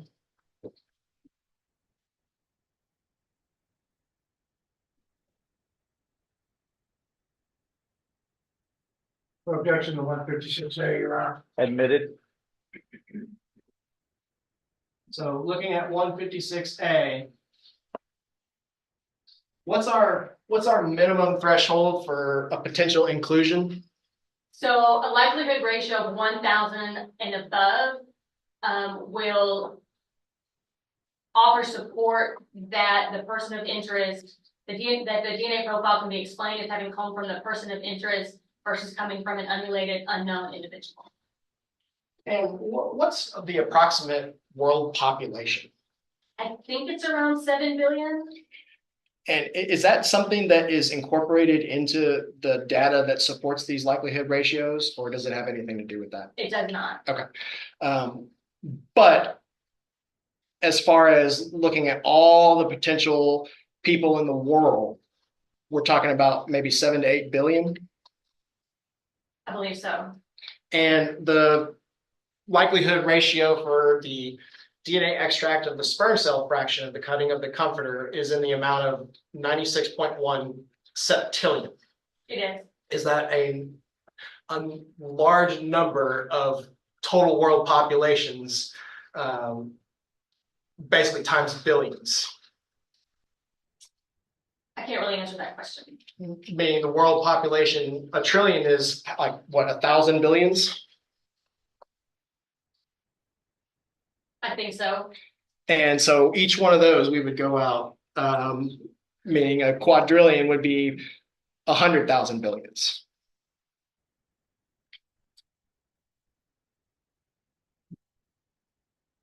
I don't think that's right.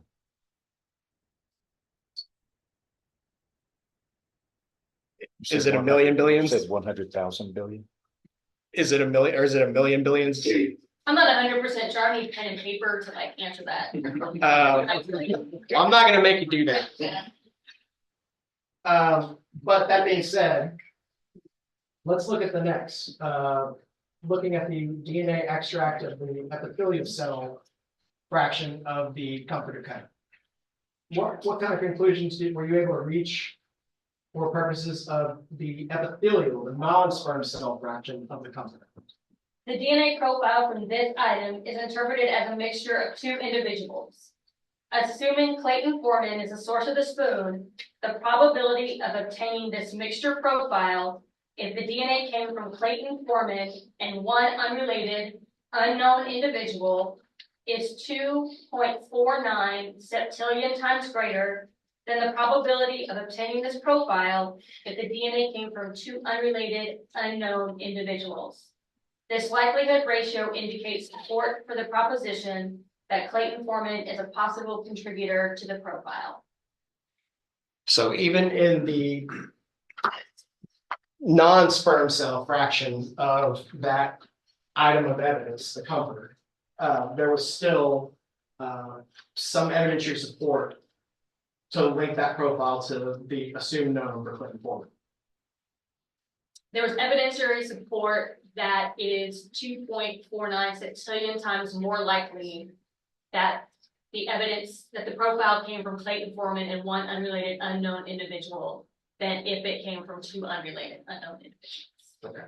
And 156B, is that a diagram of the likelihood ratio for that epithelial cell fraction of the comforter guys? Yes. And would it be helpful for the jury to be able to understand how many numbers there are involved in all this? Possibly. Off of 156B. No objection. No. Admitted.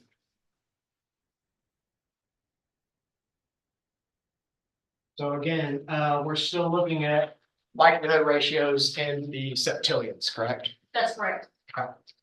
Now, what about the vaginal?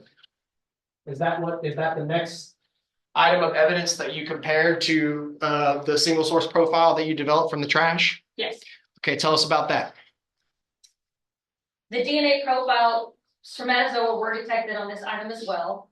The DNA profile from this item is interpreted as a mixture of two individuals. Assuming Clayton Foreman is the source of the spoon, the probability of obtaining this mixture profile if the DNA came from Clayton Foreman and one unrelated unknown individual is 213 septillion times greater than the probability of obtaining this profile if the DNA came from two unrelated unknown individuals. This likelihood ratio indicates support for the proposition that Clayton Foreman is a possible contributor to the profile. Now, let me ask you this. At this point, from the items of evidence that you've seen, did you have a known for Catherine Edwards yet? No, I did not. Okay, so when we're looking at Clayton Foreman and this other unknown individual, ultimately, do you later receive a blood evidence from the blood standard for Catherine Edwards and you're able to kind of update your conclusions? Yes. Okay. But as we sit right here, we have Clayton Foreman and one unknown individual, which would later be identified as Catherine Edwards. Yes. And your likelihood ratios are, for example, on this one, 213 septillion times greater than the profile being that of two unknown individuals. That's correct. And same thing with 156C. Is this an accurate accounting of your conclusions for the sperm cell fraction of the vaginal swabs? Yes, And would it be potentially helpful for the jury if they were able to see these numbers? potentially, yes. And so was that the sperm cell fraction of the vaginal swab, was that the highest probability ratio you had from these original analysis and comparisons that you did? Yes, Okay. Does that make sense if there were a sexual assault that was committed at the same time as the murder? can't really speak to that. But looking at for 156C? Yes.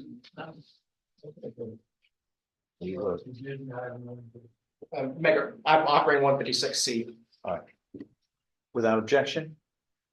It's admitted.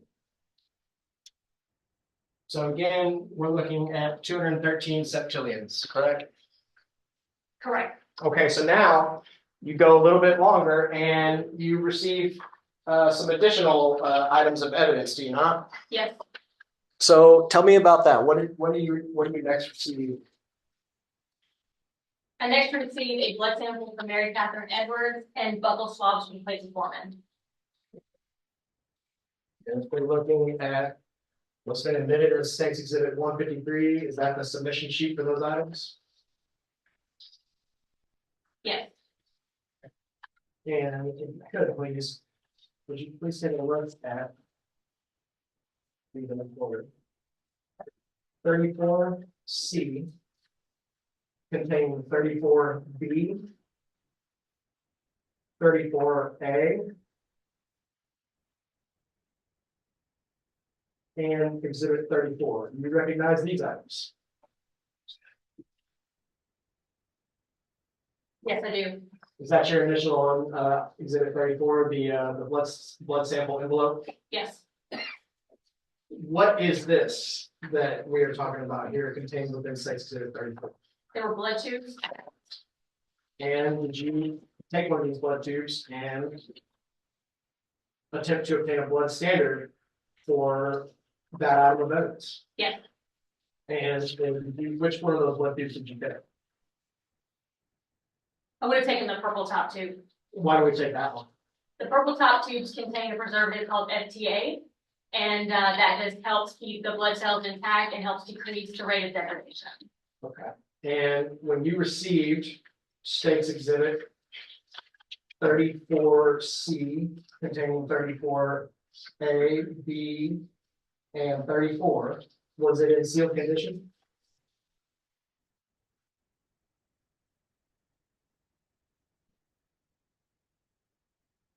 Yes,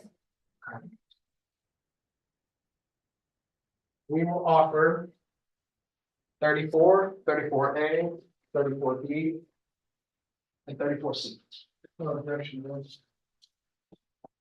Without objection, they are admitted.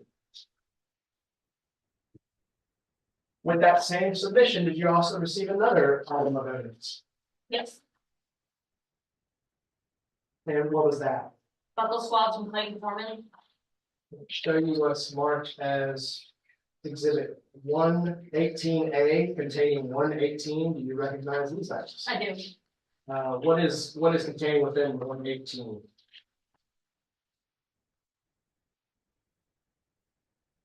There's a swab box two swab boxes with one swab each.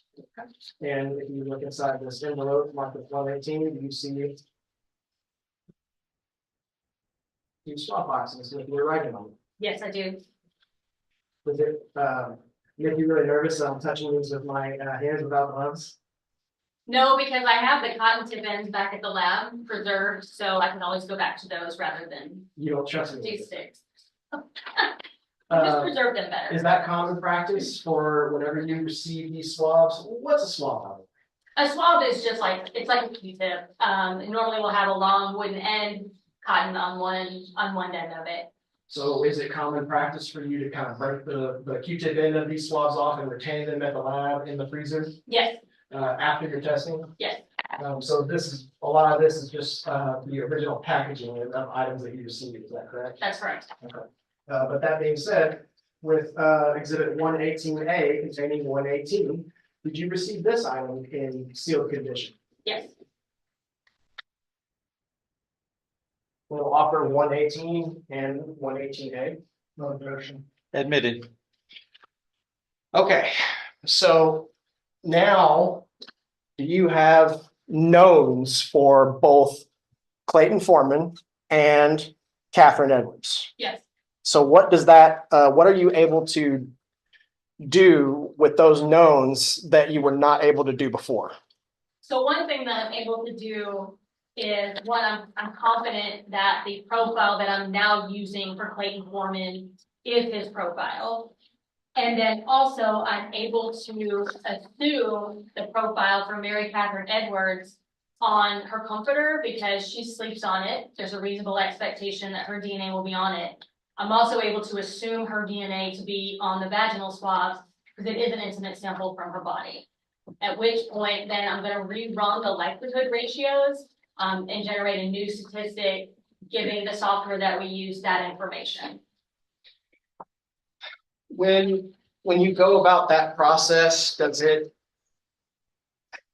having knowns help in creating strong profiles, or does it hurt? It helps to have a profile from an individual that you can assume. What it does is it helps tell the software, expect to see this profile in here, expect to see this genotype in here, know that this profile is in this evidence. And then it gives the software a better chance of, and with a higher probability, pair up the alleles for that second contributor. And it can be more confident that we know this DNA came from this person. It's extremely likely or unlikely that this DNA came from the second person. Okay, so if your first analysis was accurate and true, then would you expect the likelihood ratios to potentially be higher for those same comparisons now that you have knowns? It could be. That's certainly possible. So one of these items, 34, was whole blood, correct? Yes, And that was the blood from Catherine Edwards' autopsy. Or that's what you were told it was. yes. We've had a number of other people testify about what it was or wasn't. But that being said, how do you take a sample from whole blood that can be then compared for DNA? The first thing I'm gonna do is there are special cards that are made that also have preservatives in them. We'll put a couple of drops of that whole blood onto this card and we let it dry. Again, that's simply to maintain the integrity of the sample for any possible future testing. I'll then take a very small cutting of that dried card and then send it through the DNA process. And just looking at this item right here, is that your writing on it? In red, yes it is. Okay. 6/23/21. Yes, Okay. So you take a blood card and are able to develop a profile for the assumed known for Catherine Edwards. Now, what about from the swab from Clayton Foreman? How do you develop a profile from that? just take a very small cutting. There's so much DNA on buccal swabs, you can take about a 1/6 or an 1/8 of the swab and then put it through the extraction or the whole DNA process. And then you develop a DNA profile at the end of that. Okay, so now you're, after you've received these new items of evidence and you've gone through your intake of the items of evidence and amplification and separation, quantification, and all those things that we've talked about, do you then issue a new report with new findings? Yes. And what are we comparing these knowns to? Are the items that you're comparing them to still the comforter and the vaginal swab? Yes. Okay. And this one here, I'll show you what's marked as State's Exhibit 157. You recognize what this is?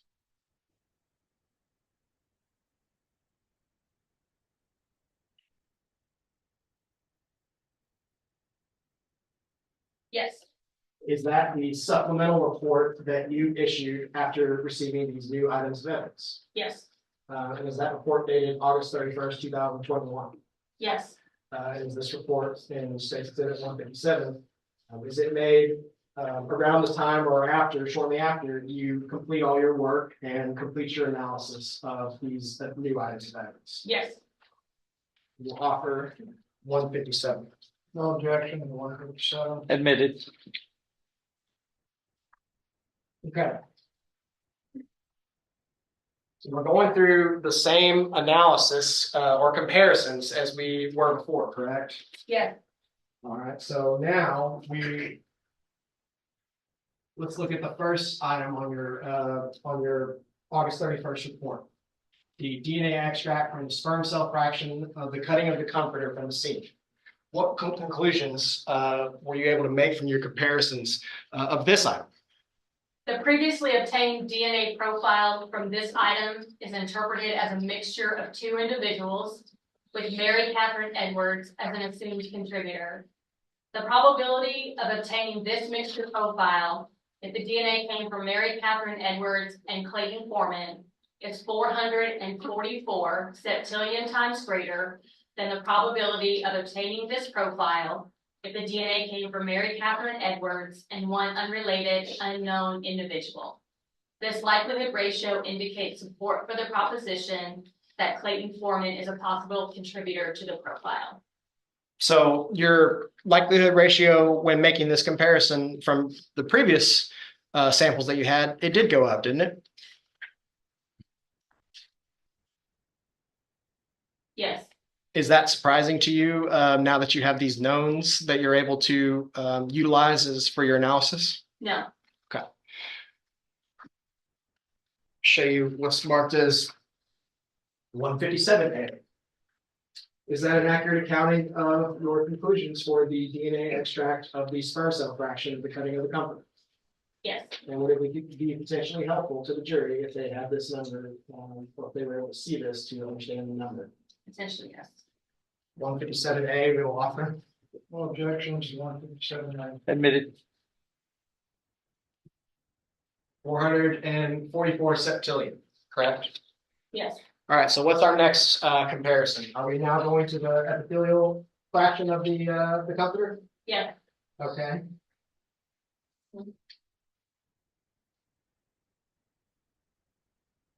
What do we got? the previously obtained DNA profile from this item is interpreted as a mixture of two individuals, with Mary Catherine Edwards as an assumed contributor. The probability of obtaining this mixture profile, if the DNA came from Mary Catherine Edwards and Clayton Foreman, is 61.1 septillion times greater than the probability of obtaining this profile if the DNA came from Mary Catherine Edwards and one unrelated unknown individual. This likelihood ratio indicates support for the proposition that Clayton Foreman is a possible contributor to the profile. So again, your likelihood ratio increase from this analysis compared to the previous.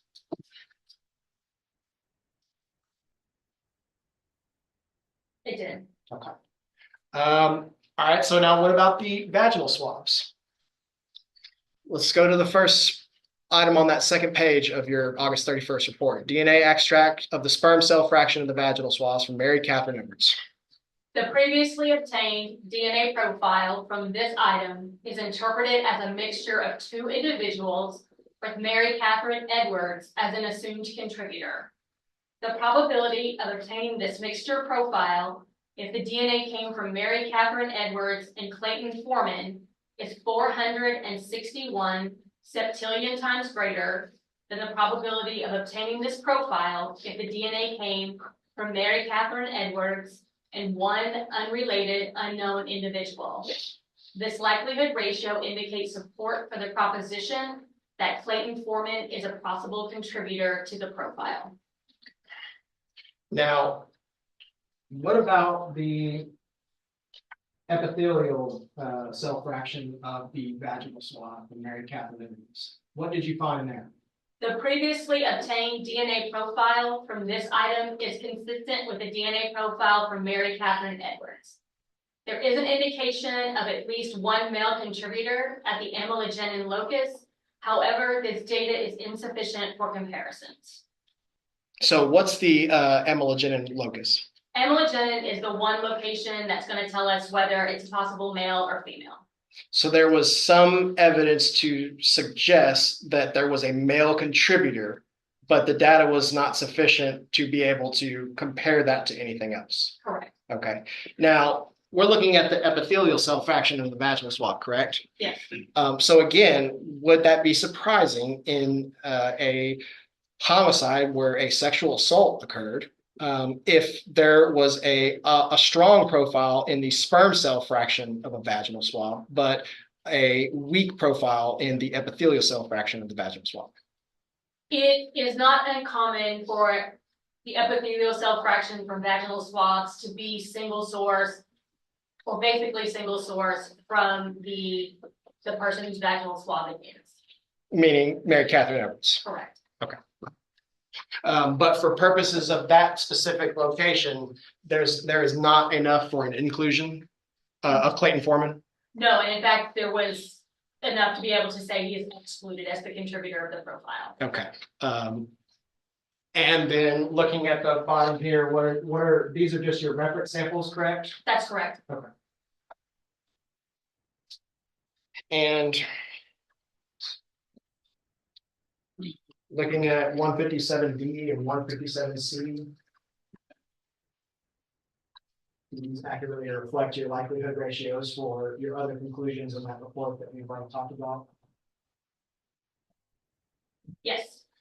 And would they be potentially helpful to the jury if they were able to see these numbers in bigger? Potentially, yes. We'll offer 157B and 157C. No objections to 1.7 B and C. They're admitted. You analyzed more stuff too, didn't you? I did. Okay, so let's talk about that. When was the next time you recall being asked to take a look at an item of evidence in this case?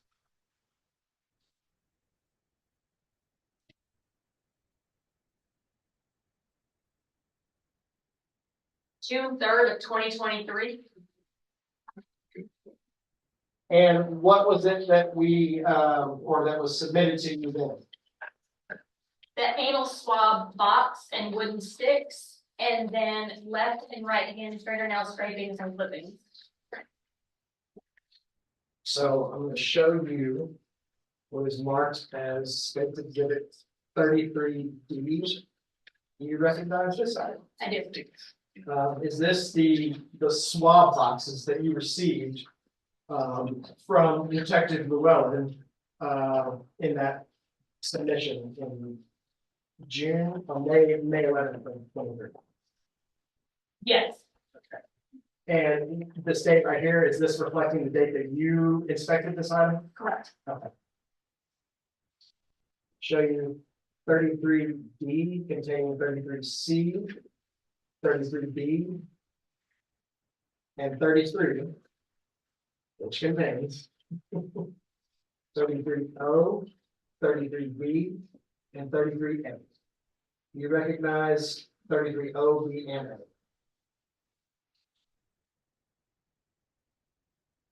Yes, I do. Now, were you asked to look specifically at the anal swab box 33A? Yes. But when you receive an item of evidence, do you document each of the items that you received? Yes. States 33B and its contents, was it in sealed condition when it arrived to you? Yes, it was. 33A, is that the anal swab that you, the anal swab box that you opened to look and see if there were any remaining samples?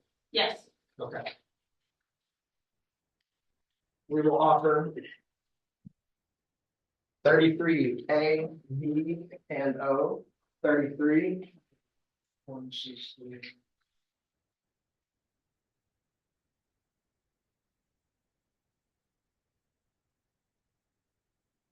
33 A, B, O, 33, 33 B, 33 C, and 33 D.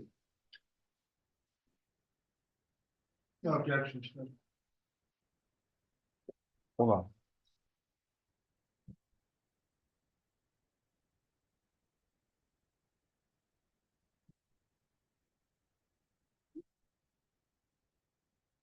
There's a B and a B, Judge.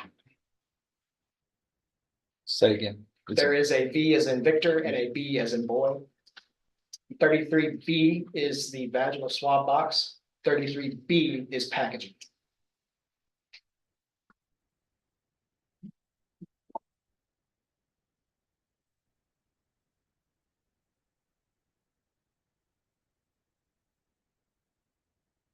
All right, so we've got 33 A, B, and O. A V and O. Again, corresponding to the nature of the sample. And 33 Then you have 33. B, C. You have 33 containing A, V, and O.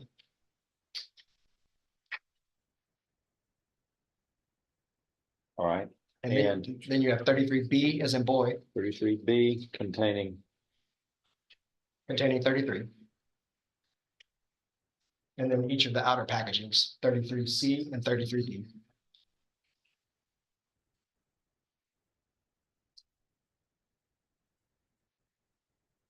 All right.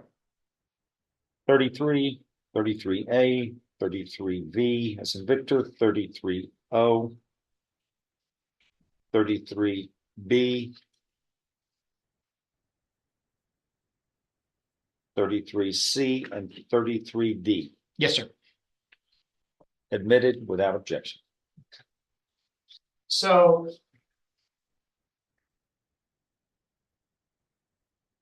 did you inspect the anal swab box to see whether or not there was any biological material in that box that you could take a sampling from?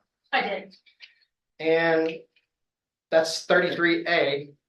What did you find? I found that the box contained 2 wooden swab sticks with no cotton tips. The sticks clearly had been broken off on one end. And we're looking at these right here. These are the sticks that are broken off. Yes, So there was no swab remaining inside this box right here, was there? no, they were not. So what did you do? So I swabbed just the ends of the sticks themselves, the broken ends, and then also the flaps on both ends of the box, just to see if there was any biological material that could have transferred from the cotton tips while they were in there to the box itself. In doing so, did you understand that this was kind of a long shot? Absolutely. Okay. Did you do anything with the oral or the vaginal swab boxes, other than inspect them and label? No, I did not. You already had a sample from the vaginal swab that you had already done comparisons on. Yes. Then you also received on 5/11/23, you also received a packaging from Detective Lewallen with fingernail clippings. Yes. Okay, tell me if you recognize this. States Exhibit 35B, containing clear plastic, packaging 35A, containing envelope 35, containing 2 separate envelopes, step 7 fingernail scrapings, right hand fingernail scrapings, left hand. Do you recognize these items? I do not recognize this, Okay. but I recognize. What's this? And for I'm the sorry. purpose of the record, that's 35B. Which for the record is The described outpost as, packaging. is that? That would be true of her. That she needs to answer that. 35B, is this the outermost packaging that I of this item that I showed you here.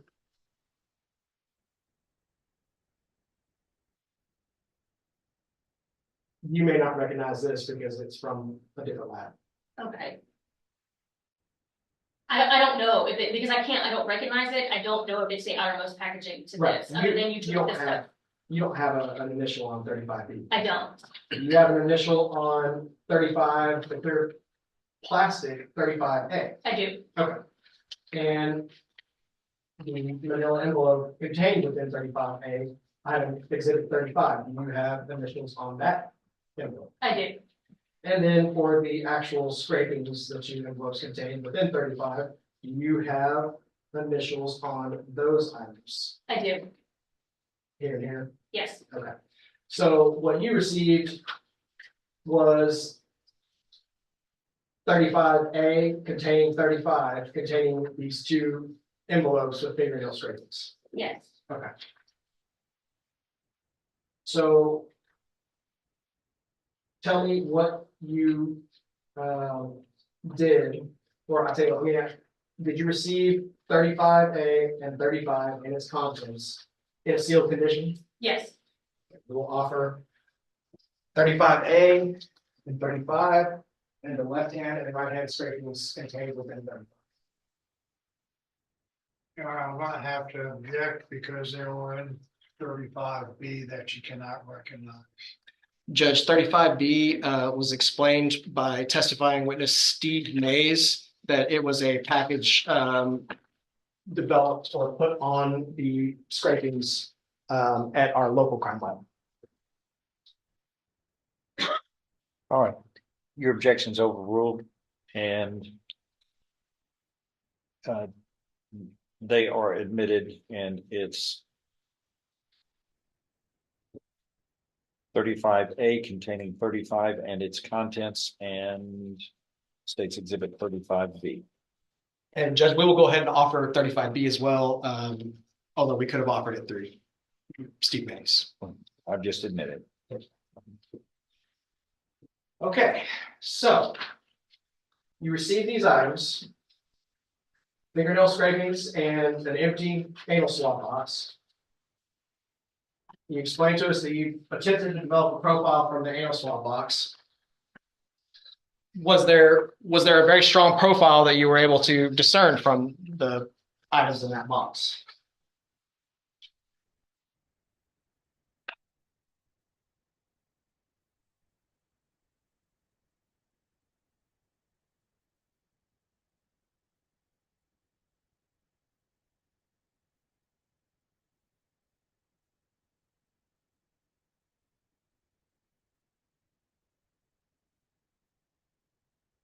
I was able to obtain a profile from the swab of the box and the sticks. And as you expected, was it not just a couple of contributors, but multiple? It was a mixture of two individuals. Okay. Were you able to ascertain a profile that could be compared from the swab of the interior of the sticks in the anal swab box? Yes. Now, was it a profile that compared to any of your existing samples or known profiles? Yes, I did. Okay, so what was the conclusions about the swab from the interior of that anal swab box? The DNA profile from this item is interpreted as a mixture of two individuals, with Mary Catherine Edwards as an assumed contributor. Based on the likelihood ratio result, Clayton Foreman is excluded as a contributor to this profile. Okay, so how are you able to discern a number of different lab numbers and markings on this box from over the years? I can tell by all of the markings and the writings that several people came into contact with this box. I don't know whether they were labs or medical examiners or law enforcement, but it does appear to have several people's initials on it. And is it a possibility that that unknown profile in the anal swab box would have been one of those individuals that had touched them over the years. That's possible. We're talking about over 20 to 30 years worth of this box going from one place to the other. Is that within the realm of forensic possibility? It is possible. Now, because you later obtained the last portion, the very last portion of the original anal swabs, do you not? I did. Now, that was not an exclusion of Clayton Foreman, was it? I did run a likelihood ratio that did indicate support for the proposition that Clayton Foreman is a possible contributor. Okay, so how, when we'll get to that in just a second, but how do you reconcile the swab box for the anal swab, it being an exclusion for Clayton Foreman, but the actual swab being an inclusion, or there is support for the proposition that he is a contributor to it? There are a lot of possibilities as to how DNA could have gotten onto that box. Again, it went through a lot of different hands. A lot of different people opened it and closed it. So just over the years, it just could have been exposed. In the early 90s, even the early 2000s, DNA was just in its infancy. Precautions weren't being taken by medical examiners and law enforcement personnel like they are now. They know to wear gloves, they know to wear masks, they understand the sensitivity of DNA analysis. That wasn't very well known in the 90s and the early 2000s. So it's just possible that it could have happened that way. There's a very sundry of reasons and things that could have happened. Did I give you a, oh, I think I put it. Let me go through this last item. Later, about a month or so later, did myself and Ranger Brandon Bess work with the Austin DPS crime lab, specifically this DNA section head there, Allison Hurd, to locate the original remaining samples of Catherine Edwards' anal swab. Yes. And do you recall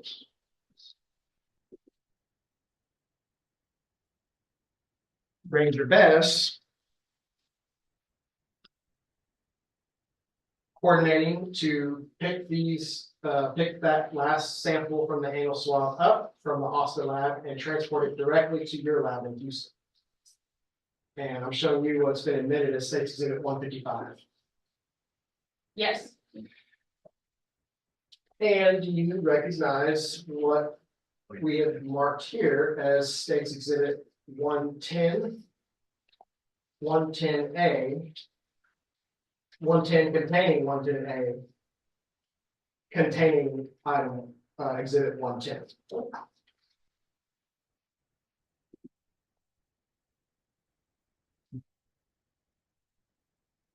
Yes, I do. Did you receive 110A, 110B, 110A, and 110 in sealed condition? Yes. Hold on. 110B is just showing up all of a sudden. You're gonna have to start on. Oh, you repeated 110 twice. I did, Judge. Let me ask you this. 110A, did you create this?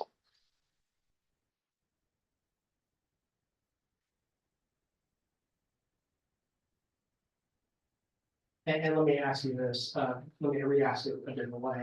Did I ask you to repackage the remaining portion of the anal swab so that you could send us the packaging for this item to be used at trial? Yes, you did. And did you, in doing so, have to package the swab inside of 110A, or the State's 110 inside 110A? No, 110A, I had it when I did the original analysis in July of 2023. I see. So I think that it came like this from Austin. It just wasn't labeled by anybody I see. from And them. the packaging that came from Austin was 110B. I think all three of those items came from Austin. This just didn't have any initials from anybody in Austin. When we package our cuttings, they go in a plastic bag also that don't have any documentation from us. So that could be what happened in this case, is that's just their normal storage practice. To put them in a plastic bag and they don't label them because the inside envelope was properly labeled. And I misspoke when I asked that, because in 110B and all of its contents, Oh, is that sorry. what you received from Austin DPS Lab? Yes, it was. And do you recognize Allison Hurd's initials on the top of this? I don't work with her. I wouldn't know for sure. I don't want to say yes. I don't know. Does this appear to be the Austin DPS Lab number? Correct. They have L numbers, right? They did, when this case was first brought to them. We don't change lab systems or lab information systems a number of times since then. Yes, But that being said, is this what you received, 110B and its contents, from Texas Ranger Brandon Bess in person delivery? yes. And when did you receive that? That would have been on June 16th of 2023. And does it appear as though there's some tape with some initials the day before that on this outer packaging? Yes, And 110B and its contents, 110A and 110, did you receive those in sealed condition when Texas Ranger Bass delivered? yes. Okay, we will offer 110B, 110A, and 110. No objection. Admitted. Okay. There's the last item of evidence that you received on this case, is that correct? That's correct. Okay, so let's talk about what you were able to discern from these items. Did you prepare a report after you received these supplemental items of evidence? Yes, it did. And is that report dated July 25th, 2023? It is. And I'll show you what's marked as State's Exhibit 158. Does that appear to be a true and correct copy of your report? It is. And is that report made around or shortly after the time that you complete your analysis and complete your work? Yes. We will offer 150. No objections to 150. Admitted. Okay, so let's talk about your July 2023 report.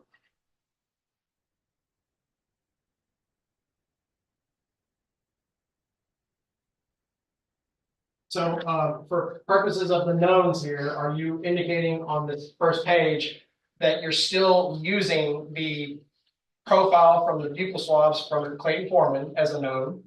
Yes. And you're still using the blood card that you prepared from Catherine Edwards' blood as a known? Yes.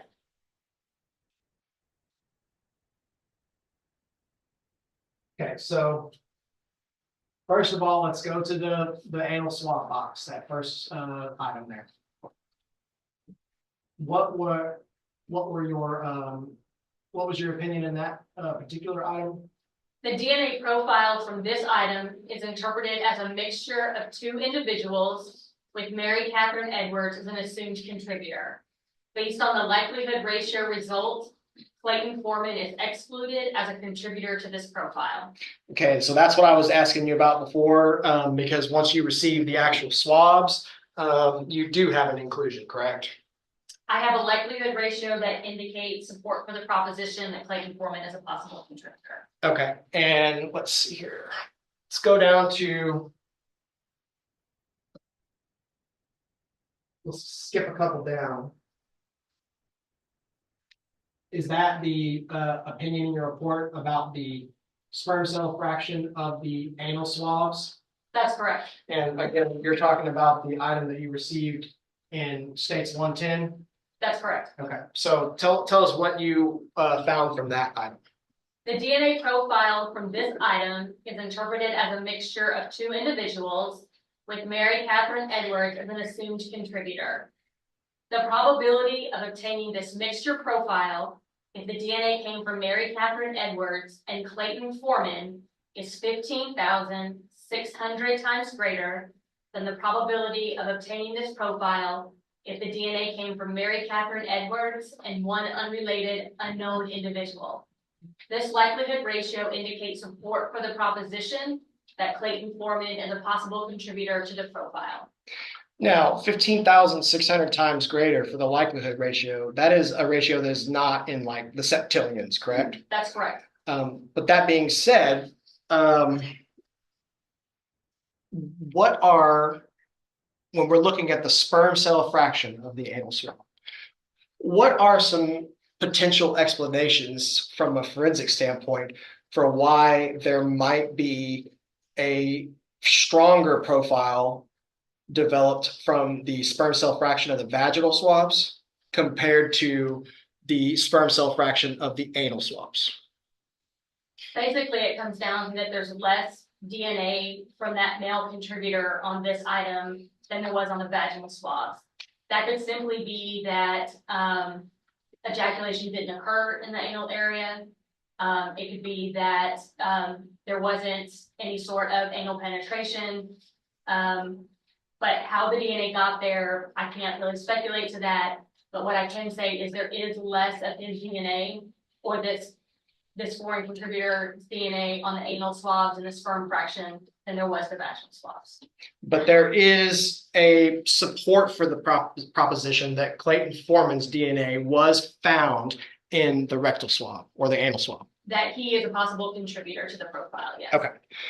And so if this contributor, Clayton Foreman, had, say, ejaculated vaginally, but then sexually assaulted Catherine Edwards anally, would that be one possible explanation for why the profile or the likelihood ratio might be different from the sperm cell fraction of the vaginal swab compared to the sperm cell fraction of the anal swab? That's one explanation, yes. Is, well, let me ask you this. The epithelial cell fraction, the non-sperm cell fraction from the anal swab. What did you find there? A single source profile? Yes, and the DNA profile is consistent with the DNA profile from Mary Catherine Edwards. Okay. Now, what about the fingernail clippings? Going back up here a little bit, did you attempt to extract DNA from the right hand and left hand fingernail scrapings of Catherine Edwards? Yes, I did. And what were your findings pertaining to the DNA extract of the swab of the left hand fingernail scrapings and clippings from Mary Catherine Edwards? The DNA profile from this item is interpreted as a mixture of two individuals with Mary Catherine Edwards as an assumed contributor. Based on the likelihood ratio result, Clayton Foreman is excluded as a contributor to this profile. And what about for the same for the right hand fingernail scrapings and clippings from Mary Catherine Edwards? The DNA profile from this item is consistent with the DNA profile from Mary Catherine Edwards. Okay, so the right hand was a single source, whereas the left hand was a mixture, but Clayton Foreman is excluded. That is correct. Now, let me ask you this. From a forensic standpoint, if Catherine Edwards was found with her hands handcuffed behind her back, from a forensic standpoint, would that potentially be a reason why she would not have a lot of foreign DNA under her fingernails?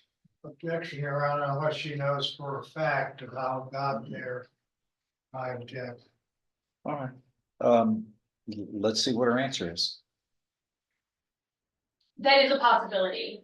If there was not enough time for the victim to come into physical contact with the suspect, whether it be she was bound or there was a weapon that subdued her, it's possible that she would not have the opportunity to collect any foreign DNA under her fingernails from her assailant.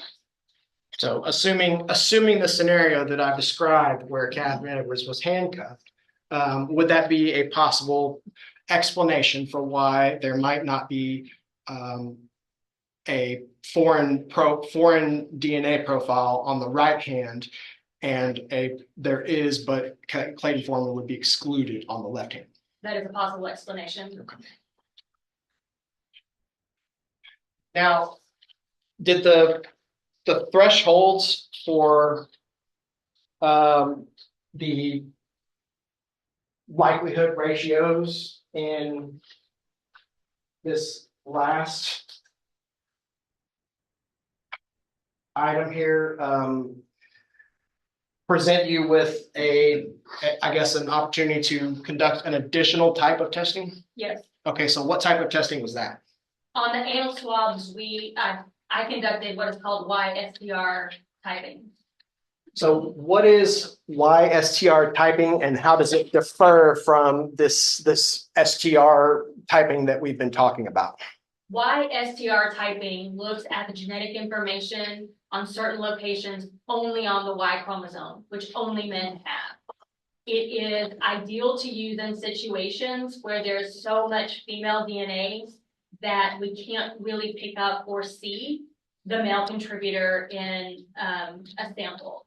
And so due to the low level of that second contributor or that male contributor on the anal swab, I decided to utilize this technology to see if I could obtain a YSTR profile on the anal swabs. The reason why we don't start at YSTR profiling is DNA is unique to each individual except for identical twins, which is why we always like to start there first because we can normally tell one person from another.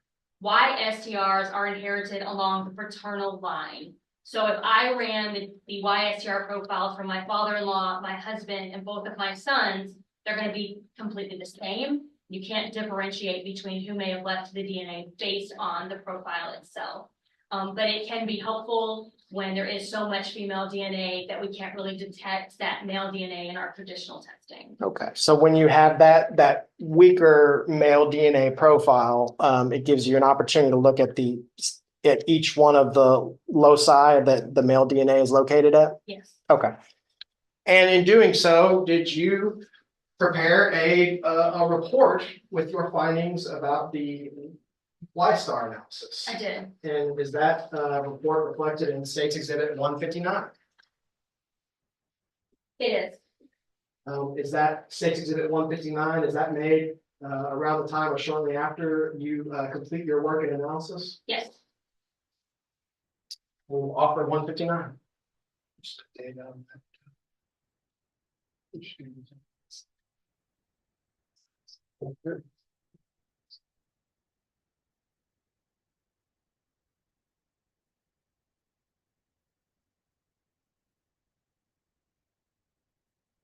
No objection to 59, Judge. It's admitted. 159. 159. 159 is admitted. 59. Ms. Dean, so let's take a look at your final report here. Were you able to obtain a Y-star profile for comparison? Yes. And what were you comparing? The profile, the Y-star profile is developed from the sperm cell and epithelial cell fractions of the anal swabs? Yes. And not the anal swab box, correct? But the actual swabs that you obtained from Austin? Yes. Okay, that's 110. Yes. And what kind of conclusions did you reach for purposes of the sperm cell fraction of the anal swab? Before I start reading this, I would like to ask, do you want me to read every location? No, in fact, I would prefer if you didn't, and just explain that each one of those numbers and letters in sequence there, are those a loci or a location on the male DNA sequence that you were looking at? That's correct. Those are specific locations along the Y chromosome that we're looking at. That's all those are. And so as to those specific locations, what were your findings? The partial YSTR profile from this item is interpreted as originating from a single individual. Clayton Foreman cannot be excluded as a contributor of the male DNA profile the following loci. At these loci, the selected profile is found in 0 of 16,388 total individuals within the database. In addition, any paternally related male relatives of Clayton Foreman may not be excluded as the contributor of this male profile. So are you taking the known profile from Clayton Foreman's buccal swabs and comparing it to the profile of male DNA at each one of those locations? I did have to generate a YSTR profile from the buccal swabs for Clayton Foreman, and then I used that profile to do a comparison to the YSTR profile from the anal swabs. I see. And is there a little bit different of a process for generating a YSTR profile from Clayton Foreman's buccal swabs? It's just amplifying with a different kit. Okay. And after you had that profile and you were able to compare it to the male DNA at each one of those locations, and your finding is that Clayton Foreman cannot be excluded. That's correct. Okay. Does Y-star have likelihood ratios and probabilities available whenever you are in your reporting, or is it that the person cannot be excluded is really the only conclusion you're able to make? Well, there is a database that we use, we were using at this time, and I did enter that partial profile into that database to see how many times that profile had been seen in that national database. It's a simple counting method, and at that point, as of July 25th of 2023, it had been seen 0 times out of 16,388 total individuals within the database. Okay. This is not necessarily a new type, a new concept, but it is a more recent type of testing that has been utilized in Yes. DNA analysis? Yes. Okay. So, and then what about the epithelial cell fraction of the anal swabs of Mary Catherine Edwards? The partial Y STR profile from this item is interpreted as originating from a single individual. Clayton Foreman cannot be excluded as a contributor of the male DNA profile at the following loci. At these loci, the selected profile is found in 0 of 16,388 total individuals within the database. In addition, any paternally related male relatives of Clayton Foreman may not be excluded as the contributor of this male DNA profile. Okay. So, was there any other additional testing that you performed in connection with this lab member? No. And the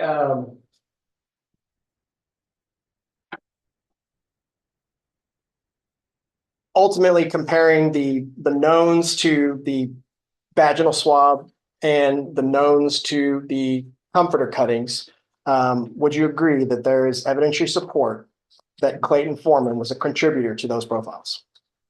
I would agree that there is evidence of the proposition that the evidence can be explained as having come from Clayton Foreman and Mary Catherine Edwards versus Mary Catherine Edwards and one unrelated unknown individual. And that the evidence supporting that proposition is in the septillions on some of your analysis. Yes. No further questions.